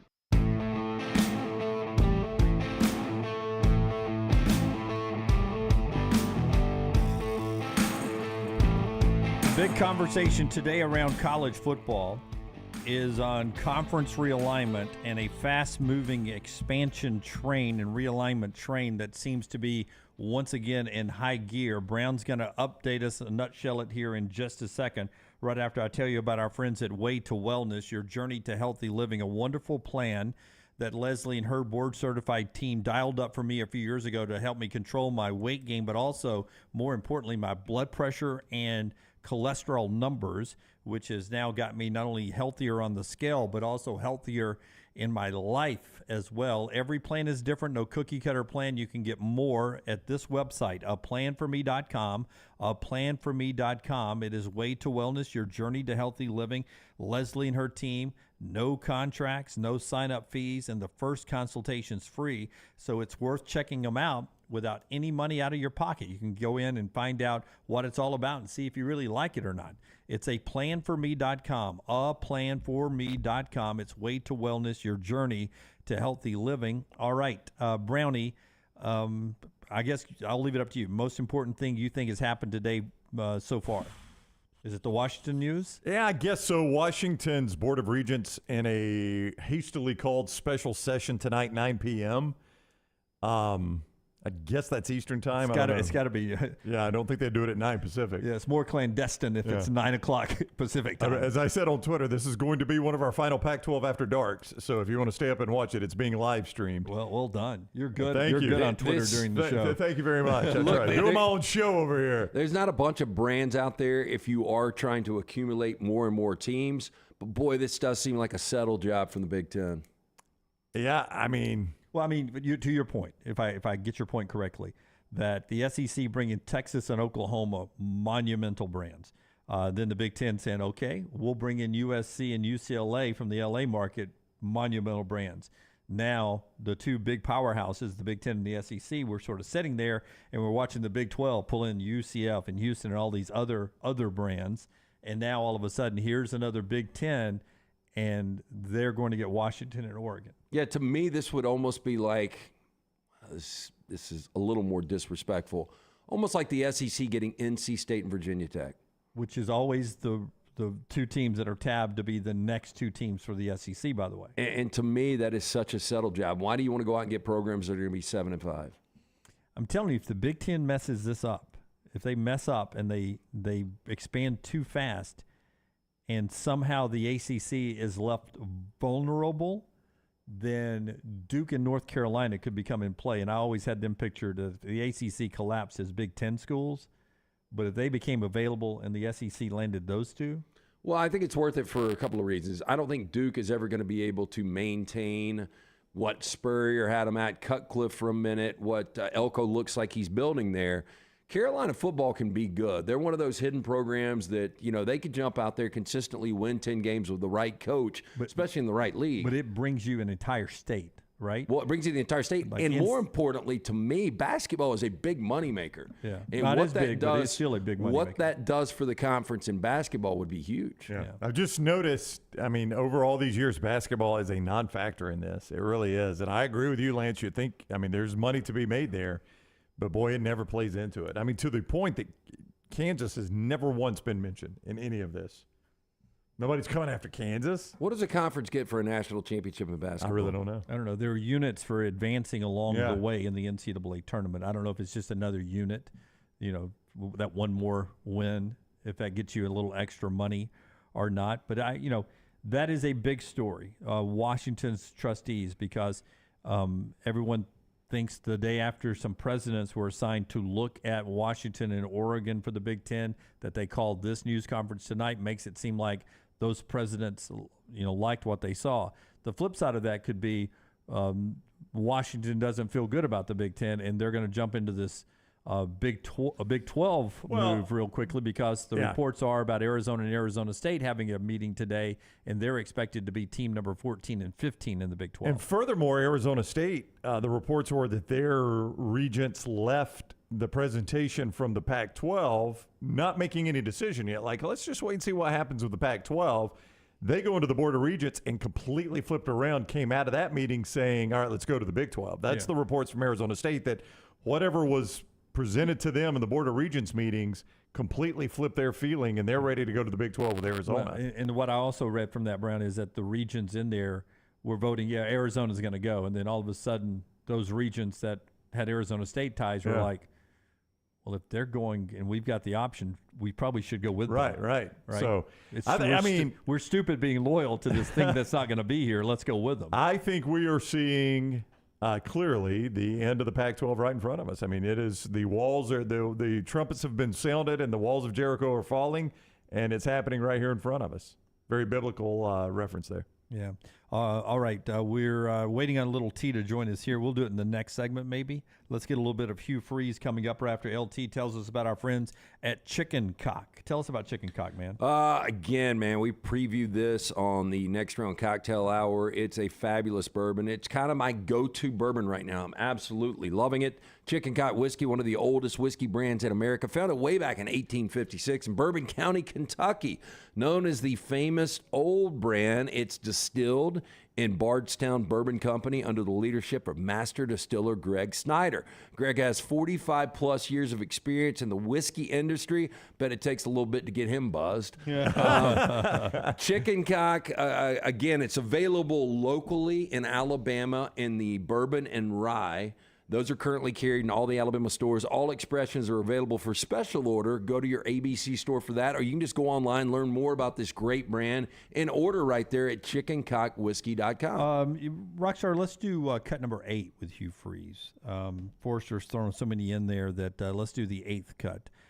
This is Hugh on quarterbacks, because there are a lot of people that they were like a first practice. I've been reading Peyton Thorne was taking snaps with the 1s, and Robbie was taking snaps with the 2s. Not that it matters when you're all in helmets, I guess, but this is what Hugh had to say before the first practice this morning on Auburn's quarterback situation. I'm not sure we can't win games with several of them. That's how, I know everybody, we're all concerned about that room, and I get that. I totally get it. But I'm at the same time very cautiously optimistic that we could win some football games with several of those guys. Is it safe to say that you maybe don't feel like you have to have a bona fide starter going into game one at quarterback? Well, we'll have a starter. Does it remain bona fide? Show me the stats from game one. And, it comes down to, how's the quarterback judged? His quarterback is judged by how the team plays around him and his win-loss record. Yeah. And obviously, if you're superior to your opponent at some point, that can be misleading. So you have to dig a little deeper and see how he really performed with what he's asked to do. And I mean, we obviously will have a starter for game one, and it will be his at that point to take and run with, or obviously we're not going to sit there if we're sputtering and when I think we have other kids that can play. So, but we'll have a starter game one. Yeah, I'll tell you, that's one thing I love about that guy is that, there's no coach speak or any. Oh, we'll have a starter. Yeah.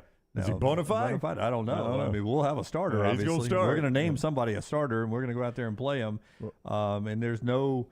He doesn't look like he's worried. It seemed like Brian Harsin was always, gave some really good, sometimes really long answers, but it always felt like he was worried that his answers were going to make somebody else mad, like a booster or never comfortable. Yeah, never comfortable. And this guy's like, yeah, well, we're going to have a starter. And look, even if he goes 5-7, he knows ultimately he's bringing the guys in.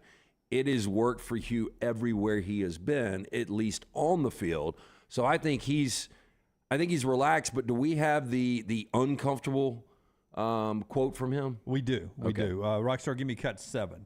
And we'll get the little tea on the beach coming up in the next segment as we'll check in. We'll interrupt one of our employees' vacations and see what's happening down on the Gulf Coast. And we're basically doing that to check shark sightings.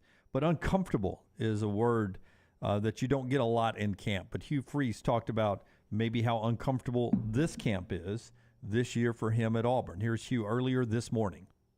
This is the most uncomfortable fall camp I'm going into, and it's because of the new world. And obviously we have players that we added after spring ball. One's a quarterback, and I haven't coached him a single practice, and everybody's asking, what do you think? I have no idea. And so it makes me feel a little bit anxious that I feel like I may be behind in our evaluation of who we are and what we can do, and maybe we are. That's a feeling I have to battle, and I'm ready to get it, on the field and try to see what's accurate. Are we really behind in our evaluation because we have so many new faces and they're learning a new system, and or is it okay and we're on track? It's almost like an arranged marriage. Watching Game of Thrones with Jack again, the phrase, they're upset Rob Stark, he didn't live up to his commitment of marrying one of his daughters, so Rob's cousin's got to marry him or marry her, and no idea what she looks like going into the thing. And that's basically what he's getting with Peyton Thorne. Did he end up being pleasantly surprised?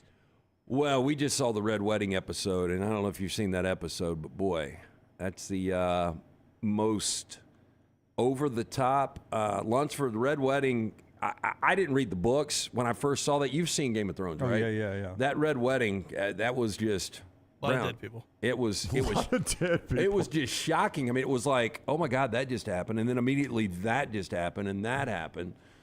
So I don't think it really worked out well for them. And a lot of it came out of nowhere. You were not even expecting it as you're leading Not at all. I don't expect Auburn to have a Red Wedding like downfalls on the field. But it is got to be a little disturbing to not know what you've got roster-wise. Yeah, but I'll go ahead and tell you. In the end, I was cheering in that Red Wedding. I was like, oh, okay. I'm glad this happened. Good job. Were you really? Did you not? I hated the old man. Oh, I hated the old man. I liked what happened on the back end with Arya, but I didn't like. I was a big Rob Stark fan. I didn't understand King of the North. Yeah. Well, the Red Wedding part is the guy who's handsy with the female wait staff, right? No. You talk about the same show? It's at his place. It's at his place, right? Yeah. Right. Yeah. Okay. That's the one Arya ends up dressing or putting his face on when she gets revenge. Absolutely.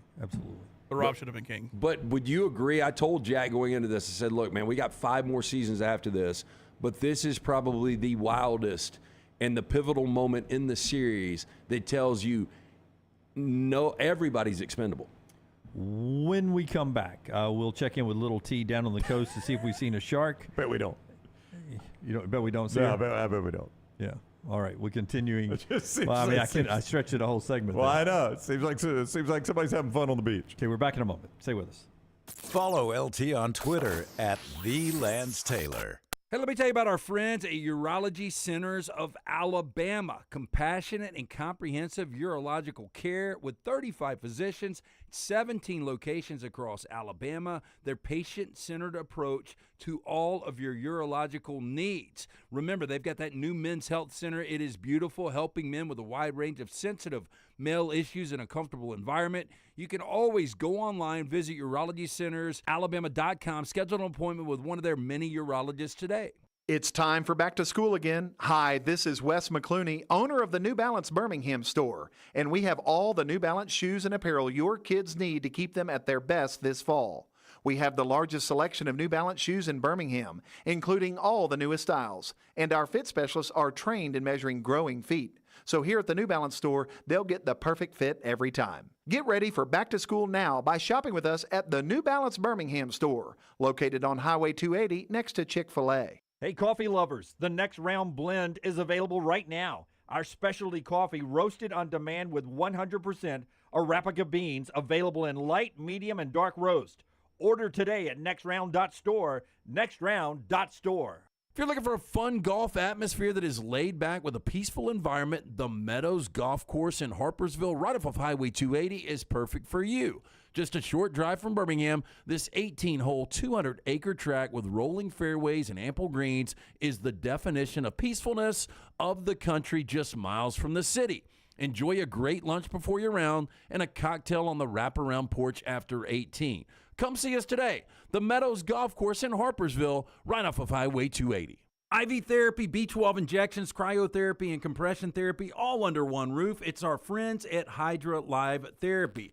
IV therapy treatments are packed with nutrients to increase energy, reduce stress and anxiety, and boost your immune system, and more. If you mention the Next Round at checkout, save 20% off any service. You can join the IV League today. Members are rewarded with deep discounts. Make sure you ask about that. Hydra Life Therapy open 7 days a week. Homewood, Tuscaloosa, and coming soon to Greystone. Want more of the show? Download the app or visit nextroundlive.com for the latest podcast. The Mystery Fifth Hour, our Not For All Ages podcast, The Last Call, and our entire Double Down Media podcast family, all at nextroundlive.com and on the Next Round app. Stop by the New York Butcher Shop and pick up the finest in certified Angus prime beef steaks and burgers, premium pork chops, ribs, and all-natural chicken cut to order just for you. Their chef-prepared entrees and side dishes are the perfect dinner-to-go choice for your family and are ready to heat at home. With a great selection of fine wines and desserts, the New York Butcher Shop is your one-stop dinner shop. 2 locations to serve you, Cahaba Heights and on Highway 119 in Greystone. The New York Butcher Shop, rare quality, well-done service.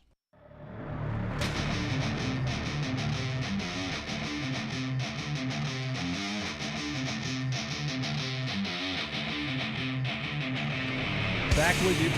Brought to you in part today by our friends at Gutter Cap. See Stu, snap it. Excuse me, cap it, don't snap it. It's bad when you get that backwards, Brownie. Yeah, probably so. But Gutter Cap can put on that patented aluminum gutter covering on your house. It's going to help keep those leaves out of your house, all the pine straw out of your gutters. You don't have to get up on that dangerous ladder and clean those gutters. You clean them that one last time, and you're done cleaning them forever. See, Stu then climbs that ladder for you and make sure everything is clean, and he caps those gutters. And you can call C. Stu today. 205-823-2212. That's 205-823-2212 or guttercapbirmingham.com. All right, quick hit with little T before we do our 4 downs today. Rockstar has that. Who we got there, LT? We have Taylor Korn, our social media director. That looks like her buddy Lily. We got a lot of Next Round gear out there. I see you've got sun sips in hand. Yes, for gear. How's the trip going? Weather looks good. The weather's beautiful. If you can see, we had to walk up because service is shady. Yeah. On the beach. But it's going great. That looks my like car the broke day one. Looks like the public entrance at Inlet Beach. Am I on here? Yeah, we're at Inlet Beach. Our friend's house is right there. Oh, that's a nice one. Yeah, so we got hooked up, but it's been a great trip. Lily got here this morning, flew in from Charleston, and we're having a good time. My car broke the first day that we were here, which was unfortunate, but Lance and Vulcan Tire and Automotive helped me out. She's learning the game. I love it. Give locations. Any shark sightings? This was all about shark sightings. Have we seen any? No, I saw a big fish down there earlier, but I haven't seen any sharks. There is a purple flag though, which I believe means dangerous sea life. Oh, I didn't know that. Yeah, it does. So it's Is that jellyfish. Any kind of marine life that has been spotted. Typically, it's jellyfish right there on the coast of 38. So I know you and your crew. Hold on. I mean, you're as thirsty as Nate Oates in this interview, man. He goes, "What are you doing high noon?" Yes, it's hot. It's hot. What number? Okay, what's your question? What number are you on your sunsip there? I'm like 7. Wow. I'm on 2. 7 and 2. Wait, who's on 7? Taylor. Yeah, I think I know. Hard Yes. charger. Okay, so down there where you guys are, real easy tell on Taylor if her eyes have that kind of glass to them. That is north of 5. Well, you got to combo it with the night before. But you guys, you run pretty hard. But where you are from Inlet all the way down to like Blue Mountain, there's only a couple of late night joints. You've got AJ's and Grayton. And you've got Shades right there. So are you guys going to AJ's late night? We haven't gone out yet. We've been swimming in the pool at night, but we're going to AJ's tonight, I believe, and then probably Friday and Saturday too. Sounds like fun. All right. Yeah. Well, we didn't want to disrupt too much, but We're having a good time. yeah, it's nice to know my favorite one of your friends is finally in town. I thought Lily was there from day one, but I'm glad Lily's there now. Lily! Yes. Yeah, she's here. We're safe. We're having a good time. All right. And Got all the gear. I wish you well for your tattoo tomorrow. Yeah. Well, we're gonna do it live, so feel free to pull it up down on the beach, and you can watch me cry on the air. I can't wait to see it. Yeah. Watch you cry. Yeah, we'll tune in. Yeah. I mean, you don't have one, right, Taylor? A tattoo? Yes. I mean, I don't know. God, do you, no. okay. God, no. I guarantee if somebody in her group's got one. Does Lily have one? No, not one person No, down Maggie here does. has. Maggie Oh wait, does. one of our friends that couldn't come has one, but everyone down here, no, we don't have any. Oh, is she the black sheep? No, we love her dearly. She just didn't get the invite. Yeah, that's right. She's down at the beach. No, with she us. did. She couldn't come. She's on a work trip. Okay. So I can look forward to not being invited to things in the future because of my 8-letter Don't tattoo. wait. She's on a work trip. No, wait. If I'm here, you're always invited. Oh, Lily, she's my favorite for a reason. There you go. That and her sunglass game. Jim That will- and her sunglass game. It's about a 4-hour drive after tomorrow's show. Jim will be there about 5. With a new tattoo. With a new We'll be tattoo. here. Yep. Yeah. All right, y'all have fun, We'll be man. here. We'll- Yeah, be safe. No bad We will. decisions. Yep.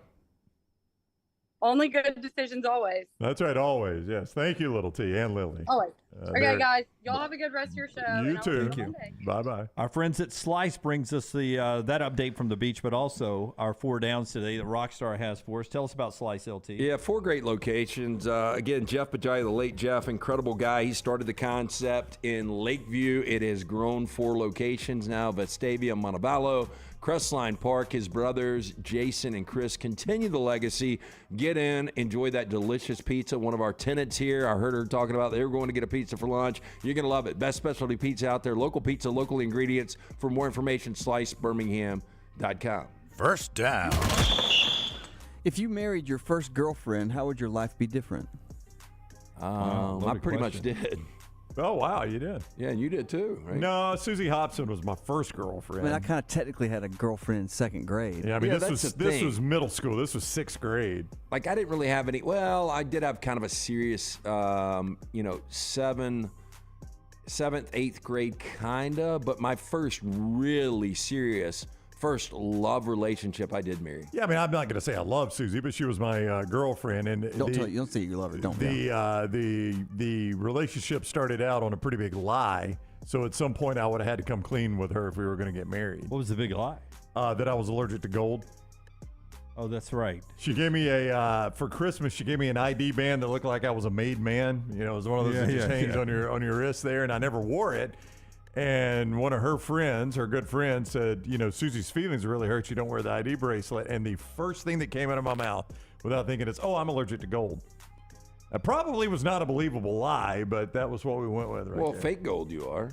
I don't know that I'm allergic What's great to any is of them. this is pyrite. I 100% believe, Rockstar, that if I'd married any of my girlfriends early on in life, that I would not still be doing this today. I would have never done this because the money was so bad early on.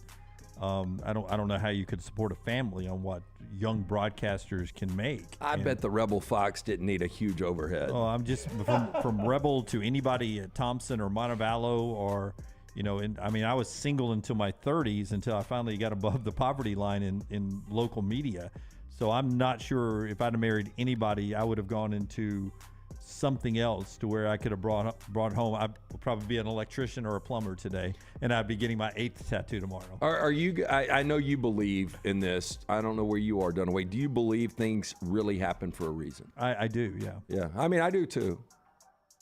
Not all things. I'm not a predestination guy, but I do believe that that there is the power that is overlooking my life. Yes. Second down. What is something you don't think you will ever do again? Hopefully get in a fight. And I sadly don't think I'll ever put a uniform on again. You don't? Mm-mm. A uniform I gave up like the intramural softball and basketball. I don't want to blow a knee. Softball got boring for me. And I don't foresee another time that I'll throw a uniform on. Do you guys? I guess not. Unless it's like if I dress up bracket like bet loss. Yeah, dress up like a UPS guy or something. Yeah. You always seem like that you're just one ask away from suiting up at the local kickball league every now and then. Like you'd be a star down there. Not now. I don't have any desire to do it. They always look like they're having fun. The kickball leagues now are what the softball was for us back in the 90s. Oh, but it's much more of a party. That's right. It looks more fun is what I'm trying to say than we had. Me and Rocky got invited out, and what was the guy's name? He passed away. I don't remember. I just remember forgot. There was like coaches, the guys that took it seriously that wore a suit that was a coach. Yeah, but we went out. Rockstar, did you do the national anthem or somebody else? Somebody else, but they had each field had their own boombox with rap music. Like there's like all this. It was an sensory overload for me. It was a lot of fun though watching them, and they were having a great time. I just I don't know, man. I just don't have outside of pool golf. And you know what the uniform is there? It's just a bathing suit. I just don't have any desire to do any of this Mine, stuff. I think would have to be water skiing. And I used to water ski all the time growing up. I was going to try to learn one time, but I'll never learn now. No, but you go to the lake now. Do you ever see anybody water skiing? Everything is tubes and all that. Almost nobody water skis. You know, it's funny. Ryan Koslick, Jack's best friend, him and his family went to Lake Martin. And they rented a place last week. And so we were at dinner the other night, and he was showing me his videos of water skiing. But it's the first time I've seen somebody water skiing forever. You almost never see it at the lake anymore. I used to do it every single weekend in the summer just about. I never see anybody on two skis anymore. Everything's on one big I would board. slalom some. Yeah, but like the wakeboard. Yeah. Austin Boyd was his name, by the way. Third down. What is someone that no one looks good wearing? Birkenstocks. I'll stand I told by it. Rockstar last night at when I swung by Odie's, I was like, I'll give you every dollar in my wallet if Lance doesn't say Birkenstocks. Jace just got the, what is the clothes, like clog-looking Birkenstock? Croc. Yeah, and he had needed to use my suede, like... First of all, Birkenstock and Crocs are not the same brand. No, it's not a Croc. It's Birkenstock Croc. You know what I'm talking about? It's a Birkenstock, but it looks like a Croc. Yeah. And then Chico showed up at the house on Saturday. He had Birkenstocks on. It's a terrible look. Mine is the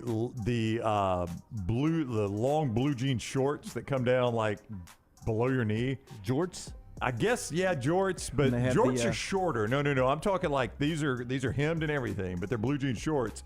And I saw a guy crossing the street in Chattanooga when I was headed up to Testicle Festival Saturday.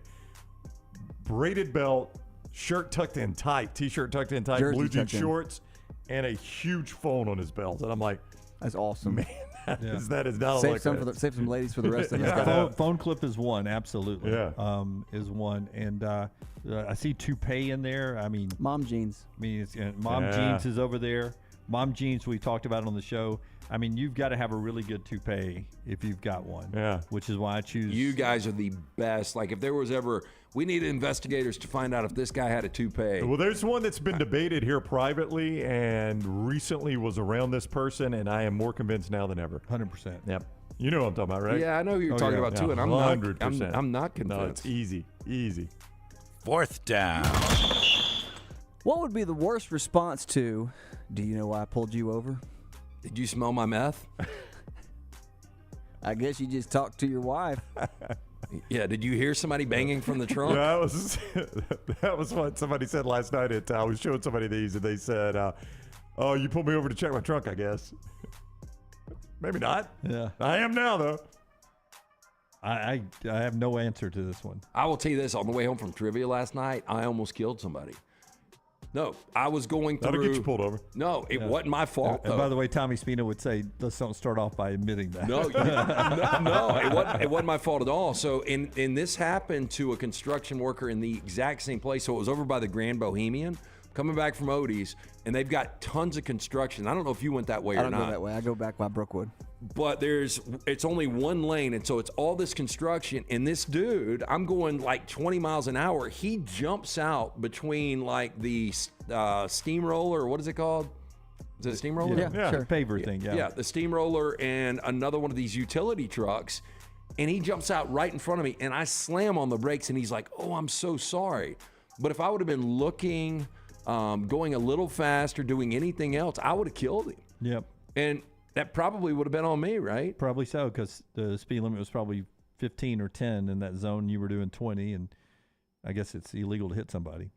No, I don't think it's illegal. I mean, if they jump out in front of it me. would have been hard to prove it, but yes, you're right. It would have been his fault. The girl I went to high school with got pulled over right in front of the school, and the police officer walked up and said, do you have any idea why I pulled you over? She goes, probably because I was speeding.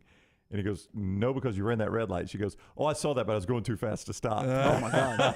That's pretty good. Doubled right down on her. Yeah. That gets you a show cause if you used to coach at Tennessee. All right, that is 4 Downs today, brought to you by our friends at Slice. Great place for lunch and dinner and take home and all that great stuff for football season. One more segment to go right here on TNR. Follow Brownie on Twitter and Instagram at Ryan Brown Live. Hey, if you're looking for Birmingham's best pizza, you need to stop in and see our friends at Slice Pizza and Brew. It's as local as you can get, from the ingredients that go into every pizza to the beer on tap. For a great lunch or dinner, go see our friends today, Vestavia or Lakeview at Slice. You've heard us rave about our friends at Legacy. Now I want to tell you about their everyday checking. How about this? No monthly fees, no minimum balance. One of the great perks, get paid 2 days early with direct deposit, instant issue debit cards, and there are some additional perks on top of that with the digital banking app. Absolutely love checking that. The official credit union of UAB, our friends at Legacy, dedicated service to education and healthcare industries for more than 60 years. Make sure to start your day at nextroundlive.com. Get caught up on the latest podcasts and videos from the live daily show, plus specialty shows such as the Mystery Fifth Hour. You can also learn more about the whole staff at Double Down Media, find all of our social media feeds, see the latest videos from our YouTube channel and gaming channel, plus find other ways to consume the show like the Next Round mobile app, which you can download direct from the site via your iOS and Android device. Make nextroundlive.com your homepage and stay up to date with everything from us here at the Next Round. Hey, if you're starting to thin out up top, I got a name for you, Dr. Beckenstein. You've heard me talking about him on the Next Round. He is the guy you need to see. My hair has already doubled in thickness. I've been going to Dr. B for over a year now. Make the phone call that I made, 205-319-0316. For more than 20 years, women and men have turned to Dr. Beckenstein for a range of cosmetic and reconstructive procedures. He will use that experience, his advanced training, and genetic testing to help his patients fully understand the procedures they are considering. T3hair.net or 205-319-0316. If you have water or fire damage to your home or business, DryTech is here to help. They work for the customer, not the insurance company. They respond quickly, within 20 minutes when you call 205-637-0143. They have 5 crews ready to go 24/7, built to go on the job when it happens. DryTech has 65-star Google reviews, so call DryTech, not the insurance company. Find more online at mydrytech.com. If you're looking for a fun golf atmosphere that is laid back with a peaceful environment, the Meadows Golf Course in Harpersville, right off of Highway 280, is perfect for you.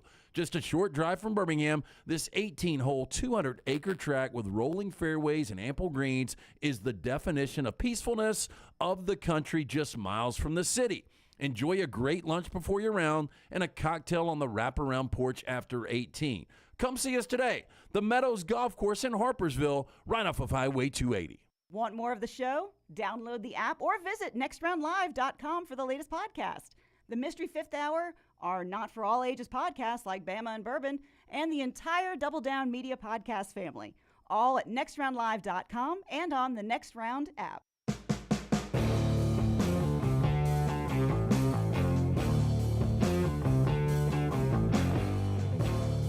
Final segment of the show brought to you by our friends at Hemp Hill Services. Still a lot of heat left out there to make sure that air conditioning is working deep into October, and then it'll start to cool off, and you'll want to make sure the heat's good to go. Yeah, I saw our man Goose over in the Vulcan Tire and Automotive chat. He said that his AC went out and had to cancel his beach trip. That's why you need Hemp Hill Services, somebody reliable that's going to get out there. They're going to get the job done. They're offering that 0% for 60 months for qualified customers, plus free 10-year labor warranty when you mention the next round. Call Adam, Chad, Andrew, the guys at Hemp Hill Services for all of your plumbing, heating, and cooling needs. Hard to stop a train. Call Hemp Hill Services 205-229-2090 or hemphillservices.com. Big Ten source just now to Brett McMurphy. Brett's now with the Action Network. That Big Ten source tells him, as it relates to Oregon and Washington, quote, there is no more research or information needed on Oregon and Washington. We have everything we need. Brett says the source goes on to tell him they're only trying to figure out financials at this point. I mean, it sounds like that thing's close to done, doesn't it? And that's Big Ten. That's Big Ten with Oregon and Washington. And I would assume this starts next season, 2024. You'd have to think. I mean, why would you not? I mean, I don't think the Pac-12 is going to be around then. But you would have them the come in. schedules are already set, aren't they? Yeah, that's true. I think opponents are set. Yeah, but you can change that up. Yeah, I mean, you're going to have to. You can change it up. Listen, because the Colorado move is the cleanest so far because it is immediate. It is happening next year, and you would assume Arizona and Arizona State will happen next year. USC and UCLA are. Yeah. USC and UCLA. We've had to wait on Texas and Oklahoma and USC and UCLA. If any of this new stuff happens and we can go 2024 and make it happen that quick, then let's go ahead and get it done. Let's get it done. One thing to remember, though, the college football playoff expansion, when we do that next year, does call for a 6-6 model. 6 conference champions, the highest rated. It's not by specifics. So that is that if the Pac-12 doesn't exist next year, it's still the 6 highest rated conference champions. If you're the American and the Sun Belt now, or the Mountain West, and you're in the game, then you're in the game because there's only going to be 4 Power 5 conferences, so the 6 highest rated conferences, you're in the playoffs. Well, you say that. If I'm the Pac-12, I'm like, hey, I know we only got 6 teams, but we want to hang. But you've got to meet a certain level to have probably to be included in that. And to be the highest rated of this. If you've got some pieced together model, you're not going to be higher than the Sun Belt or the American or the Mountain West champion. But that deal is only good in 2024 and 2025 when the current playoff contract runs out. In 2026, we'll be under a different model. And you can wait bye-bye to that with only 4 power conferences. I wonder if there'll be automatic bids then, if you just go the 12 highest rated teams. I don't know what will happen there, but to get the group of 5 on board, they had to have room for at least one group of 5 to play their way in. It's going to work out for 2 years. It could be 2 group of 5s that have played their way in. But when the new negotiation starts, I wonder if there'll be automatic bids at all, if it won't be just the 12 highest rated teams. That's what I've always wanted. And, I mean, you can wait bye-bye to all 6. I mean, it might be 4, but they're not going to let 6 in. Yeah. They're not going to give the Sun Belt and the American an automatic bid every year now, or the Mountain West or maybe whoever. it's a 5-7 model. Could be. I don't know. Yeah. But I think this is obviously going to happen fast, and I'm with Lance. I mean, I know they've already announced those schedules, but they can redo them. I mean, you got a whole nother year without those teams in, and then an off season to get this right. They can figure this out. Well, I mean, we learned during COVID that you can do a million different things. Yeah, we did a full 10-team SEC schedule just like that. Yep. And we changed things, right? That's right. Certain teams weren't supposed to play at certain places. Yep. And they did that. And they did that almost in a monthly or 2-month notice there. So we can change if it needs to be changed. We'll know more tomorrow. And then, more on Monday when it's all said and done. But again, if it gets done, get it done the next 23 days because football starts in 23 days on the college front. And we'll be talking about games then. A game tonight, Jets and Browns It goes at 7 o'clock NBC. LT's got to play up at lanceslock.com. 7 o'clock NBC tonight, American Tackle Football, Jets and Browns. We're back tomorrow at 9 a.m. Central. Until next time, God bless you and God bless America.